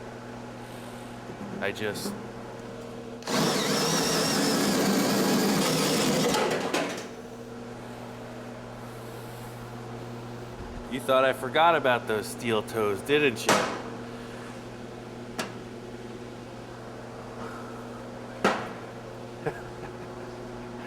I didn't have a vent for it, you know? You need a little ventilation in there. I think they're perfect. I just knew it would come to me. I knew those toes were gonna be worth something, man. They were too cool to just throw out. My favorite thing is that you can take something that people will recognize and just warp it into something that they don't recognize. That's my super project back there. Probably like in a year or so, I'm gonna start on that. It's a 50 Olds. It's my 55. I had that up and running about probably 8 years ago now.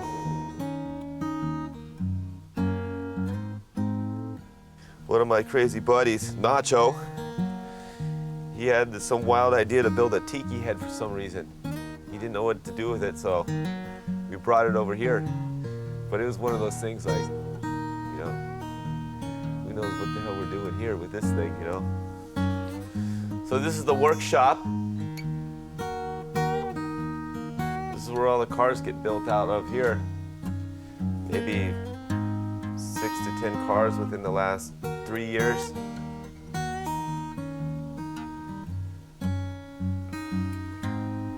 This is where you built this car? Yeah, this is where I built this car.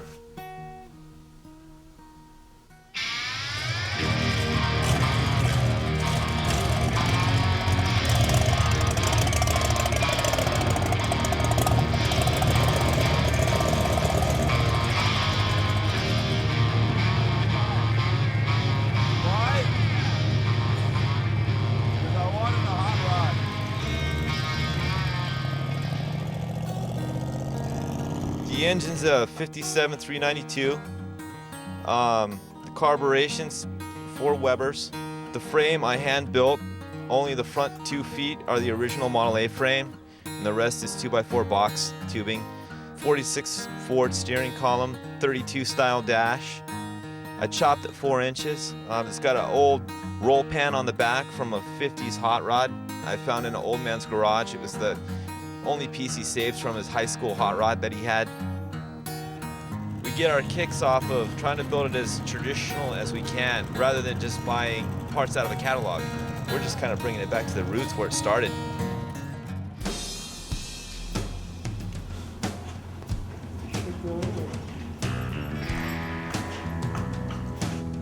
Like an expectant father.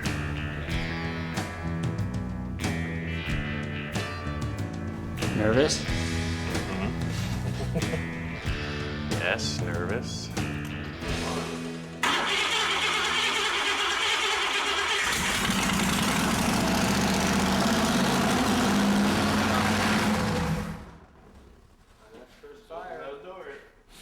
Somebody squirted oil down the cylinder wall. Oh yeah, I filled it with oil. It's the sweet smell of success. I think the artist's struggle is finding out how he wants to express himself, so one day it was black, the next day it was silver, that's all I can say. I was moved to sand the entire car, just to see, and I think I like this. I finished off the tailgate here, just took the remaining piece from this after I cut it, welded it across here, and just put a little bar on the back for a handle. I got some hinges that were just laying around, and put them in there. Put some reinforcements and then just sprayed it with undercoat. I'm gonna spray a clear with a little gold flake in it, so it's just a little more dramatic when the sun's on it.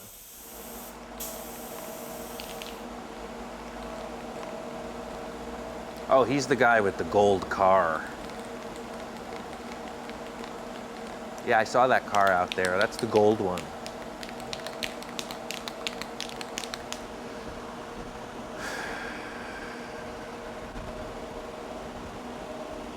You gotta go.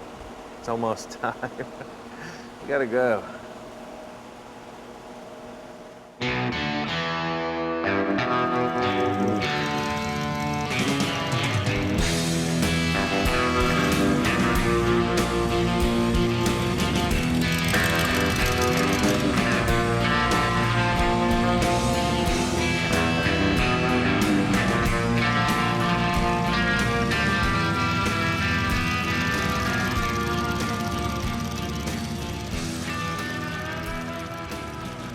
After it was gold, I was horrified, so I sprayed it black in an effort to just make it fit. It looked like Liberace. It was so wrong.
The car club, the Shifters from Southern California, throw a car show every year.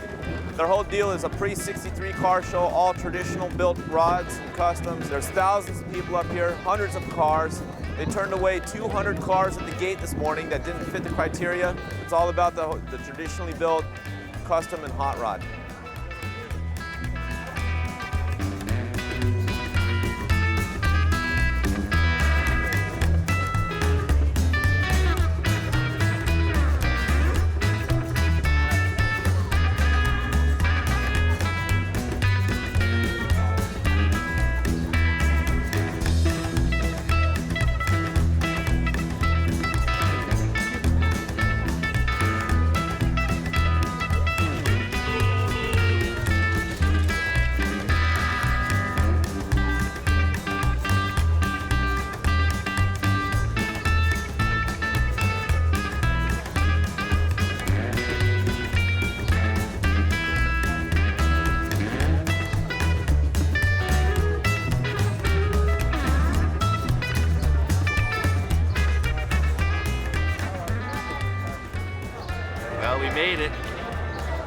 We pulled in last night, and this place was already packed. I couldn't believe it.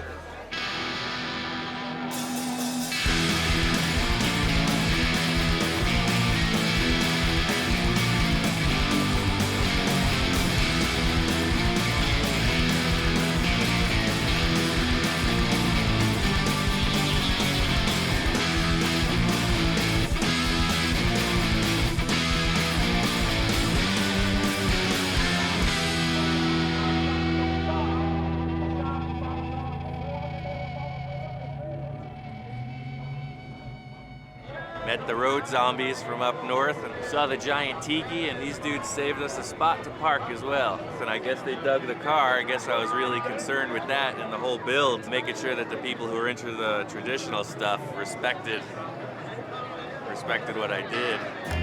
I think Ian's car is real awesome. You know, personally, I'm into the more traditional style cars, and his car is definitely along the lines of very traditional, the way it looks. Very artsy. He's done a lot of classy artwork with it as far as his welding and stuff like that, which is cool. You know, he's personalized it. I was noticing the tie rod ends, how all the welds and stuff, all this like kind of little spot welds. It's cool. It looks like it came out pretty awesome. And and there's just thousands of people here right now that want to be involved. If every car looked the same here, I guess it would be pretty boring. So there's a smattering of all different types of cars. Painted cars, primer cars, rusted cars. I'm not going to pick apart someone's car. I'm just going to build my car the way I want to build it. There's people here that don't have a car, but they're going to have a car next year because they go, that's looks fun to me. So I'm going to go search out and buy a car and start working on it. You know, it's all about fun. There's no attitude here, you know, with us or any of these other people. Everyone's here for a good time. You kind of come here by yourself and you leave with 20 new friends. It's really cool.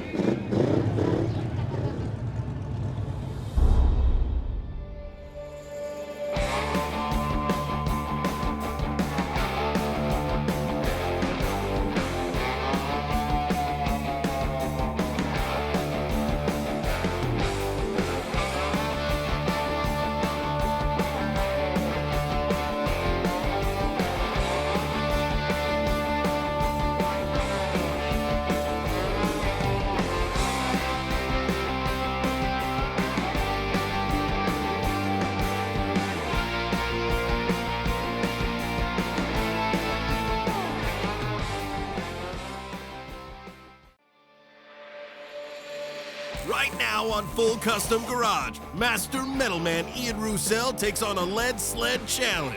A while back, I had this crazy idea. I wanted to take this old Packard and convert it into a lead sled for my friend Tom. Oh, man. It came out pretty cool, and then Victor saw it. I said, hey, Ian, you think Tom will ever sell the car? And he said, you kidding? But with a little wheeling and dealing, Victor made it happen. Surprise, I got the Packard.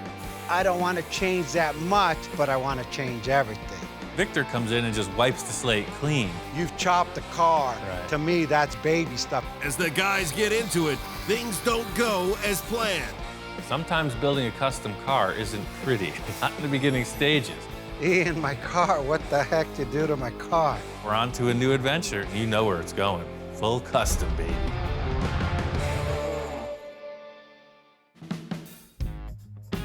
Victor wanted me to come over, some kind of consultation. I'm walking down the driveway, and the Packard's already there. Surprise! Yeah, right. It's been a while since I saw this car. How'd you pry this out of Tom's hands? I said, hey, Tom, you want to sell it? No. And just like everything else, I made him an offer he couldn't refuse. When I first seen the Packard, I said, hey, that's a Packard? This thing could look just as nice as any Merc. So the whole thing with this car is I thought it was a great looking vehicle. I mean, what do you want to do with it? I don't know. I just got the car. My goal is to let it compete with a Mercury. This I want to be the new lead sled. So that's a Merc eater right there. If it's done right, we could give the Merc a run for its money all day long. First sentence in the conversation, Victor says, this is going to be the Merc killer. I'm thinking about his last Merc we did, and he cut the roof off it. And I'm like, oh man, we're not cutting the roof off of this Packard. Whatever you're thinking, all I ask is don't mess with the roof line. That's my favorite, that's my pride in the whole project. Yeah, no, I love the way the chop came out. It's perfect. The rest of the lines, we could do a minor adjustment on it. I've seen your minor adjustments before. Well, you know that, but it's gotta be crazy. Victor and I have built a lot of cars together. He likes to go from top to bottom with all his builds, so who knows what could happen with this one. You know, I'm into the crazy stuff, man. I always thought we could go way further with this, and the chop was a good starting point. The whole drivetrain has to be replaced to something modern, right. So let's see what we could come up with, you know, kick it around. Victor's kind of vague. All I'm getting out of him is that he wants this thing to be a driver like the rest of his fleet. They're all road-worthy vehicles, and that's where this Packard's lacking. I want to have this thing on the freeway doing 70 miles an hour with no problem. Sure. So where do we start? Most straightforward ways is just get maybe a mid-70s Camaro or GM front subframe. That gives you the disc brakes, the power steering, and the mounts for a V8 engine. From what I could see, to make this thing a perfect driver is just put a modern front suspension clip under the hood, put in a new engine, and this thing's a runner. It's good to see that this car is going to get taken one step further. It's a great looking machine. I think whatever you add to it's really going to make a big difference. I don't want to change that much, but I want to change everything. right? I mean, hey, I know, if yeah, I build a can't whole new car, utilize your sure. ability, you've chopped the car. Right. To me, that's baby stuff. We're going into full body remodification. We're having a simple, or so I thought, simple conversation about putting a front clip under this thing, and then Victor's walking around the car. He's talking about adding this, doing that. Fortunately, he's not talking about the top, but he's talking about everything else. We just want to bring out them bulges, and we want to bring out the lines, and we want to layer on the ground. Whenever I'm around Ian, the lights turn on and all of this stuff comes out of my head on ideas. I mean, on the spot, it's like the switch is on. So we're talking about this Packard, and he's saying Merc killer. It's gotta be better than the Merc, yada, yada, yada. So he pulls out his black Merc, the Misfit. We built that a few years ago. It's a great looking car. He's looking to take it out with the styling of this Packard. I'll be darned if that doesn't look better than this, because you know every project we've done has always been over the top. I see the Packard being a Merc eater, and that people are going to be buying up Packards throughout the United States. So if you have any money, start buying Packards. So all we need to do is make something look better than your Mercury. No problem. But I spent a lot of time underneath that Merc. That's the thing. I know what's underneath the car, and it's really clean. It's a total freeway machine. There's two different classes in a car show. There's mild custom and full custom. That's what I do. This car left the shop as a mild custom. Somehow it found its way into Victor's hands, and you know where it's going. Full custom, baby. It's time to take it all the way. I'm totally into it. Let's do it.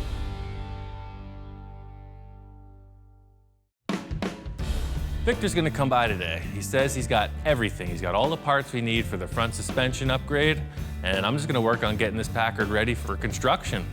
This is like deja vu, like I'm viewing it all over again. It's amazing. The cool part about this project is the greasy, nasty part is done. Victor has a team of guys at his place, and they took out the engine and trans. He's got all the front sheet metal unbolted, and he's already talking about donor vehicles, so I think he's got everything pretty much sorted out.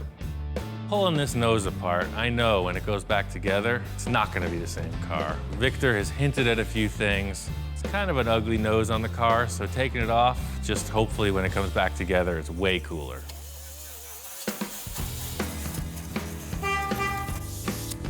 Check it out, I got your clip.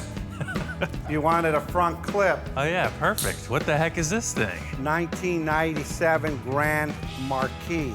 I know I went a little nuts just instead of just cutting the clip off. Right. I cut the rest of the car off. Yeah. You forgot to tell him to stop cutting. That's the problem. Kind of surprised that he drove this thing over, all in all, but you could see it's a driving vehicle. I mean, the thing runs bitchin', the horn works, and you gotta take this thing for a drive. It's so smooth. I'm trying to laugh it off, like, all right, yeah, I can't wait to cut this thing apart. And Victor's like, no, man, you gotta drive it. This car is smooth.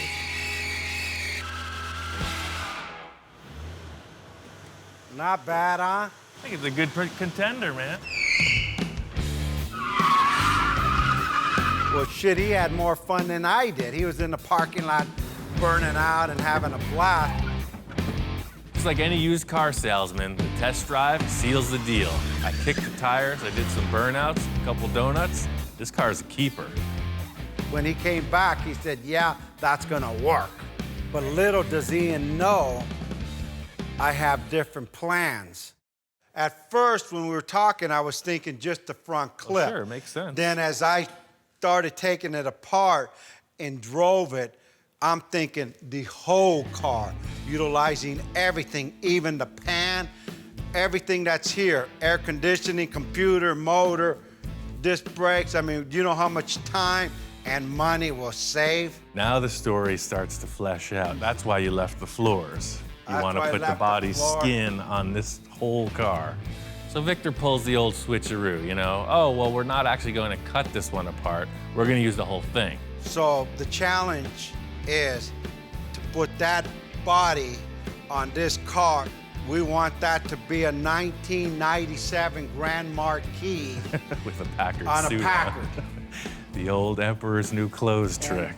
Bottom line is Victor wants to do a body swap. He wants to cut the top of the Packard body off of the floor pan and put it onto this floor pan from the Grand Marquis. You want to leave this dashboard and everything. We're gonna leave the dashboard because we're Gonna do the fiberglass coming down into it and just modify what's existing. It's all gonna get reworked to 50s futuristic instrument panel. Don't ask me what that means, but it sounds damn good. It's a great concept, but they're two way different cars. And I just want to put them side by side to see how it's going to line up. The wheelbase is definitely off. Did you even measure this? It looks like the proportions are pretty far off. What's the deal? You guys did some preliminary? My thumb, I looked at it like this and like this. No, I'm kidding. We got some measurement. Don't get me wrong, there's a couple inches here and there that need adjusting, but it's pretty close. It's really close. I could see they're less than a foot apart. I know Victor is well thought through in all of his processes, but when we put them together, you can clearly see there's some issues, and I'm like, hey man, did you measure this? Did you take the time to really think this through? I said, well, kind of. And you know me, I'm always ambitious. You know what, my thing is I just see with my eyes. Mechanical stuff, I don't give a shit about you. That's your issue. My thing is that this to go onto that. How, I don't know. That's why I brought it here. I see. Probably my greatest fault to date is to tell you, you know what? No problem. We could do this, no sweat. Victor was just saying, this is gonna happen. He thought about it enough to know that I could pull it off. I guess that's all he needs. Another walk in the park, as usual. You said this was gonna be an easy one. For step one, if we achieve this, wait until you see what's coming next. Perfect. It looks like it's gonna be close. Victor left it up to me, and the only way to tell is to cut it all apart.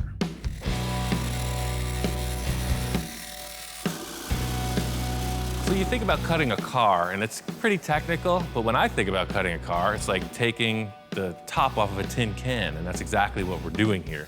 You have this shape, and you have a lid. It doesn't even know it's a lid. We're gonna make it one and take it right off. Main thing I was excited about at the start of this project is a lot of the hard work is done. The whole demo of this Grand Marquis is done. Body's off, the Packard's pretty much stripped out. The big question is, will they fit together? Hey, that's my seat. Passenger side, thank you.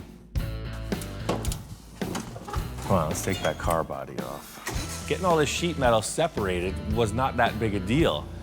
So the harder part of it with the Packard is gonna be lifting this body so it doesn't distort.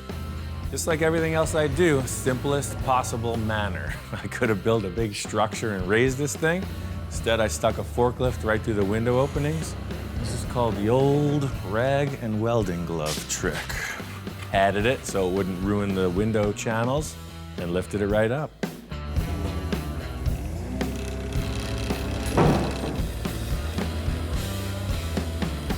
That there is the symbol of a nice, strong chop top. Nothing deformed. The guy who built this knew what he was doing. Well, that being said, that sucker is out that door forever. Away with you. Pretty simple. Lift up that body and get rid of the trash. We got something better coming in. Done all you could up until this point, but it just wasn't good enough. I think the biggest challenge here is about 50 years difference in technology. You got two giant metal shapes from completely different generations. That's the challenge. It's like stacking blocks. I'm gonna put this car on that car and see where they clash. Oh yeah, and that's how the tires are supposed to sit. The back laid down perfect. The best thing I was satisfied with was how this car just kind of bottomed out. No scratchy noises, no weirdness. It just clunked right on the floor. The back looks perfect. This is exactly what Victor's looking for. That is a huge problem. The thing is, the back went in so perfectly, I was focusing on that. I had to come around to the front of the car and I could see the reason it's still up in the air. You got major issues in the A-pillar and the dashboard area. He wants to keep the dashboard stock, cut off as much as possible without affecting any more of the structure of the donor chassis. And I really need all of this in here. I already compromised the structure of one. I'm not gonna do it to both. What's happening is the Packard's a triangle coming up into the window areas, and the Grand Marquis is a box. It's parallel, straight up and down, versus triangle. As you bring it down, it ain't gonna work. Definitely hit a major snag in our grand scheme. Just as I'm trying to figure out my plan of attack, Victor walks in. Hey, how you doing, man? You did it, huh? I done did it. I have some bad news for you, though. Your call on this frame is perfect width-wise. Tires tuck. It still can go right to the ground. Okay, good. The issue I ran into is the dashboard and the wheelbase. Ian pointed out to me, hey, the dash doesn't fit in the car. Off the record, and don't tape this, it wasn't gonna fit, and I knew it, but I had to challenge this guy. Everybody that I was talking about what I was doing with all my friends, and they said, that's not gonna work. I said, I know it's not, but Ian will make it work. The whole problem here is not only the issue with the dashboard clearance, but it's also the wheelbase. Well, the wheelbase on the Packard is way out of line. You could see it's gonna need at least, say, a 10-inch stretch if you look at the center of that hub. Okay. So this is kind of what I was thinking. We could kill two birds with one stone. If we cut the chassis and extend it, it looks like maybe a foot. In car terms, a foot extension is pretty significant. So check this out, is what I'm thinking. So I think if we cut off right here, and we can just extend it. It's too generic, just like a ladder frame right there. Simple. But it would solve the issue with the wheelbase in the front fender and the dashboard. As long as you're cool with it, I'd like to cut that chassis and bring it forward. Extend it out, let's go for it and see. So I explained the fix for the front wheelbase and dashboard issue, and then further directed him to the rear, where I was really proud of how well it worked out. I want this thing on the ground. Go underground, go an inch below surface, and then when we go up a half inch, there's no questions, it's on the ground. Victor, you know, he's shaking his head no, because he says it's not low enough. He wants the thing down on the ground. So it's close, but it ain't there yet. That thing gotta smash beer cans. Okay. After the talk with Victor, it was affirmed that we needed to stretch the car a foot. This stretch is going to be very straightforward, simply because we're taking existing pieces and just moving them a little bit apart from each other. Look at that. You can make a limousine out of this thing if you wanted to. The way that they put these frames together from the factory, it's a series of metal shapes that are stacked, and then they're fillet welded all along the joins. I'm accomplishing the same thing with much heavier stock. I have my rectangle tube mimicking the shape of the original frame, and I'm stacking another piece on top of it, doing a fillet weld everywhere I can reach, then drilling through and plug welding the parts that extend past the original join in the frame extension. So it's a series of stacked metal shapes, all reinforcing each other. This thing is done. It's time to get the body on.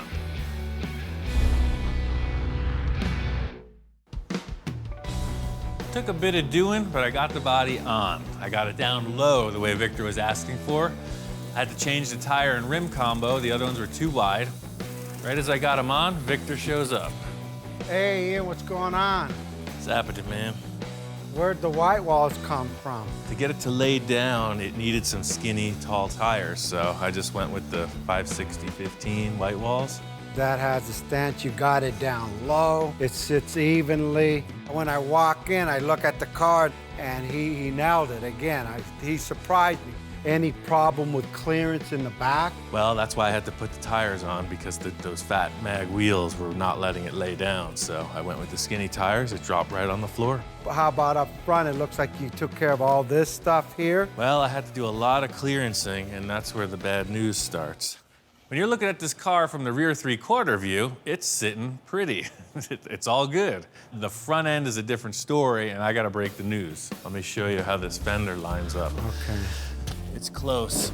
In an effort to try to keep it as intact structurally as possible, I've just been picking away at it a couple inches at a time. And then the front. So what's stopping it from hitting that? Is it this corner? If you see here, it's the headlight bucket is right on that bolt. Okay, with this here, the solution, we're changing that anyway. That's all gonna get cut off, and this will sit up a few inches here where it actually comes up. It's going from here up and back down to flow. Right off the bat, Victor shows me the headlights he's planning on using, and they're a completely different orientation as the Packard units. And at the same time, we're coming off this level, and then we're coming here and up a little.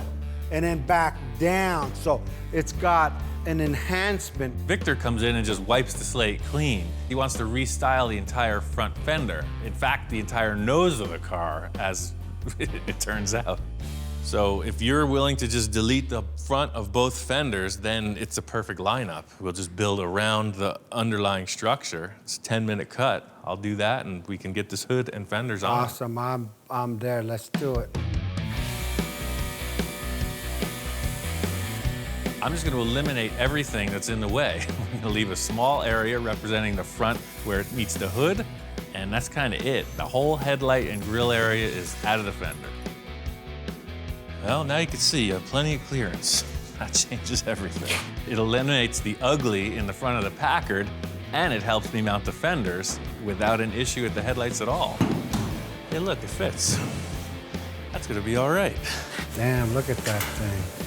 That's one long-ass front end.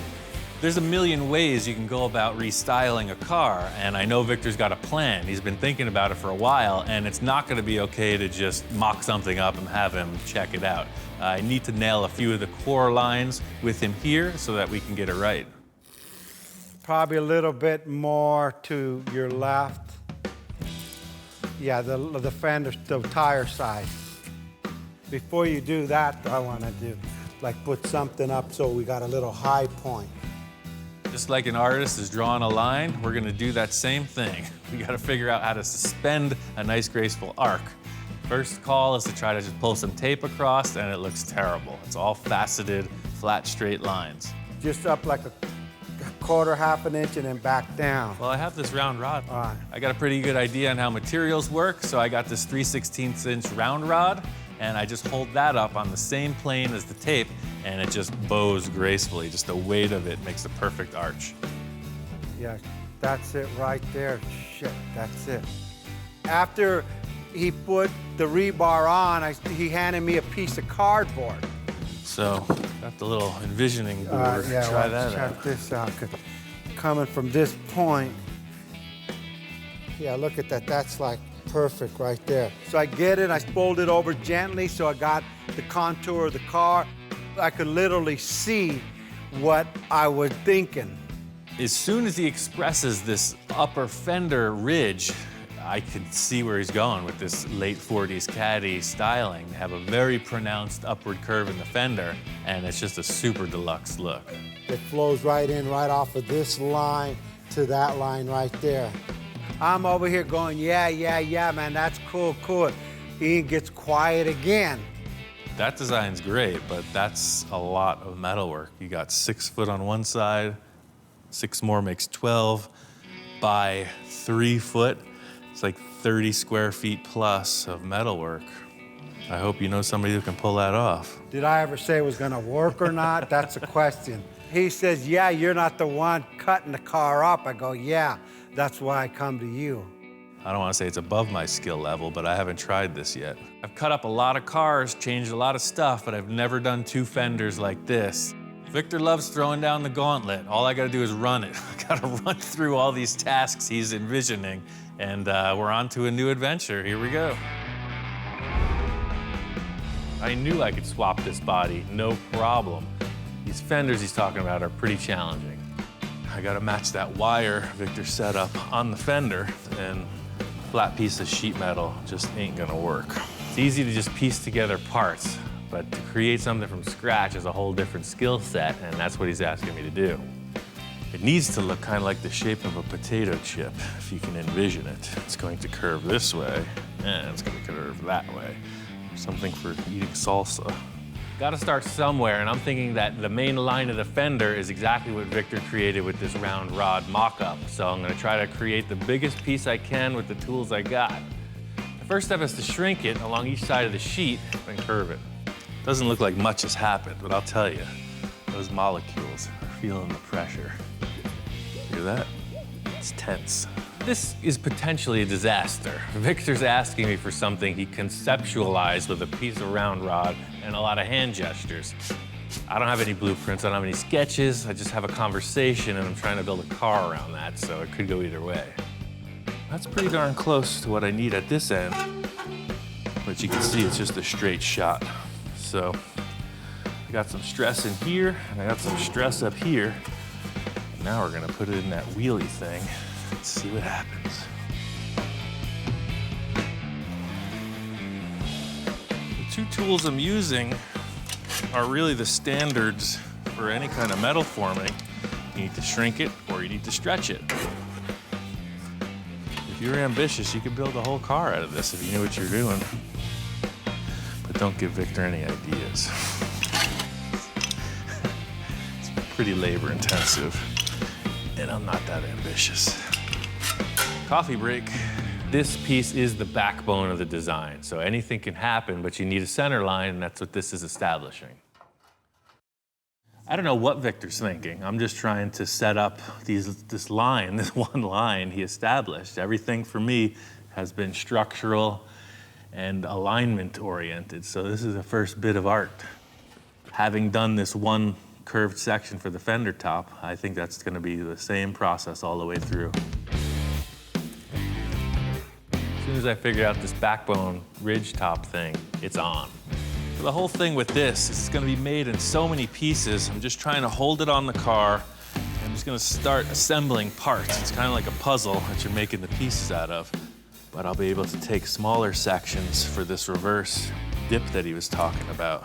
In getting this fender line to look proper, I had to just trim back. And once I figured out a line that it's gonna join properly, the challenge is to get them to flow evenly. If you don't want it to look like a bunch of bricks on a wall, you want it to just look like a smooth, slippery surface.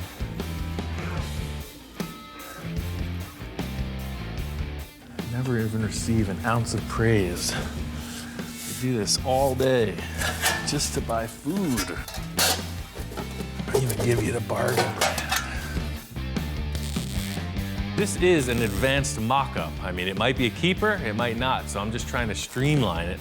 I don't want to make it twice. I think this fender's a keeper. The whole thing is if Victor thinks this fender's a keeper.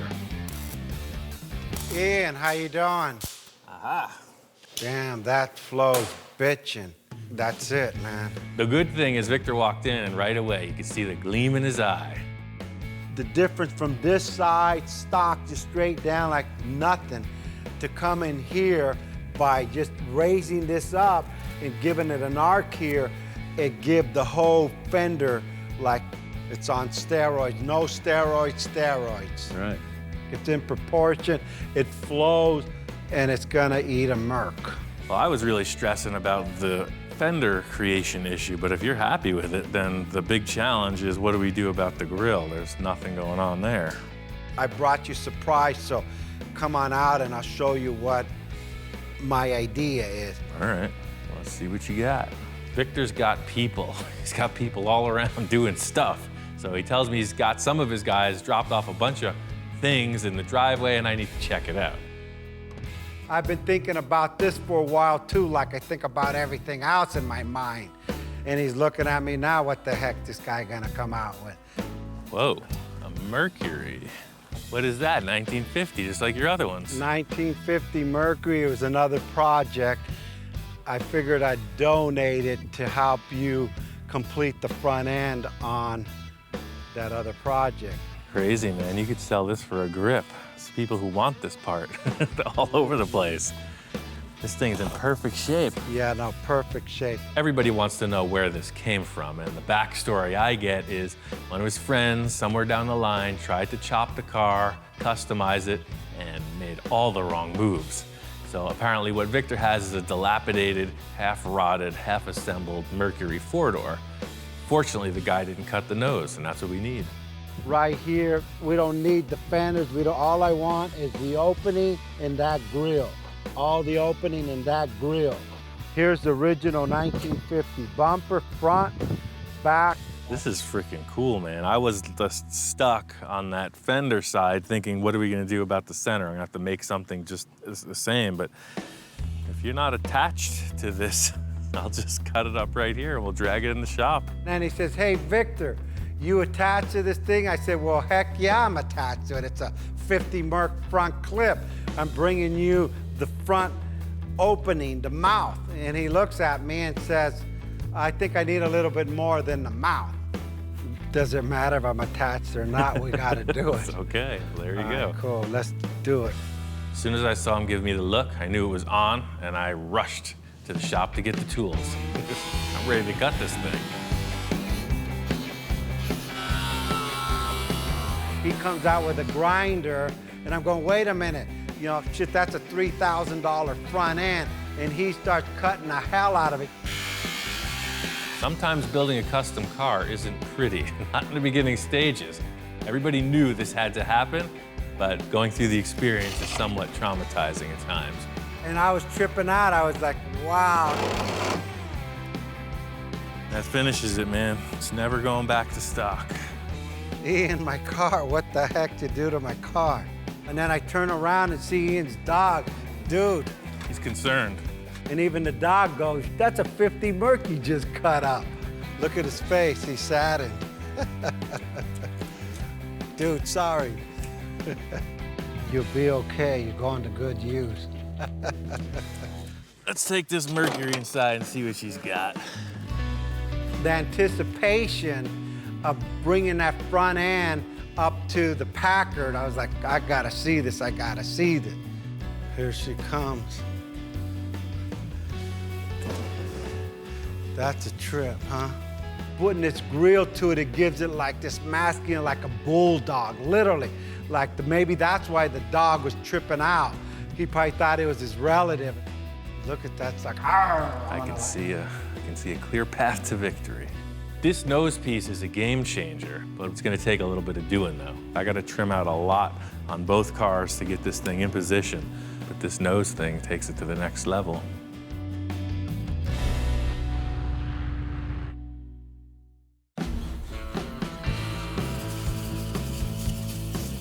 Getting this Merc front end ready for the Packard. It's a rusty old car, it's been sitting around. I'm gonna clean as much of the rust off as possible just so I can start to get an idea of how this will fit on the car. Yeah, yesterday this was way out. Now it's way in. See, the look is really good, the way it mates up to the fender, but it's way wide. It looks like this nose is gonna get sectioned into 3 or 4 pieces. The 2 headlight shells I think will mate to the fenders really well, and I'm just gonna cut it apart and fit it up on the car in pieces. See that? Right up to the headlight. Mates into the fender, just perfecto. And we don't want it to look crooked or weird, so I'm gonna build a jig so that they're parallel and at the same orientation. So I can weld it right to the headlight bucket. I want them to both be at the same plane, and they'll still be parallel. The big thing is to just get these headlights positioned, and then I can hang the grille and move forward from there with the sheet metal. I have to build the whole passenger fender, which is an exact mirror of what I accomplished on the driver's side, and then I'm gonna sheet in around the headlights. Fenders are a sure thing. The big concern is this nose and the way the hood is gonna come into this grille shape. The Packard nose comes to such a point, if you continued it forward at that trajectory of the 2 sides, it would be like a little triangle shape. We don't want that. We want it to have like a really pronounced hood. So Victor's got another Merc hood I'm gonna have to section in so that the front end's a little more bulbous. So this is the hood from the Merc. It came off of the same car. You can see it's in darn good shape. It looks terrible because it's completely rusty, but it's not cancer rust, it's just surface. It's almost a shame to cut this thing. Victor's got the resources, we're gonna cut it. Somebody will pay a freaking mint for this thing.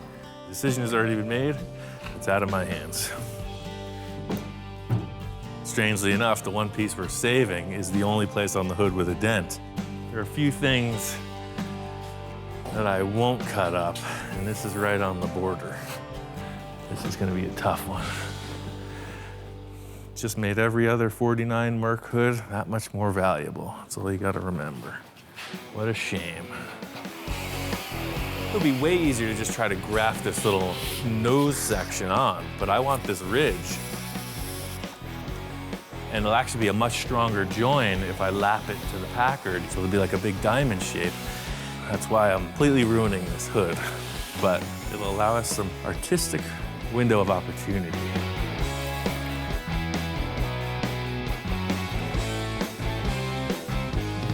Oh, that actually don't look half bad. Sure switched up that ugly Packard. The Packard looked like a beak, a bird's beak. It was just way out and it's very thin. The Merc knew as a really wide, low car. And this really, it's a half and half. It's just, I can't believe it actually fit. Seeing that this Merc hood worked out was a relief. Now I just got to figure out the lower portion. The cool factor about the Merc grille and the hood is it's got its factory latches in place. So by lowering this section, you'll see there's a structure in here that is designed to mate up against this. And since I need to lower this, I'm going to have to section it somewhere. So I'll section it right through the dent and then repair it, weld it back together. So it'll have a strip coming right through here. I've got a clear path to finish out this nose, and it's gonna be all right.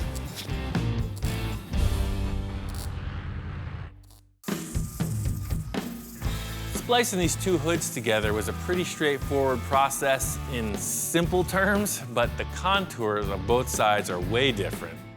So this is now our surface height of the hood. So it's coming through. You see how it's lifting towards the bottom? It's coming right through here like so, till it blends in. So this transition here is gonna be very hard to make. It's another compound curve. But right where that wants to change, I was thinking if I put a scoop in there, like you see on the Mercs, then all of a sudden the contour wouldn't need to be made. It would turn into a scoop. I don't know where the idea first came from for these scoops in the side of the Merc hood, but you see it all the time. It's a really cool thing. It breaks up the side profile of the hood a little bit. And because we have a mismatch in contour, I think it might just be the perfect fix. A little action in it. See, we come up with number like this. Actually, that don't even look half bad. But it definitely handles that weird mismatch for sure. My first inclination was to put the scoop forward. Maybe not that forward, but somewhere between here and here. I know Victor likes that classic element though. I got a few ideas to make this happen. I just got to sell Victor on the idea. I'm working on getting the bottom corners of the hood rounded. You see that all the time on custom Mercs.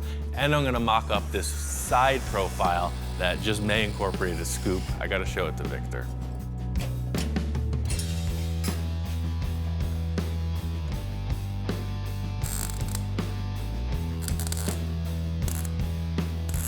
So this is now the new shape of the hood opening, and I'll finish off the shape of the fender surround with the smaller rod. So this will be a nice radius hood edge. You see it on a lot of customs. Victor's got it like that. Ian, what's going on? Hey, man. Just kind of getting this hood together. Oh, yeah, what a difference, man. I haven't seen the car in a while. I came by today, and that thing looks crazy. It follows the rest of the curves on the car. Curve, curve, curve, curve. The more stuff I give them, the guy still continues to like go beyond my expectation on everything I have them do for me. Cool. That's real good. So what are we gonna do now on the hood here? Well, that's the thing, you know, the transition from the Merc to the Packard is a little weird. Once Victor digested the look of the front of the car, he was really pleased with it, but then I tell him about the problem, and that is in the side contour of the hood. I want to show him the mock-up for the side panels and see what he thinks about this scoop idea. You know, I'm glad that the front worked out for you. I kind of just did that because I know you like the look of the other car, but the placement of the scoop is something I've been struggling with, whether it goes ahead of the axle line or behind. Yeah, so. Looking at it in proportion-wise, I think it should be not quite half, just a little forward here. Let me see. Yeah, Wow. just whatever Just you like. coming in, and it shouldn't really be that drastic. So that's kind of the opening. And then from here, I mean, I'm just gonna draw it. It kind of ends in no more than a 1/4 inch. just to come in, just so there's a scoop line there. Victor loved the idea. It was really just about placement. He wants it in proportion with the hood. He came up with a solution, and I was feeling really good about it, but Victor had other ideas. The modification isn't over yet, so don't do this until the bird sings. I just licked it, man. Game I was gonna over. say till the fat man sings, but I can't sing worth the shit. I still got some tricks up my sleeve, which I haven't even told Ian about yet. The modification isn't over yet. Okay. I really want to get this thing to my house and just to like see it every night so I could kind of feel it and I want to look at it. Something, you know, once it's there, you know me, there'll be a slight modification. Right. Next time on Full Custom Garage, Master Metalman Ian Roussel continues the Lead Sled Challenge. The main thing I knew bringing the car over to Victor's was that his head was going to be spinning with ideas. He looked at me and said, oh, that's a good idea, but I could see in his mind, I thought I was done. I'm feeling like the world-class mountain climber that just summited Everest, and Victor's in the back of the car with like a whole new battle plan. I want this sucker to bulge. But Victor's surprises don't stop there. I've been thinking about giving this car to Craig. Okay. The only thing is, his birthday's in a couple weeks. With the pressure on, Ian's got a plan to pull it off. There's nothing like hitting it when there's inspiration in the air. So I'm telling Victor, let's just cut it. You'll see what I'm talking about. When he was talking to me, I didn't quite understand what he was trying to tell me. Who cares how much effort it takes to get there? Wow, that's right on. It's the end result that counts.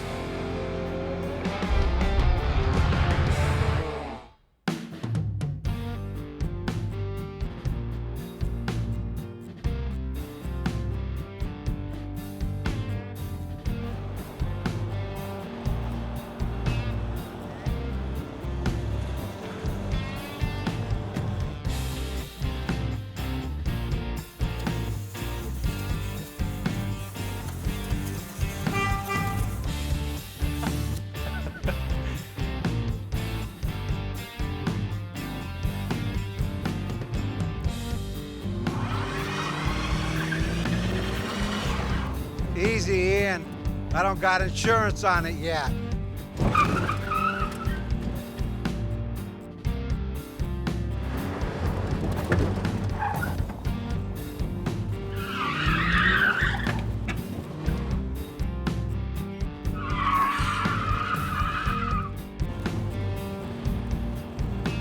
I think this is a keeper, man.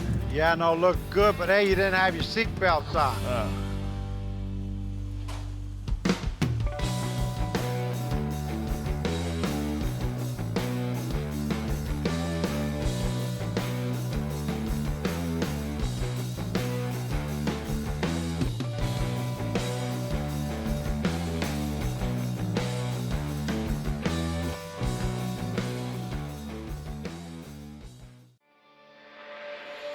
Right now on Full Custom Garage, Master Metalman Ian Roussel continues the transformation of his wild show car. I had a t-shirt when I was like 15 that said normal is boring.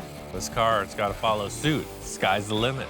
Ian gets some help from an old friend, and the ideas keep flowing. It started with Johnny Jalopy, continued with Eric, and now Mark's here. So it is all about the collaboration. I brought you some stuff. Cool. Is he gonna like it? Is he not gonna like it? Whoa, that thing is nuts. With the car taking shape, Ian heads out on the hunt for parts. I'm building a Roth-style bubble top. Now that you mentioned that bubble top, let me show you something. It's like, you gotta come inside. This thing is like a snapshot of heaven. Back in the shop, things don't go as planned. Stepping back and looking at the car, it's just not good. There's something terribly wrong. He's got his vision, he's got the drawing to consider, but if it's not aesthetically the way he wants, then it's not gonna happen. There's one final element that's gonna seal the deal. People start to wonder, how the heck did that happen?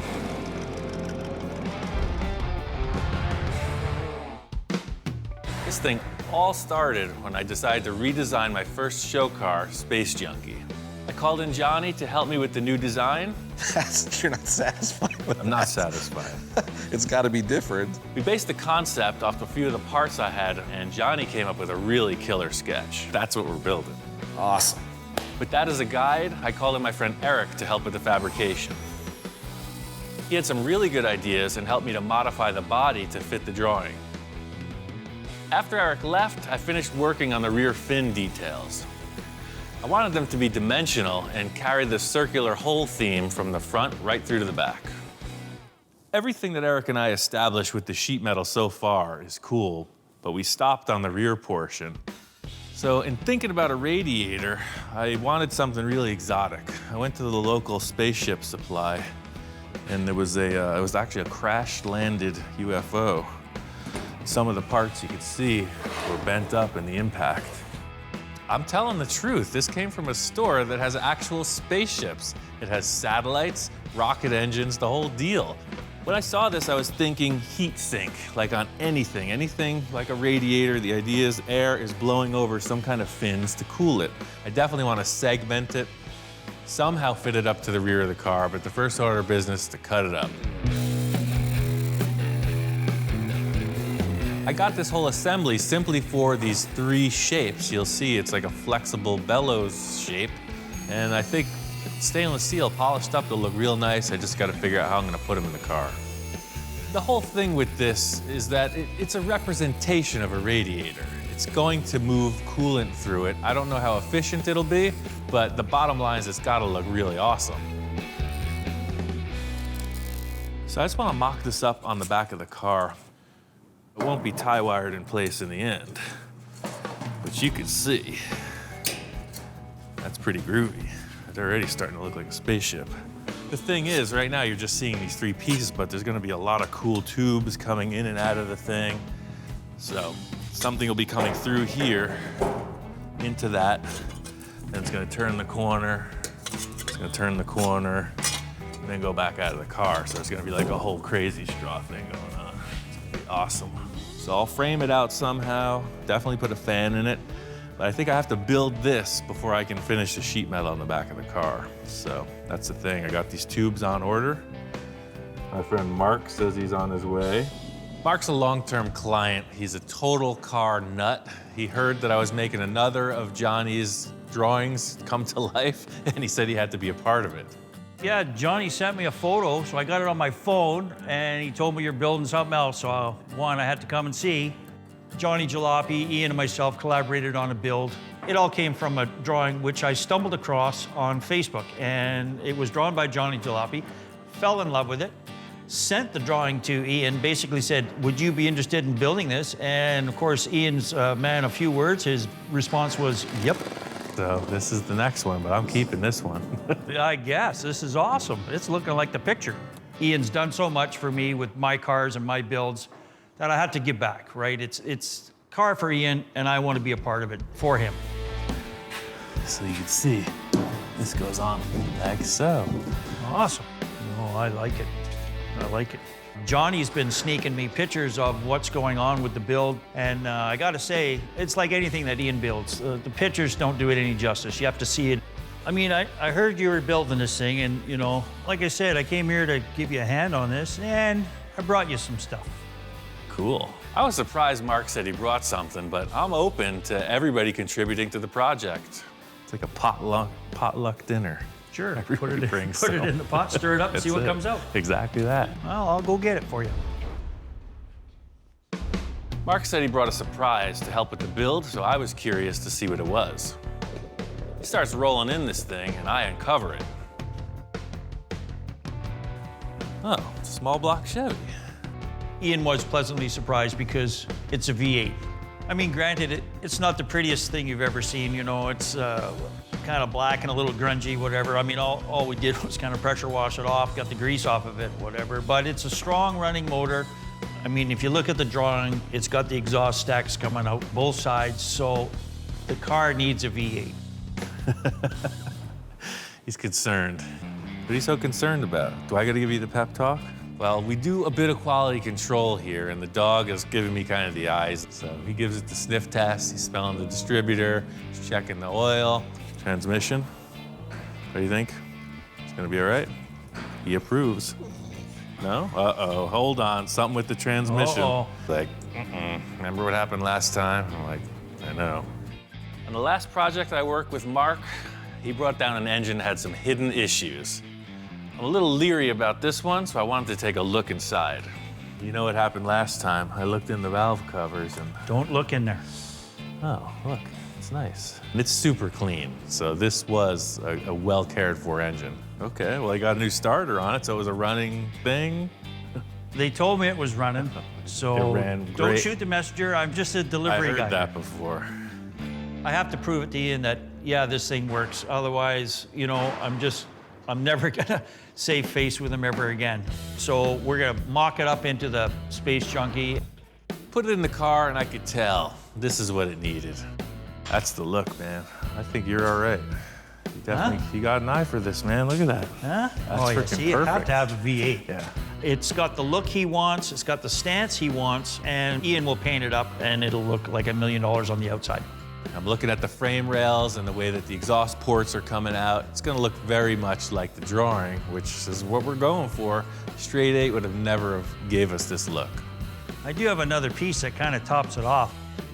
But wait, there's more. There's more.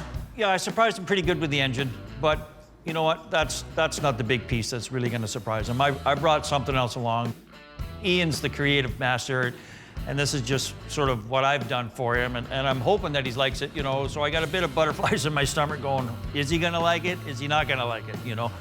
Mark walks in with what looks like a pillow, I think, you know, what is this? He's got sea cushions or what? Gas tank? It was a gas tank, Oh. but now, Whoa. this is your air cleaner. Oh yeah, just like his drawing, man. That thing is nuts. I guess it's a motorcycle gas tank that he has taken the time to modify to look like Johnny's artwork. It's a big shell that has this mohawk detail on it and a bunch of cool vents. I could see he spent some time. It's just what it needed. I'm glad you like it and you can use it. I really like the fact that Mark made this, and just like the rest of the car, it's gonna get refined and evolved as it progresses. Now it's starting to look like a spaceship. So you got your radiator thing, you have 2 mohawks, you have the air cleaner. I could see it already. The great thing about this project is it started with Johnny Jalopy, continued with Eric, and now Mark's here. So it is all about the collaboration, meeting of the minds. This thing's gonna be way better for it. So Mark's little V8 adventure got me thinking we needed a really cool exhaust. So I went and I got 8 of these megaphones, supply shop here in town, and they have the flanges for the V8 engine. So I'm working on figuring the exhaust out. Mark is doing the intake. Mark hasn't had the best track record with engines, so I'm anxious to hear this thing run. He's a little concerned, so yeah, he wants proof of the pudding here. Okay, you brought me this thing, that's great, I appreciate it, it's in the car, but does it run? Ready? I'm ready.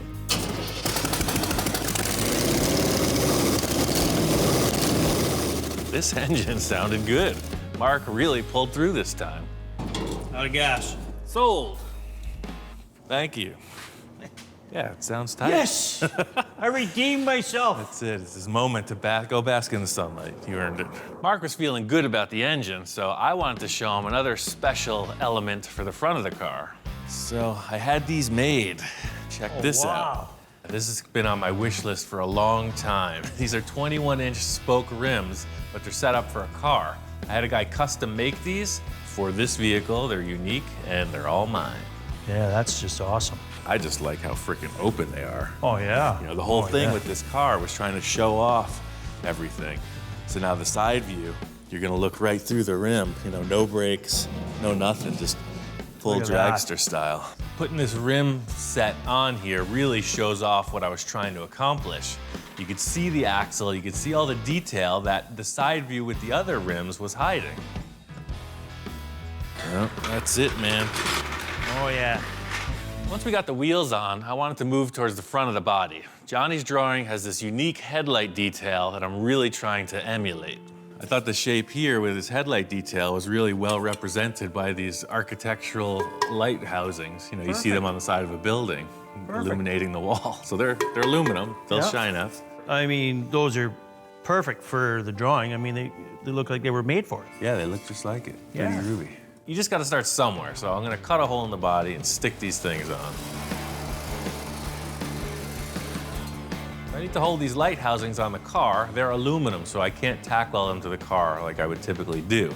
I just make a little springy round thing out of sheet metal that'll hold it, and I tack that to the car. It's just like a placeholder. Throw a couple straight edges across the top of the body, plug them in. This is just a mock-up. I wanted to put them in place and see how I feel about it.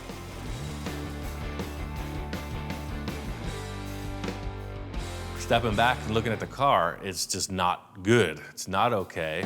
There's something terribly wrong. It's changing the whole look of the car. Once I mocked these up, I knew they were too big.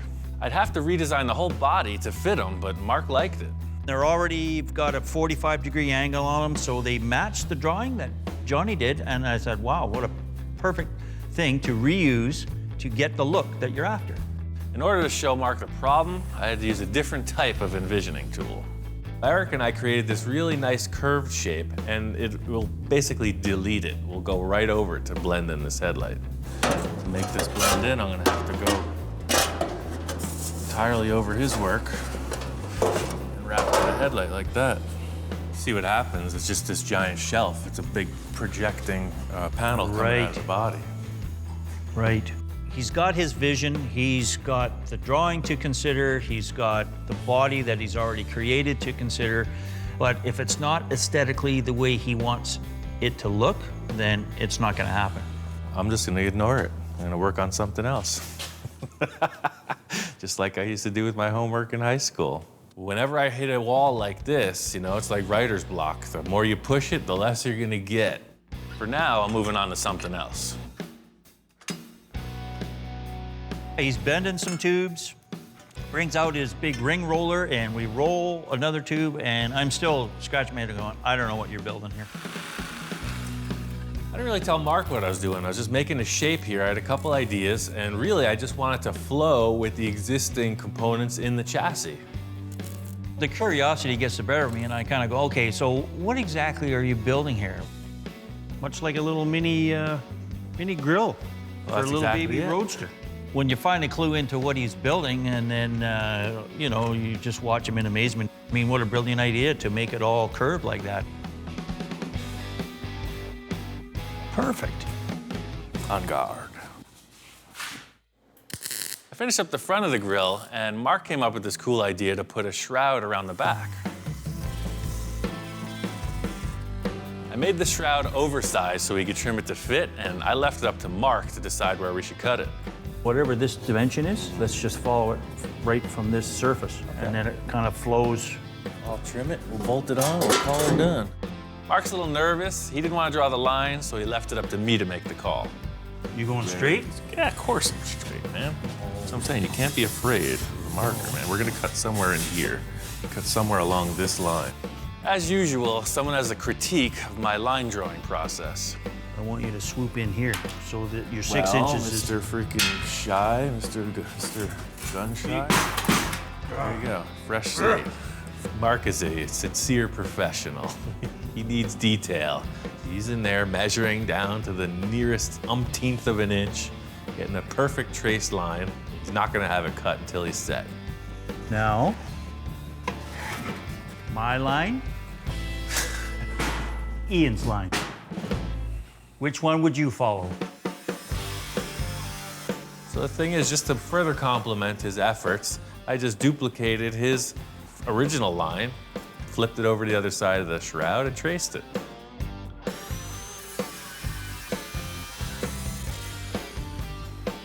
We put it back on the car, and we accomplished exactly what we needed.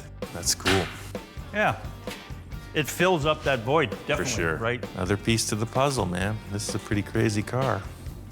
Felt good to complete the grill with Mark, but there's still a lot of big issues we have to deal with. I needed to get a lot wrapped up with the rear of this car, and I wanted to make some progress before Mark got here. I walk in and Ian's grinding away and whatever. I kind of come up there and stand beside him. It's looking a little different. Wasn't there something hanging there or something before? But now you got this odd shape going here. So the hole is for a fan. So see this fan here, it's gonna go in here. Before Mark arrived, I finished up the radiator tubes. I got a bunch of mandrel bends and I welded them in to finish the radiator design. He proceeded to pull out this radiator piece that he had construed together. So this is gonna go in this puzzle piece here. Laid it in there, and basically the name of the car suits it. I mean, Space Junkie, it is something from out of this world. It's kind of like a part of a reactor or something weird and funky, very spacey. Looks cool, I like it. Mark got the vibe exactly. It is something that will cool water, but it's more of an art piece. Flux capacitor, whatever, spaceship stuff. Mark's only got one more day to offer me, and I really need his help with something bigger than just the rear sheet metal on this car. The thing is, I'm just messing with Mark a little. I tell him, hey, we got this huge piece of plate over there in the corner. We got to get this and put it on the car. This plate is super heavy. I mean, it looks heavy. Yeah. Just looking at it, looks heavy. My back's hurting already. I'm not really sure what we're doing with this chunk of steel, but it's something that Ian's got us to do. Look at that. The whole thing here is that I need to support that acrylic dome. I cut the flange off with Johnny so it has no strength. I'm gonna use this sheet to recreate a flange in steel that'll weld to the body. Basically, this piece of steel is going to be the supporting lip for the bubble. So even though this is 1/4-inch plate, you're about to see efficiency in action.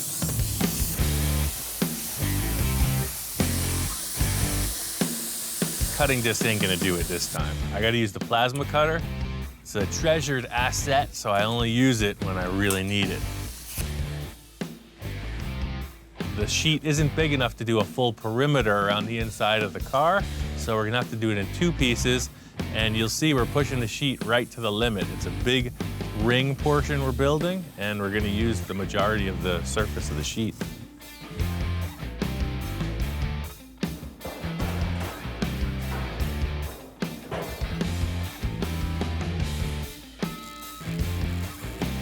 He took a pipe and he just sort of measured it out 1.25 inches, and he felt, okay, this is it. If we cut it wrong and if it's too short, we're starting from scratch again. Get a whole new piece of metal, nobody's gonna be very happy. I've been kind of amped on this all day. I needed Mark's assistance. You see, it's a lot of heavy moving. We got it in place. I really want to see this bubble on the car. You ready, man? It's time for the test fit. I'm sure we did it perfect. So close. If I drop it, I'm running out the door. Very cool. Now she's looking like something. Yeah. That's cool, man. The whole thing was I haven't been able to see it until this point. It always had some piece of board in there, a couple braces. It's the first look at the vehicle, seeing through the interior. It's exactly what I hoped it would be. You know, it's looking more like the final end result here. Yeah, with the wood in there, you just didn't get the sense of it being such a cool thing. No, and to see through down into it and whatever, you know. Since I'm 15 years old, man, this is what I've been waiting for. The whole reason with splitting up a project into so many different tasks is just what we accomplished today. Is a little victory, charges up the energy, we see a good positive outcome, and it allows you to continue with the struggles you're having. So, buddy, I gotta hit the road. What? Yeah, I'm stoked that I can be part of this build. The collaboration between everybody, ideas that bounce off and whatever, and Ian's creativity holds it all together. Basically, it's like a circus, and Ian's the ringleader, and we're all the clowns that are running around trying to figure out stuff to do for him. You think you could just stop in for a little 3-day vacation? And... Yeah, see, there's my phone right there. It's, you know. You're a busy man. Somebody wants me somewhere. His job is done here. Mark's got to hit the road, and so do I. There's an old school shop that might have just what I need to take this to the next level. I'm at Moon Eyes, the makers of spun aluminum wheel discs and a lot of other cool stuff. I called up Chico and asked him if he could set me up with a custom pair of wheel covers. Hey, how's it going? How you doing? Good. Ian called me the other day and said that he's got some new projects going, and he wanted the moon disc. he's here today, and we're going to see what we can do for him. Walking into their shop, I see an old school dragster. I'm building something sort of similar to this. It's not a race car. Yeah. It's like a Roth style bubble top. Oh, okay. But it's got the long wheelbase and the spoked rims on the front. Well, now that you mentioned that bubble top, let me show you something. Chico starts scratching his chin. He's like, you gotta come inside, see what I got. Mark Moriarty built it. We got this thing, about 8-9 years ago, I think. But he built all the cars, all this scale model, the cars that Ed Ross built. This thing is like a snapshot of heaven. It's like it's got all the Ed Roth cars, a whole bunch showcased right in the center of the room. It's got people walking around checking them out. There's another corner of his original shop where he's setting up the plaster mold for the original Outlaw body. It's really cool. Somebody took a huge amount of time to make this thing. Wow, this thing's incredible. Yeah. Maybe someday somebody will make one of these with my cars. It'll be all right. That'd be nice, huh? I almost forgot why I was here. I'm just geeking out on this model. It's amazing. Chico's like, maybe we should go into the machine shop and talk about your wheel covers. I grabbed a rim from the car and brought it in the shop. All right, let's set it over here and take a look. Whoa, look at that. Yeah, that's the discs we did for Tesla, a 19-inch Tesla wheel. Chico says that this is like some kind of a prototype special edition for a Tesla electric car. And I know right away I gotta have something at least that special.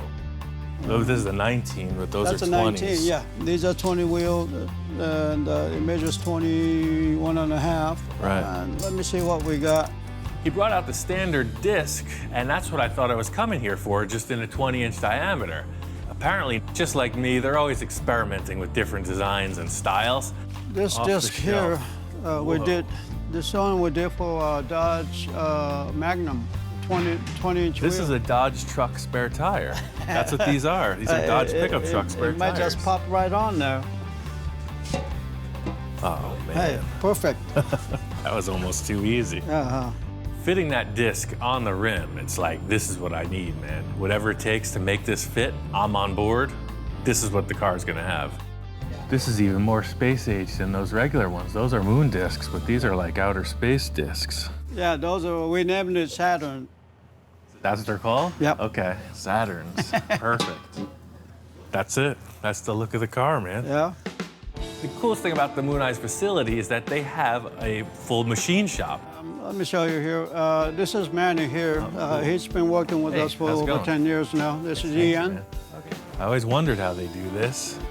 Everything starts out from a flat piece of aluminum. See, that's what it would look like if I made the wheel cover. That's why I came here. It was set up on that mold that we have, and it's from the 1940s. Apparently, nothing's changed since they invented this. You take a flat piece of aluminum, clamp it in the lathe, turn it on, and then push it into shape with this paddle.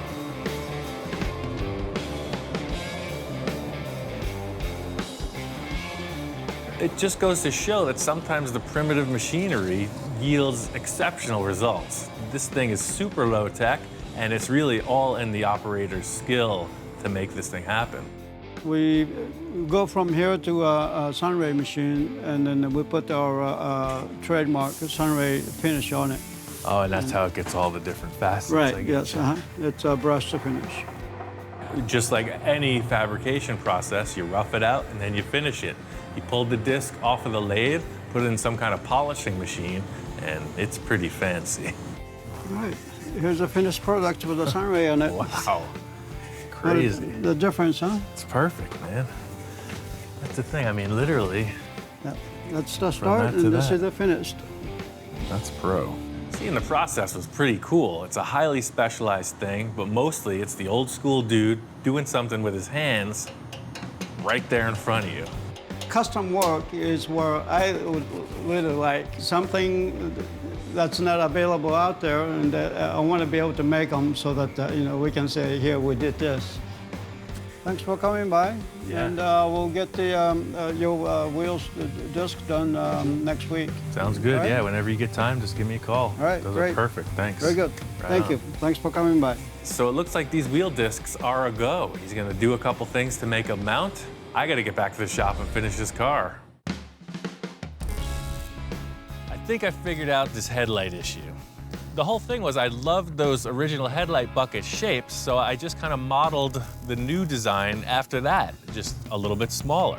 I really dug this slash cut opening, but on the outside of the car, it was just too bulky. Took some round rod and I just framed out this opening. Took some sheet, I put a little curved half cylinder in there, and then I took some round tube and just made a recess in the body. I also still like the aesthetics of the original headlights, and I wanted to incorporate them as well. With this in place, there's another idea that I want to try out. I was making a lot of cast aluminum parts in the past. This is one of them. You see, like on lowriders on their fender skirts, a lot of times they'll have this shape. This is handmade. I had a foundry pour it for me, but I took an original trim part off of a car, mocked it up on a board, and then added an extra element of these deals and one more spear. So instead of 2, now you got 3. And it just so works out that we need 3 spears in the front of this car. Like everything else, I see a shape and I'm thinking it can be cut, segmented, modified, whatever, and that's exactly the course of action with these. I made them, I'm gonna cut them apart and remake them again. The whole thing I've been doing from the start is finding parts that I like the shapes of, wherever they may be, and modifying them. And now I'm starting to find the parts that I'd modified before and remodifying them to make something even weirder. So it's a whole vicious cycle. These pieces are going to be screwed on. I have to drill, tap, a whole bunch of other stuff. I just want to see them on the car. I know I could pull off a temporary tack weld, get these aluminum pieces fit up on the steel body, just enough to look at them and see if it's gonna work. Right off the bat, standing and looking at this, it works.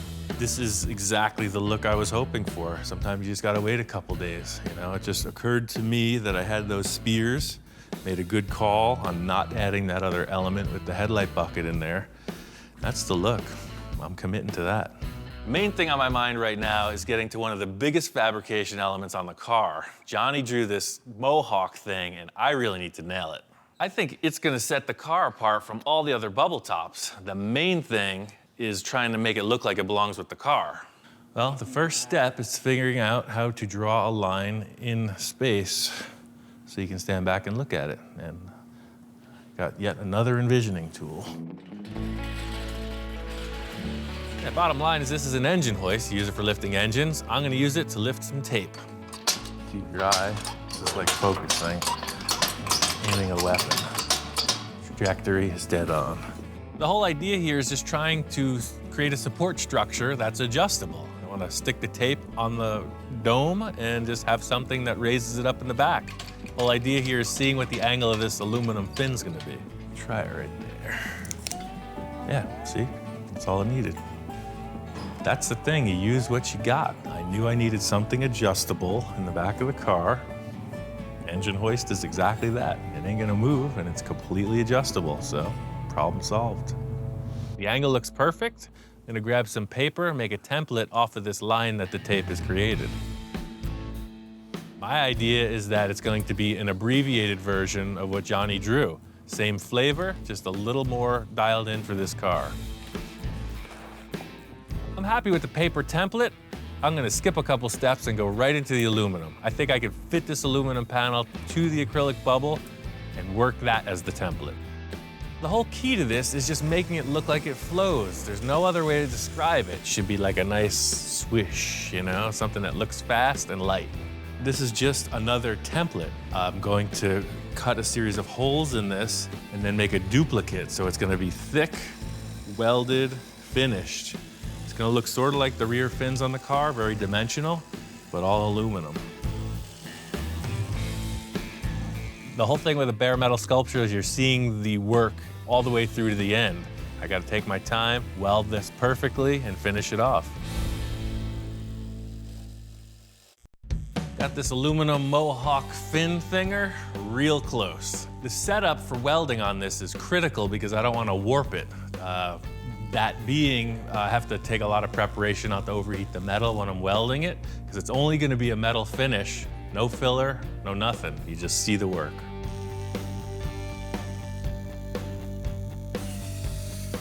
Down to the final bit of sanding. Detailing out the center of these holes is pretty tedious. I got this 3M belt sander. It's like a miniature little file belt, and it works perfect for a small confined space like these. This Mohawk fin thing is the crown jewel. It's right at eye level. It's the main focal point of the car, so it's gotta look perfect. So I'm going through everything. I got the belt sander, I got a die grinder, a regular flat sander, and really that's the whole deal, just creating a surface that will be refined to a nice finish. I used to work at a foundry. We did a lot of aluminum and bronze sculptures. One of the guys that taught me is probably watching right now. So, hey Tom, pretty cool, huh? So here's the deal. It's still gonna get finished out. It's still pretty scratchy looking, but that's the gist of it. Once I got the Mohawk built, I really wanted to focus on the bodywork. As I'm putting the filler on and refining all the surfaces, that is what tells the tale. How's this car gonna look? You want a mirror finish. I like the 3M Platinum Plus filler because it's super easy to work with. It's smooth. This car is such a sculpture. I gotta use all these foam blocks. You have all your profiles you'll wanna use represented on the block. So you got thinner, square, rectangle, triangle, just everything. This car really is like a nod in the direction of Ed Roth. You see it kind of has a lot of the features that his cars do. It's a very sculptured look, and the whole deal with all the body filler is I'm creating this really wild, very smooth, contoured surface, and that's really what all the sanding is about, making this thing look like a mirror finish. The final paint job is kind of on the back of my mind. The paint could either make it or break it. I want something that complements this wild design. You saw it with the original Space Junkie body. It wasn't that radical a concept until the paint was on it. It was just a radically chopped car. The paint freaked it out. Now we have a really radical body, and hopefully the paint can take it even further. I got this car primered, so it's looking good. It's one thing getting this thing looking like a close to finished piece, but it's gotta drive. I had a t-shirt when I was like 15 that said normal is boring. So this car, it's gotta follow suit. It's not going to be normal. You're gonna be sitting way back. So I got this little miniature dragster steering wheel. So you're gonna be all the way back here. And there's no room for your feet to do anything. You're sitting here driving this miniature steering wheel like a dragster, and your hand is up here like a monster cartoon car guy, but your throttle is on this lever, and when you push it, it is the brake. So your master cylinder will be on top front row center, and you're pushing it with your hand to stop and twisting it to go. I wish I could make my eyes pop out. When my friend Eric was here, he kind of threw this concept out as a challenge. This idea is pretty far out there. It has the potential to go way wrong. You don't want the car to get out of control. Choke thinking about it, but I gotta make it work. I wanted to look cool, so I started thinking about stuff, and I had this aluminum bowling pin. I started welding some plates to it. I thought it'd be a perfect brake cylinder holder. Ever since Eric left, I've been kind of thinking about it, like how does this happen and be safe? And the answer for me is to use an actual real master cylinder from a truck and a real throttle from a motorcycle. So the master cylinder bolts right into those holes. It's a 1/2-inch aluminum plate. That's very strong, just like you'd see this thing mounted on the firewall or on the frame. So that is kind of started and mocked up. I got this piece of 7/8 solid aluminum rod. I picked 7/8 round because that's what a dirt bike handlebar is, diameter, and I just got a dirt bike throttle grip. And that goes right here. You dig? That's freaking cool. Sounds good in theory. The arm position is right. I think it's gonna look okay. I just gotta make it. I want this rod to pass through the housing, the bowling pin that holds the master cylinder. So I'm drilling a few holes in there to create a slot.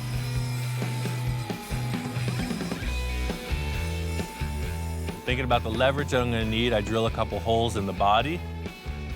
The lever will mount below the floor of the car, and then the master cylinder will be bolted to the top panel.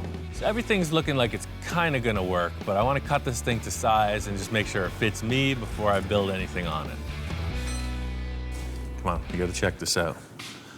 This is gonna be epic. Quality control, I gotta just make sure everything is jiving with the higher powers, and I'm just gonna show them the idea. You understand? It's pretty simple, but it works.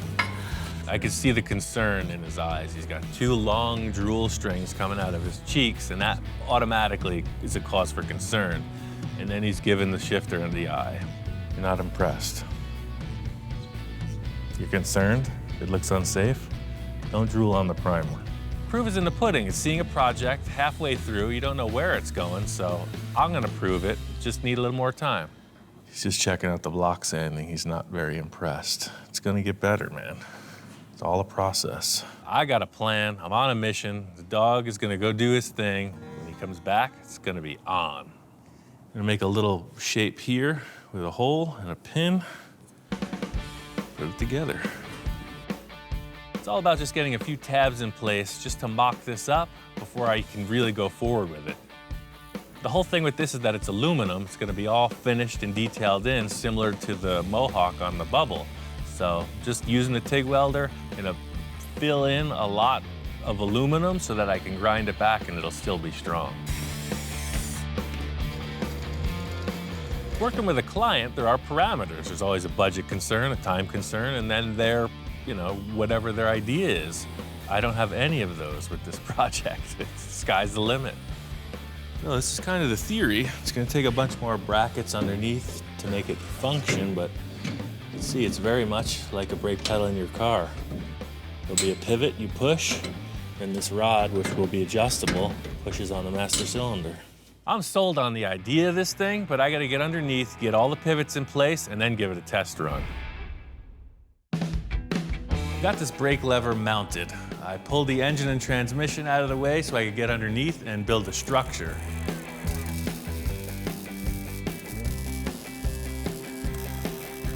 This thing is very much looking like a spaceship now. There's one final element that's gonna seal the deal. Well, every bubble top I've seen either has doors or the bubble opens, right? So it's, as trick as that is, I just wanted to do something different. I wanted the whole car to open, like a funny car. So I put some hinges underneath in the back, and I put some additional structure around the side of the body. Yeah, sort of like that. Looking at it now, you see it on all the funny cars. They got this nice chrome rod that holds the body up. I don't want that. This has got to be totally trick. One thing is for sure is that brace has got to come out. I got these air cylinders from the local spaceship surplus. There was a couple of them laying there on the shelf. I don't know what model they're from, but I think I can tailor them to fit this. The idea being, when I raise it up, the air pressure will lock it up, and when I put it down, the air pressure will lock it down. It's a dual action cylinder. The reason I went with the air cylinders is because there's already airbag suspension on the car. So there's a compressor, there's a tank. Right now we got a huge air leak in the fitting. All I gotta do is put 2 more valves in there and this thing's operating. I know that this pivot works, but I wanna be sure that these air cylinders can support it. The body's pretty heavy. I don't know what their capacity is, so nothing to it but to try it out. Oh yeah, it totally works.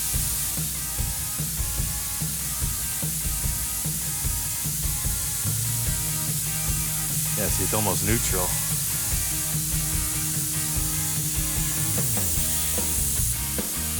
It's all on air. Nobody's gonna get hurt. That's cool. The whole thing here was the open air feel. You know, you're gonna get in and out of the car. There's nothing in your way. It's pretty cool looking. That's how it'll sit at the show. Once the bubble's on, the interior's all finished out, this thing is nuts. Next time on Full Custom Garage, Master Metalman Ian Roussel continues the wild bubble top adventure. After everything we put into this car, this could either make it or break it. So the thing is, it's not gonna be just a silver car. What's it gonna look like? I'm a little nervous, way excited. As the guys get into it, a surprise visitor arrives. I'm like, oh my God, it's Ed Ross' son. Whoa, So check out what we're making. Man, this is sick. My first reaction was, am I not at Ross Studios in 1960s? Because everything that Ian does has that flavor about it. And as the build progresses, wow, Ian calls on the help of an old friend. Jack's an encyclopedia of classic ideas. What'd you do this time? I told you we're gonna change the look of the car a little bit. So we made a few subtle changes. I think so. He's getting crazier. Even hellhounds responding. This is the stand back and check it out moment. This is what we've all been waiting for.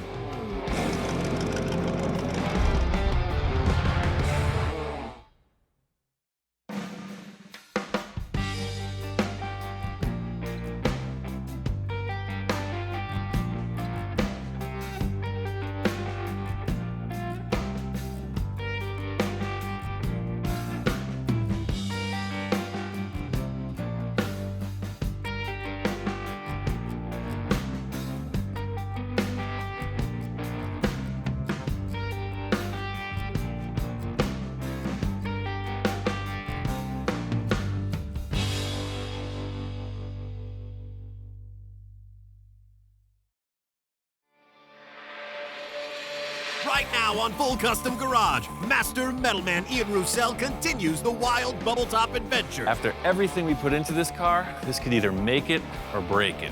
So the thing is, it's not gonna be just a silver car. What's it gonna look like? I'm a little nervous, way excited. As the guys get into it, a surprise visitor arrives. I'm like, oh my God, it's Ed Ross' son. Whoa, dude, man, this is sick. My first reaction was, am I not at Ross Studios in 1960s? Because everything that Ian does has that flavor about it. And as the build progresses, wow, Ian calls on the help of an old friend. Jack's an encyclopedia of classic ideas. What'd you do this time? I told you we're gonna change the look of the car a little bit. So Holy we made a few subtle changes. I think so. He's getting crazier. Even hellhounds responding. This is the stand back and check it out moment. This is what we've all been waiting for.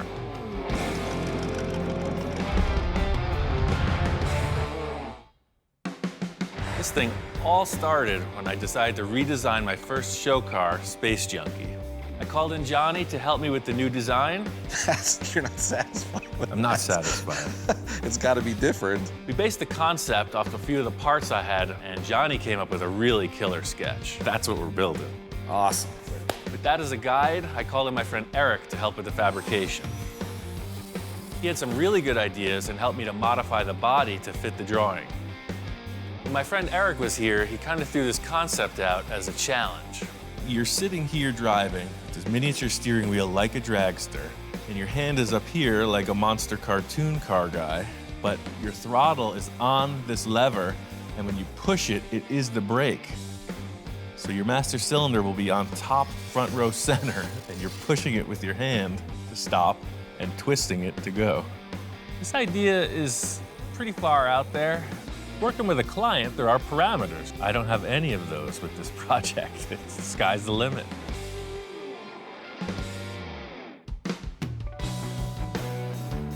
My friend Johnny's coming in. He was the main inspiration and collaboration on this design from the start. Hey, man. Whoa. Hey. Welcome home. Holy cow, man. Lots happened since he last saw it. It actually looks like a car now. When he left, there was a bunch of sheet metal shapes. He was gonna have to completely build this whole thing from rough renderings, and here it is in 3 dimensions in front of me, ready to paint. It's crazy. Again, Ian takes it to the next level. The guy is just amazing. Since you left, I haven't stopped. It's been this every freaking day. So nonstop. badass. And then this is how you get in. Yes. You see every other bubble top, the bubble opens, right? Yes. Different. Yes, the funny car style. So not only do we have the body and the bubble and the lift mechanism in place, but I have this. It is just like your drawing. Yeah. So it looks like a cartoon, right? Dude, Dude, those headers came out so sick. It's pretty crazy. It's like show and tell time. Johnny's all geeking out on all the details, and I'm like, we still got a lot of work to do, man. So the thing is, it's not gonna be just a silver car. The main reason I wanted you here was to figure out some kind of a graphic design on the thing. Okay, sure, no problem. Let me just whip out the crayons and let's see what we can come up with. The whole first Space Junkie started with this model, the layout of the kit. Oh yeah. I figured there's no better way to start than with some modeling. This is an iconic bubble top car. It's the Ed Roth Beatnik Bandit. So a little nod to the original Space Junkie, a little nod to that. Right. From my formative years, Ed Roth has been like the go-to guy for all the crazy style choices. I always wanted a bubble top. There's no better path to follow than that of the master. We'll just try to be better than that car. That's not a tall order. Be better than Ed Roth. I want to do something kind of inspired by the Beatnik Bandit, but I got a couple ideas of my own. The car is just moving forward. If it was moving through some kind of a paint vortex and the colors came onto it, it's all going from front to back. So, you know, trying to translate now, yeah, vortex of paint in a thing. I got you. So I got this 3M tape. I got tons of it. Maybe I'll just throw a couple lines what I was thinking, and then you just color in between the lines. I'm thinking the whole process here is keep Johnny in his comfort zone. I'm sure that's where he's most creative. So he's gonna mock it up on paper, and I'm gonna mock it up on the car. A lot of what I was doing was kind of just looking at the panel itself, thinking about how can I mimic some shapes, move around in this limited amount of space, but do a lot of motion. It's gotta look like it's moving when it's sitting. I think that's exactly it. I like it. Why not? When he's made a decision to start creating stuff, it is a whirlwind, dude. You better, like I said, you better grab on or you're gonna get left behind. So it'll turn kind of like just a thing coming off of that.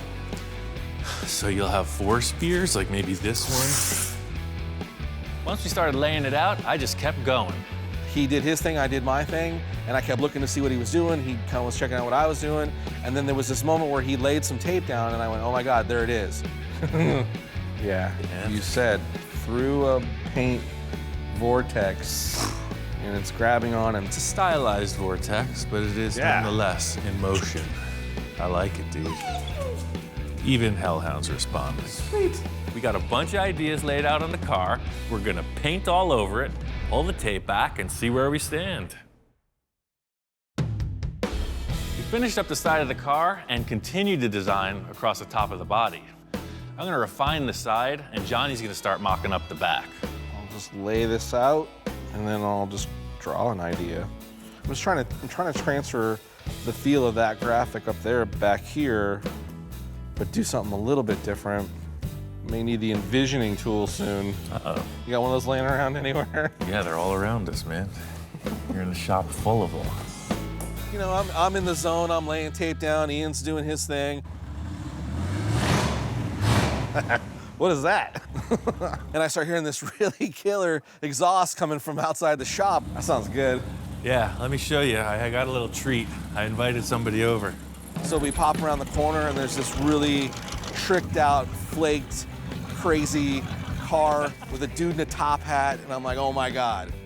I introduced Johnny to Dennis, Ed Roth's son. I'm Dennis, I'm Little Daddy Roth. What's up, Johnny? Great, nice to meet you. I'm like, oh my God, it's Ed Roth's son. And he's like, I got goodies for you guys. I asked Dennis to come by because he's got a line of paint products designed specifically for this type of car. And as soon as the light hits that Roth flake, it's amazing.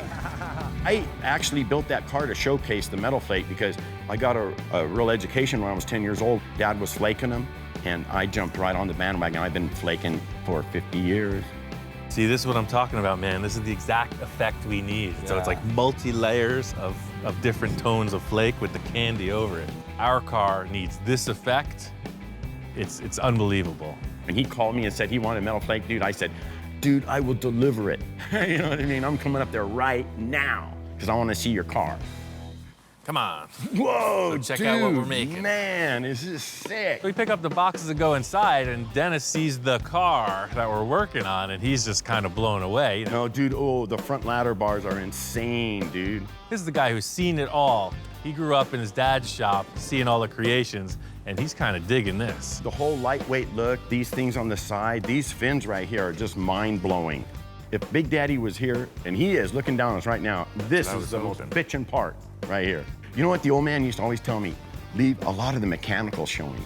And people never do that, and they cover these cars with all that. But your mechanical is so sick, dude. You have... Well, I read the books. Yeah. That's all I can say. The power, bro. I got the bottles and I read the books. That's kind of what this whole thing has led up to. Well, my first reaction was like I was back at the shop in Maywood. Like, you know, I might not at Ross Studios in 1960s because everything that Ian does has that flavor about it. You know, I know Big Daddy's looking down on Ian right now and going, oh yeah, Ian, you know what's up.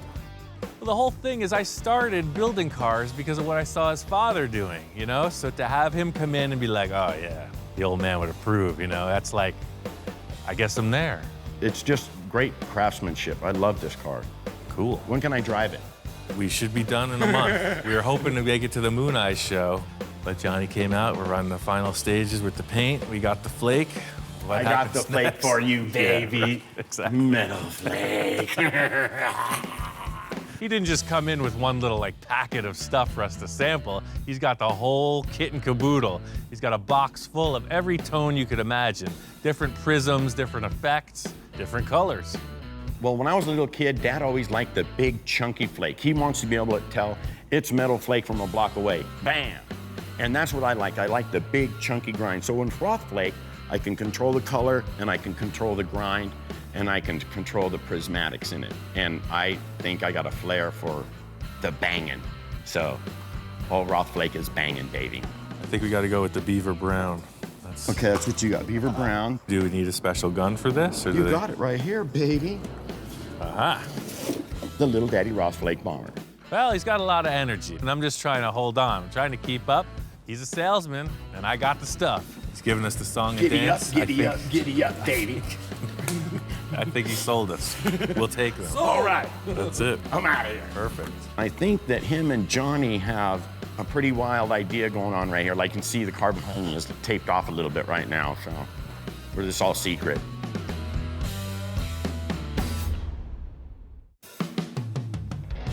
We got the first layer of paint on. The first color is going to be this brown candy. It's a very thick application of paint because it's a candy coat and it's got a cure. That's the whole thing with the complexity of this tape job. I'm a little nervous, way excited, because you know we're peeling pack just to see if the graphic worked. And the more that got peeled back, the more excited I got. You know, like it's gonna work.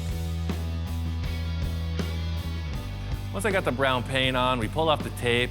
It's looking good, but it's still kind of unknown until we get the second color in place.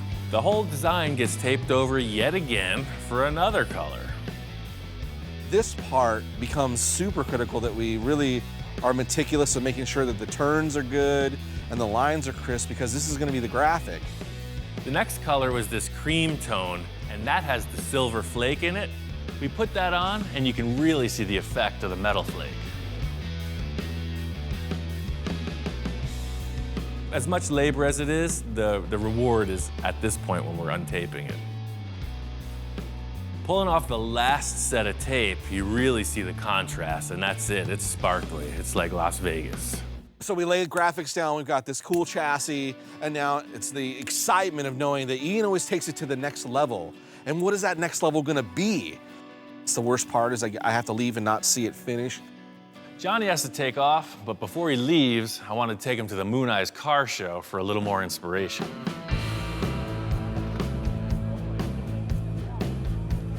Kind of walking around, taking a look at some of the different paint jobs on some cars and trying to get some inspiration for the Space Junkie and see some pretty cool stuff, some good ideas. This van is freaking crazy, dude. It's got all this stuff. The panels, this wandering squiggly line thing. Yeah, it's a lot of tape work, man. I love your car show, man. Thanks, man. This guy is good. Nice. Yeah. We got free. I got some of my ideas from you. That's my Golden right over there. Sweet. I got some of my ideas from you. This is a 51 Ford, it's a shoebox Ford that this fella said he's a frustrated artist. So he went all the way on the paint job.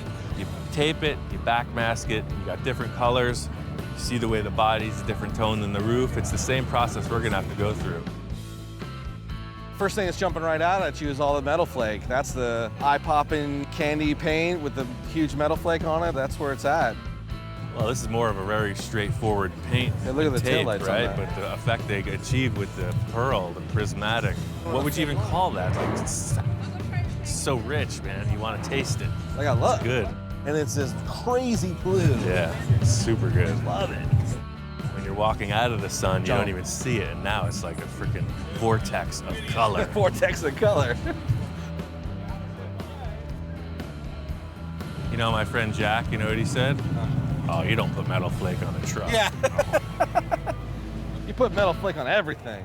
Breakfast cereal, steak. These cars, I saw when we were walking Oh, here we in. go. It's all the traditional lowrider stuff. You know, all the tricks with the candy coats gives it so much depth. And the flake, of course, in the sunlight's just popping. I think the inspiration in all the lowriders is really where we're going with this. The metal flake, the taped out lines, that whole deal. And there's a million cars with that flavor. I showed up kind of feeling down about my own artwork and stuff. And then to get in here, start creating and doing creative processes with Ian is like this new energy to go back, do some new drawings, come up with some new designs. We got a lot of inspiration out here. Unfortunately, Johnny's got to hit the road. I'm gonna do everything in my power to be back when this thing is done. And I'm sure I'm gonna walk through the door and look at it and go, what?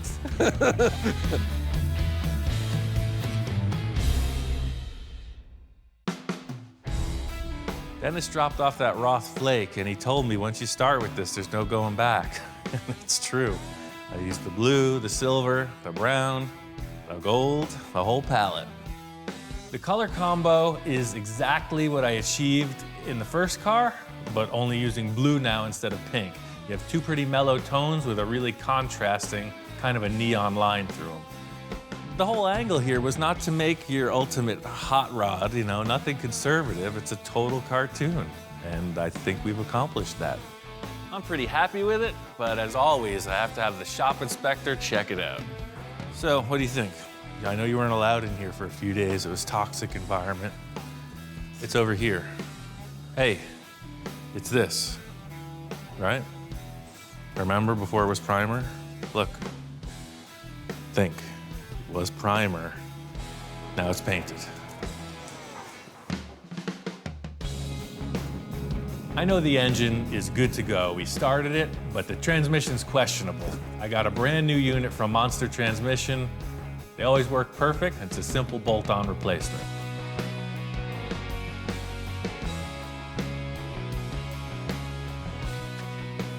Mark was right.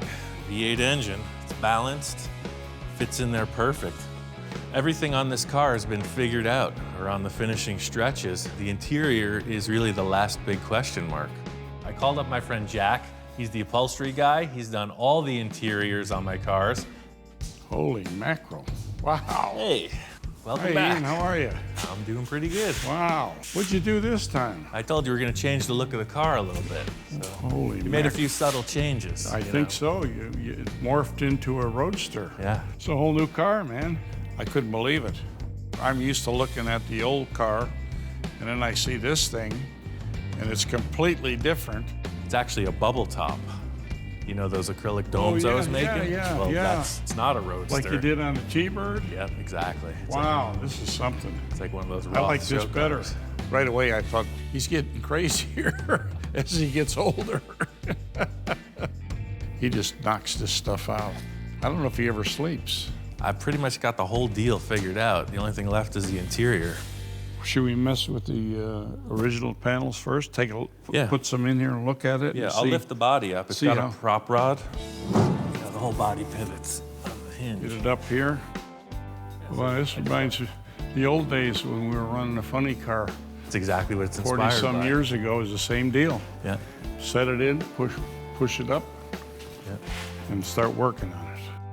Yeah, if this is all finished off in there, you can leave it up, show the whole thing this way. Jack's all about the interior, and he could see that there's nothing in it, so that was his main concern. Loved the look of the car, and all of a sudden his gears are turning. So I got all these panels.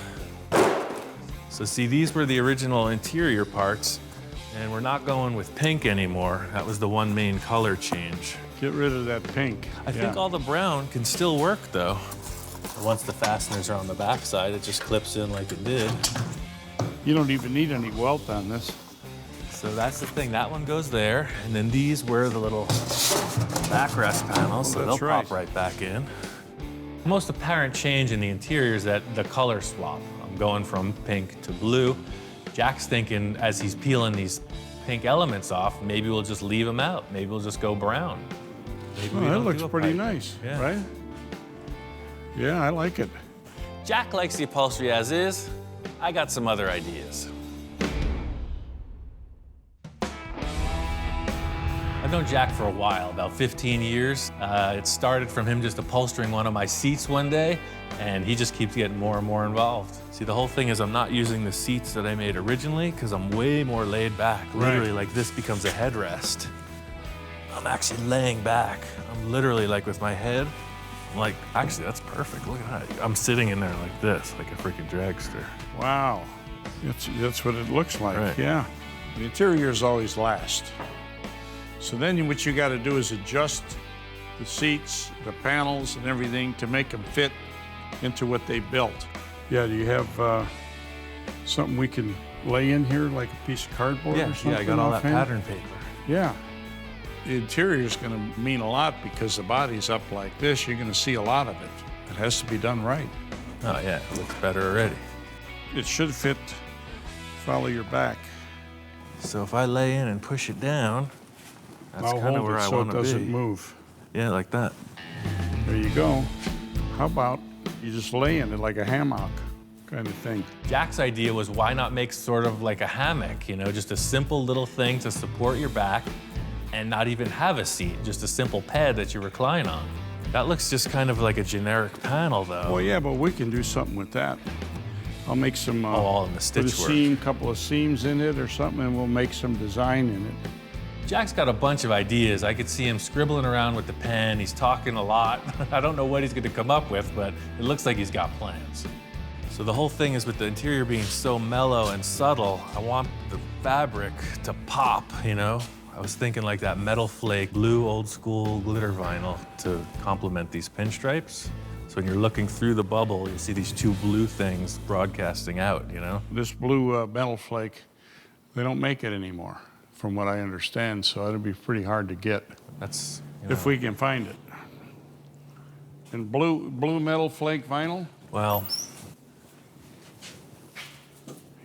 he likes metal flake, you know. He tried to metal flake my truck. I know it's impossible to find. It's the hardest stuff in the world to get a hold of. So Oh, I wait a got minute. this instead. He was playing with me, see? Well, that's what we're talking about, isn't it? Yeah. Of course. I could pull a few strings, man. Oh, man. So you Look at think this guy. 2 yards of this stuff will be enough? Sure.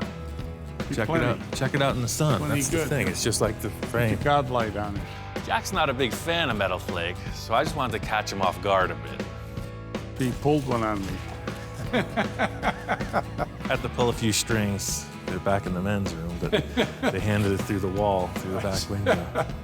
Well, it is a bold choice, and it's a lot of people are afraid to take chances because they think they're going to ruin their reputation or something like that. It's his personality. That's what he does. He likes to zap you with things. This is perfect. I was hoping that it would work with the blue pinstripes, but that's exactly it. So you see, when you're walking up on the car, you're like, why is there blue in it? And then when you look inside, it makes sense. Then you know why. It totally adds to it. That's kind of it. I'll roll up this material. You could take it with you. And, Okay. We're good to go. I've got some ideas, but I'm not going to say anything until the seat's finished. And I'll bring the seat in and then see how he likes it. The great thing about this interior design is that most of it's already fabricated. All I have to do is make a couple simple seat pans and some side panels, and Jack will upholster them. What? Oh, were you looking for this?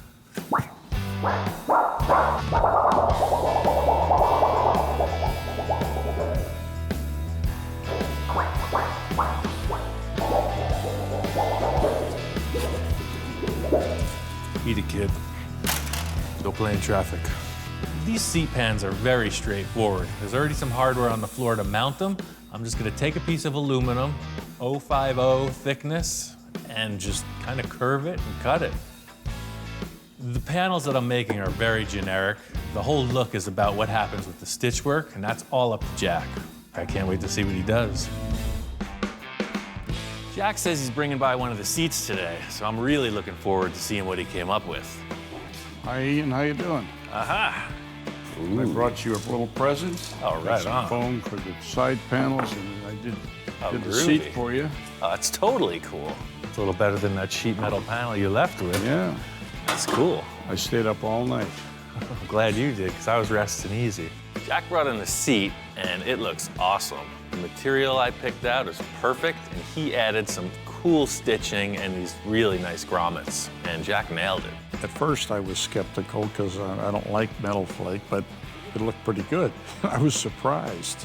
Next thing I wanted to deal with were these side panels. Looks pretty rough in there. We gotta freshen it up. I feel like it just needs some other blue element inside. That's the thing, to just have those two seats might be kind of lost. So I do want to keep it simple. What if we put a little blue in the middle? That's what it's about, is figuring out how to do it. That's the fun part.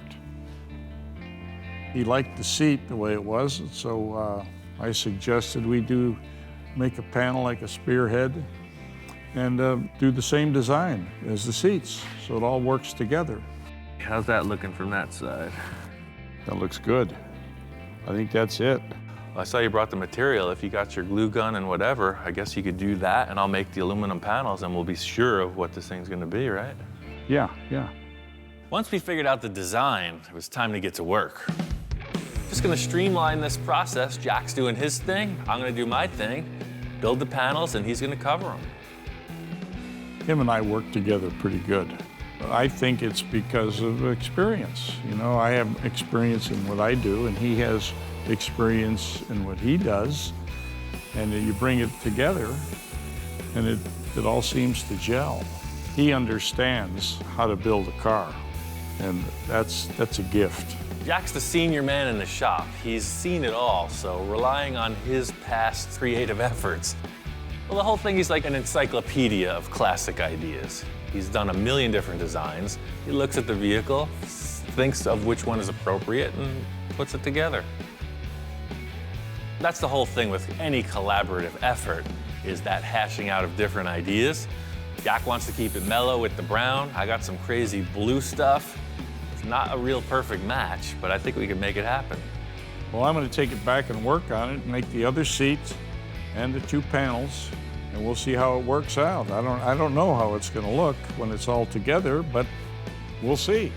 This is going to insert right here. Oh, perfect. Yeah, I get it now. You put the blue in there. That way it's all flush. Right. Totally Drops cool. down. See, it'll be nice and even. Wow. Are you concerned? You're not totally sold on this yet, huh? Okay. Well. I'm just doing busy work, getting the steering put together, this weird brake throttle assembly, you know, mechanical stuff, and Jack walks in. How you doing, Ian? I got some new pieces for you. Oh, nice. Look at that. Cool, you even put the grommets to match the seat. Yeah. Those are awesome. I could see the glow coming through the doorway. Those blue panels are awesome. They complement the seats perfectly. Stitch work and the grommets look like a perfect match. What surprises do you have for me over here? I can see some extra standard mechanical little work. arm sticking up here. What is Yeah, this is a motorcycle throttle, so there's no room for a gas pedal in there, so we're gonna have a hand throttle. Ah, so what do? Push that? That's the master I cylinder. see. You push just like your brake pedal. Oh, I see. That's your brakes. Ah. That's your gas. What's this little deal? You don't move that except in emergency. I didn't put the sign on yet. Oh, It's for what the is that? ejection seat. if all hell you mean breaks it loose. puts you through the right bubble? through. Well, you've seen all the fighter planes, right? The canopy goes. Oh yeah, and then you go. Exactly. Jack was just checking out everything I was putting together. You know, the shifter throttle thing was one thing, but then the steering components were totally different from the original car also. Yeah, what's the deal here now? You got a little wheel in here? Oh yeah, typical dragster stuff, right? Stock steering box that I had. Yeah, right. I just hooked it right up. I like the steering wheel because it looks like an old dragster wheel. In fact, on a dragster, the brake was always a handbrake. And he's doing the same thing, except you push it. That's the thing, all this mechanical stuff is boring me. It's all about the interior. Okay. So these guys just index right in there like we set up. Perfect, right in the hollow. That's the thing, it's not too crazy, but it gives the seats a reason to be blue. Sure, You know, right. The pinstripe on the paint's one thing, but now at least there's two blue elements inside. Jack wasn't sure how I wanted to attach these pieces. He was thinking we would just glue them and clamp them, but I had a different idea. It would be a lot faster.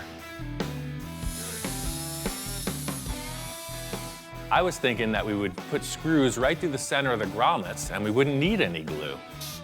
That's good. It makes it look Gives a even little better. dip in it. That looks good. As we're doing this, it creates a really three-dimensional pattern that neither of us expected. It just looks way more plush, and it's going to be a great complement to the whole design. And it looked good before, but now with all those push downs, it just looks way more. Now we have to do it with the seat. I might even do that because it looks so good, right? Working like Ian works is like you're doing it on the fly. You know what I mean? You plan it as you go. It's enjoyable. Welcome to upholstery, full custom style. That's right. The proof is in the pudding. We got to put it in the car. So this one comes in. You set the panel in, ran a couple screws in on both sides, and we looked at it. It even looked better. I was really surprised because I didn't think it would look that good. One thing I wasn't expecting is after putting in the second panel, as we dropped the body down, there was no more looseness. It fit like a perfect thing. Hear that? It's like you're putting cushions on your sofa, man. Right. I love it. But that's kind of the layout, man. The seats and the blue door panels sell it. Now what's happening back here? I walked around the back of the car, and all these holes are in the back. One thing I didn't explain to Jack was that the car doesn't have a radiator in the front like you typically see. Instead, it's got this weird contraption that hangs off the back. So that's the thing, this crazy swizzle stick is actually the radiator. This actually works then, right? It's functioning? Oh, heck no. Come on, what do you think this is? Well, you put a fan on it, you'll be. So there's a fan, that's what that hole is. See, Yeah, the I electric see. fan? Yeah. This electric Oh, fan boy, goes right up you got behind it all I think figured everything, out. man. Jack was really curious about this thing, so I wanted to show him how I actually made it work. So that's the thing, these big flex hoses, it's just like any other radiator. You gotta feed and you gotta return. We're gonna go in Right to the here. line. So I'm gonna make like a big S like this, just to take all that, so when it shuts, it just whoosh. So then the fan goes here. And yeah, your typical electric fan goes right here, bolts to the satellite dish, and then the water flows around that. That's a satellite dish? Yeah, see? My TV provider wasn't really in agreement with me, so I took it down off the roof. I thought that was a hell of an idea. Different, it's really different. That looks good though, I like it. Almost everything he builds like that is functional. It works. I can't wait to see how it's finished off. When it's done, it's really gonna look good. Yeah, it makes no sense at all, but somehow it works. Doesn't have to. Story of my life. Jack's gonna take the last panels and finish them off. Johnny's on his way back, so I wanna get this car finished up and ready to drive. Johnny's been involved with the design of this car from the start, so he's pretty well invested in having this come out well. He hasn't seen it completed yet, and today's the day. Ian! Aha! Oh, hey, man. Back again. Welcome back. Check it out, man. We painted it. Looks awesome. Sweet. To see all the pieces and parts that we had discussed and talked about, in theory, now, you know, there on the vehicle was tremendous. So when you left, you didn't see the blue striping on the car. No. That was our plan. But to complement that, I had Jack stitch out a bunch of metal flake components for the interior. Nah, the blue totally goes. The way the blue is pulls the color from the outside to the inside is just perfect. Cool. Like from the outside, when you look at it from here, I mean, you see blue in the striping. I think the collaboration, once again, has been a success, man. I'm really happy with this. Oh, man. It was just neat. Like, it's a whole car now, but it's a bubble top car. Where's the bubble? So, Ian, where the hell's the bubble?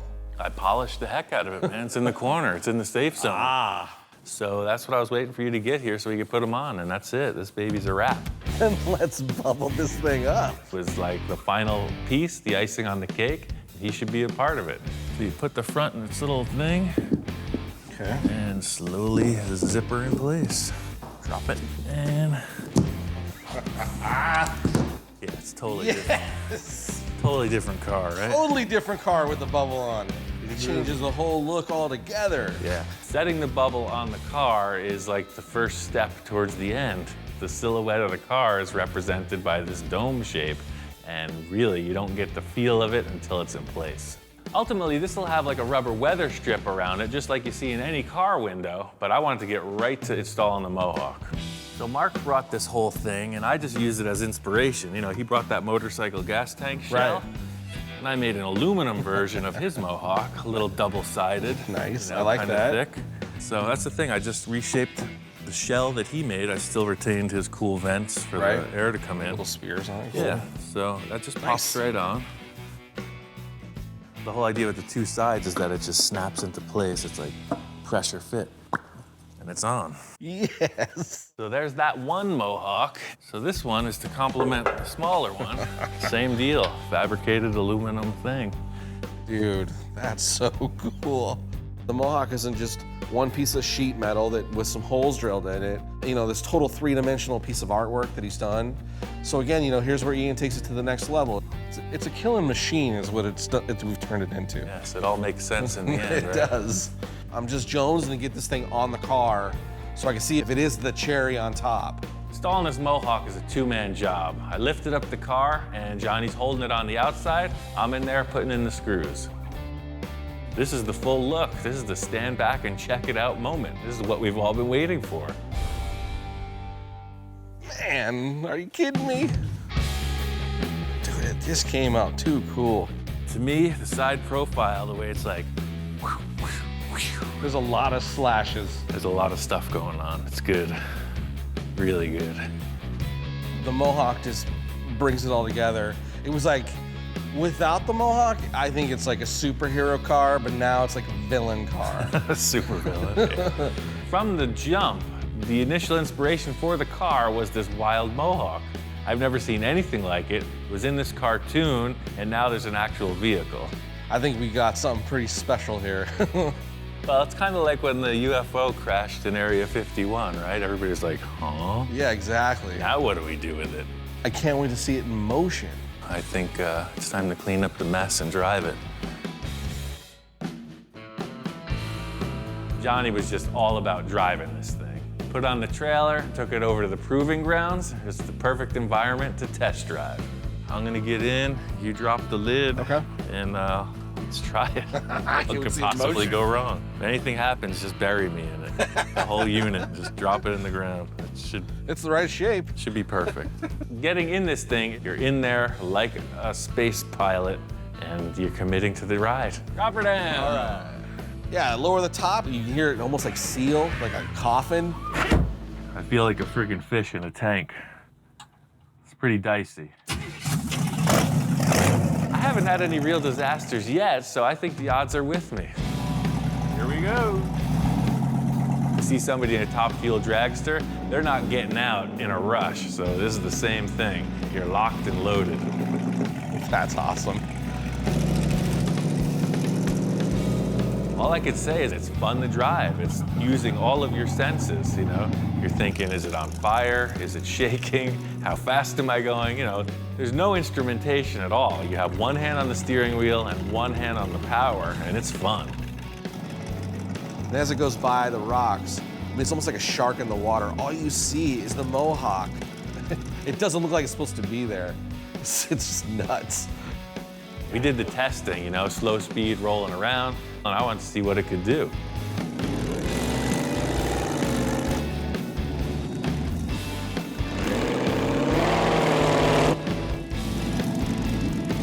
And then, you know, he makes the turn and starts heading back towards me. And then that's when you really see, you know, all the eye candy. It was just so much to look at as it's moving toward you. And it just looks so sinister.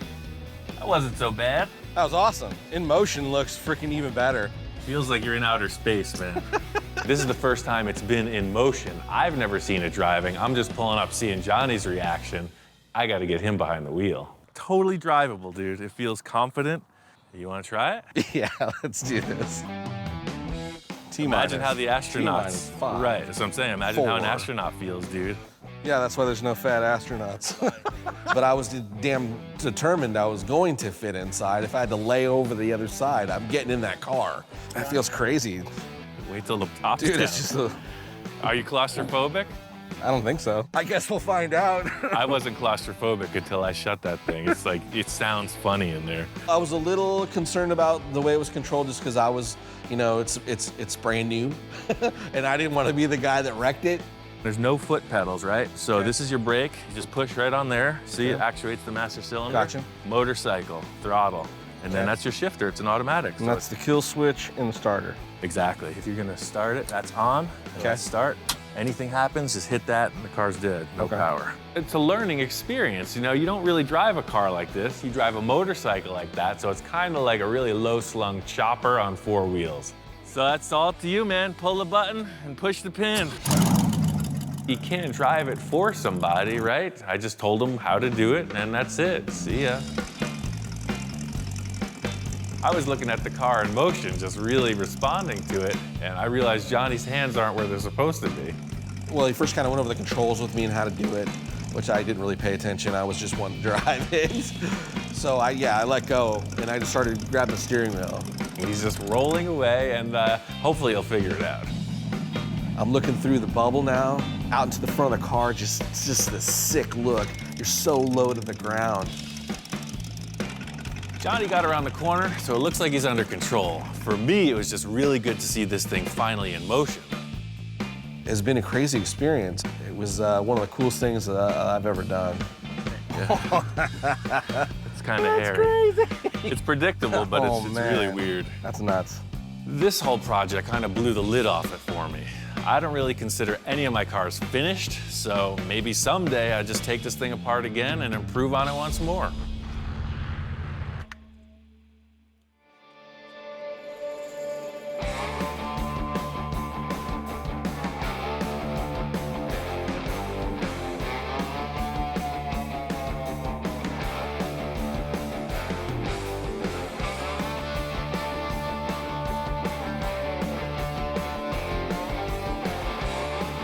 One of the biggest takeaways I take from this experience is that, you know, one, Ian's a super cool guy.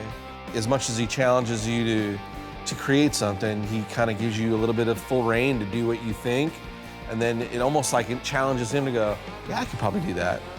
This project was a total crapshoot, complete roll of the dice. It could have gone all wrong. All of Johnny's ideas were dynamite. It's a really great collaboration. I can only hope there's a third car in the future. Having accomplished this, it was one of my all-time dreams to own a bubble top, right? So I consider this just the beginning of the next chapter.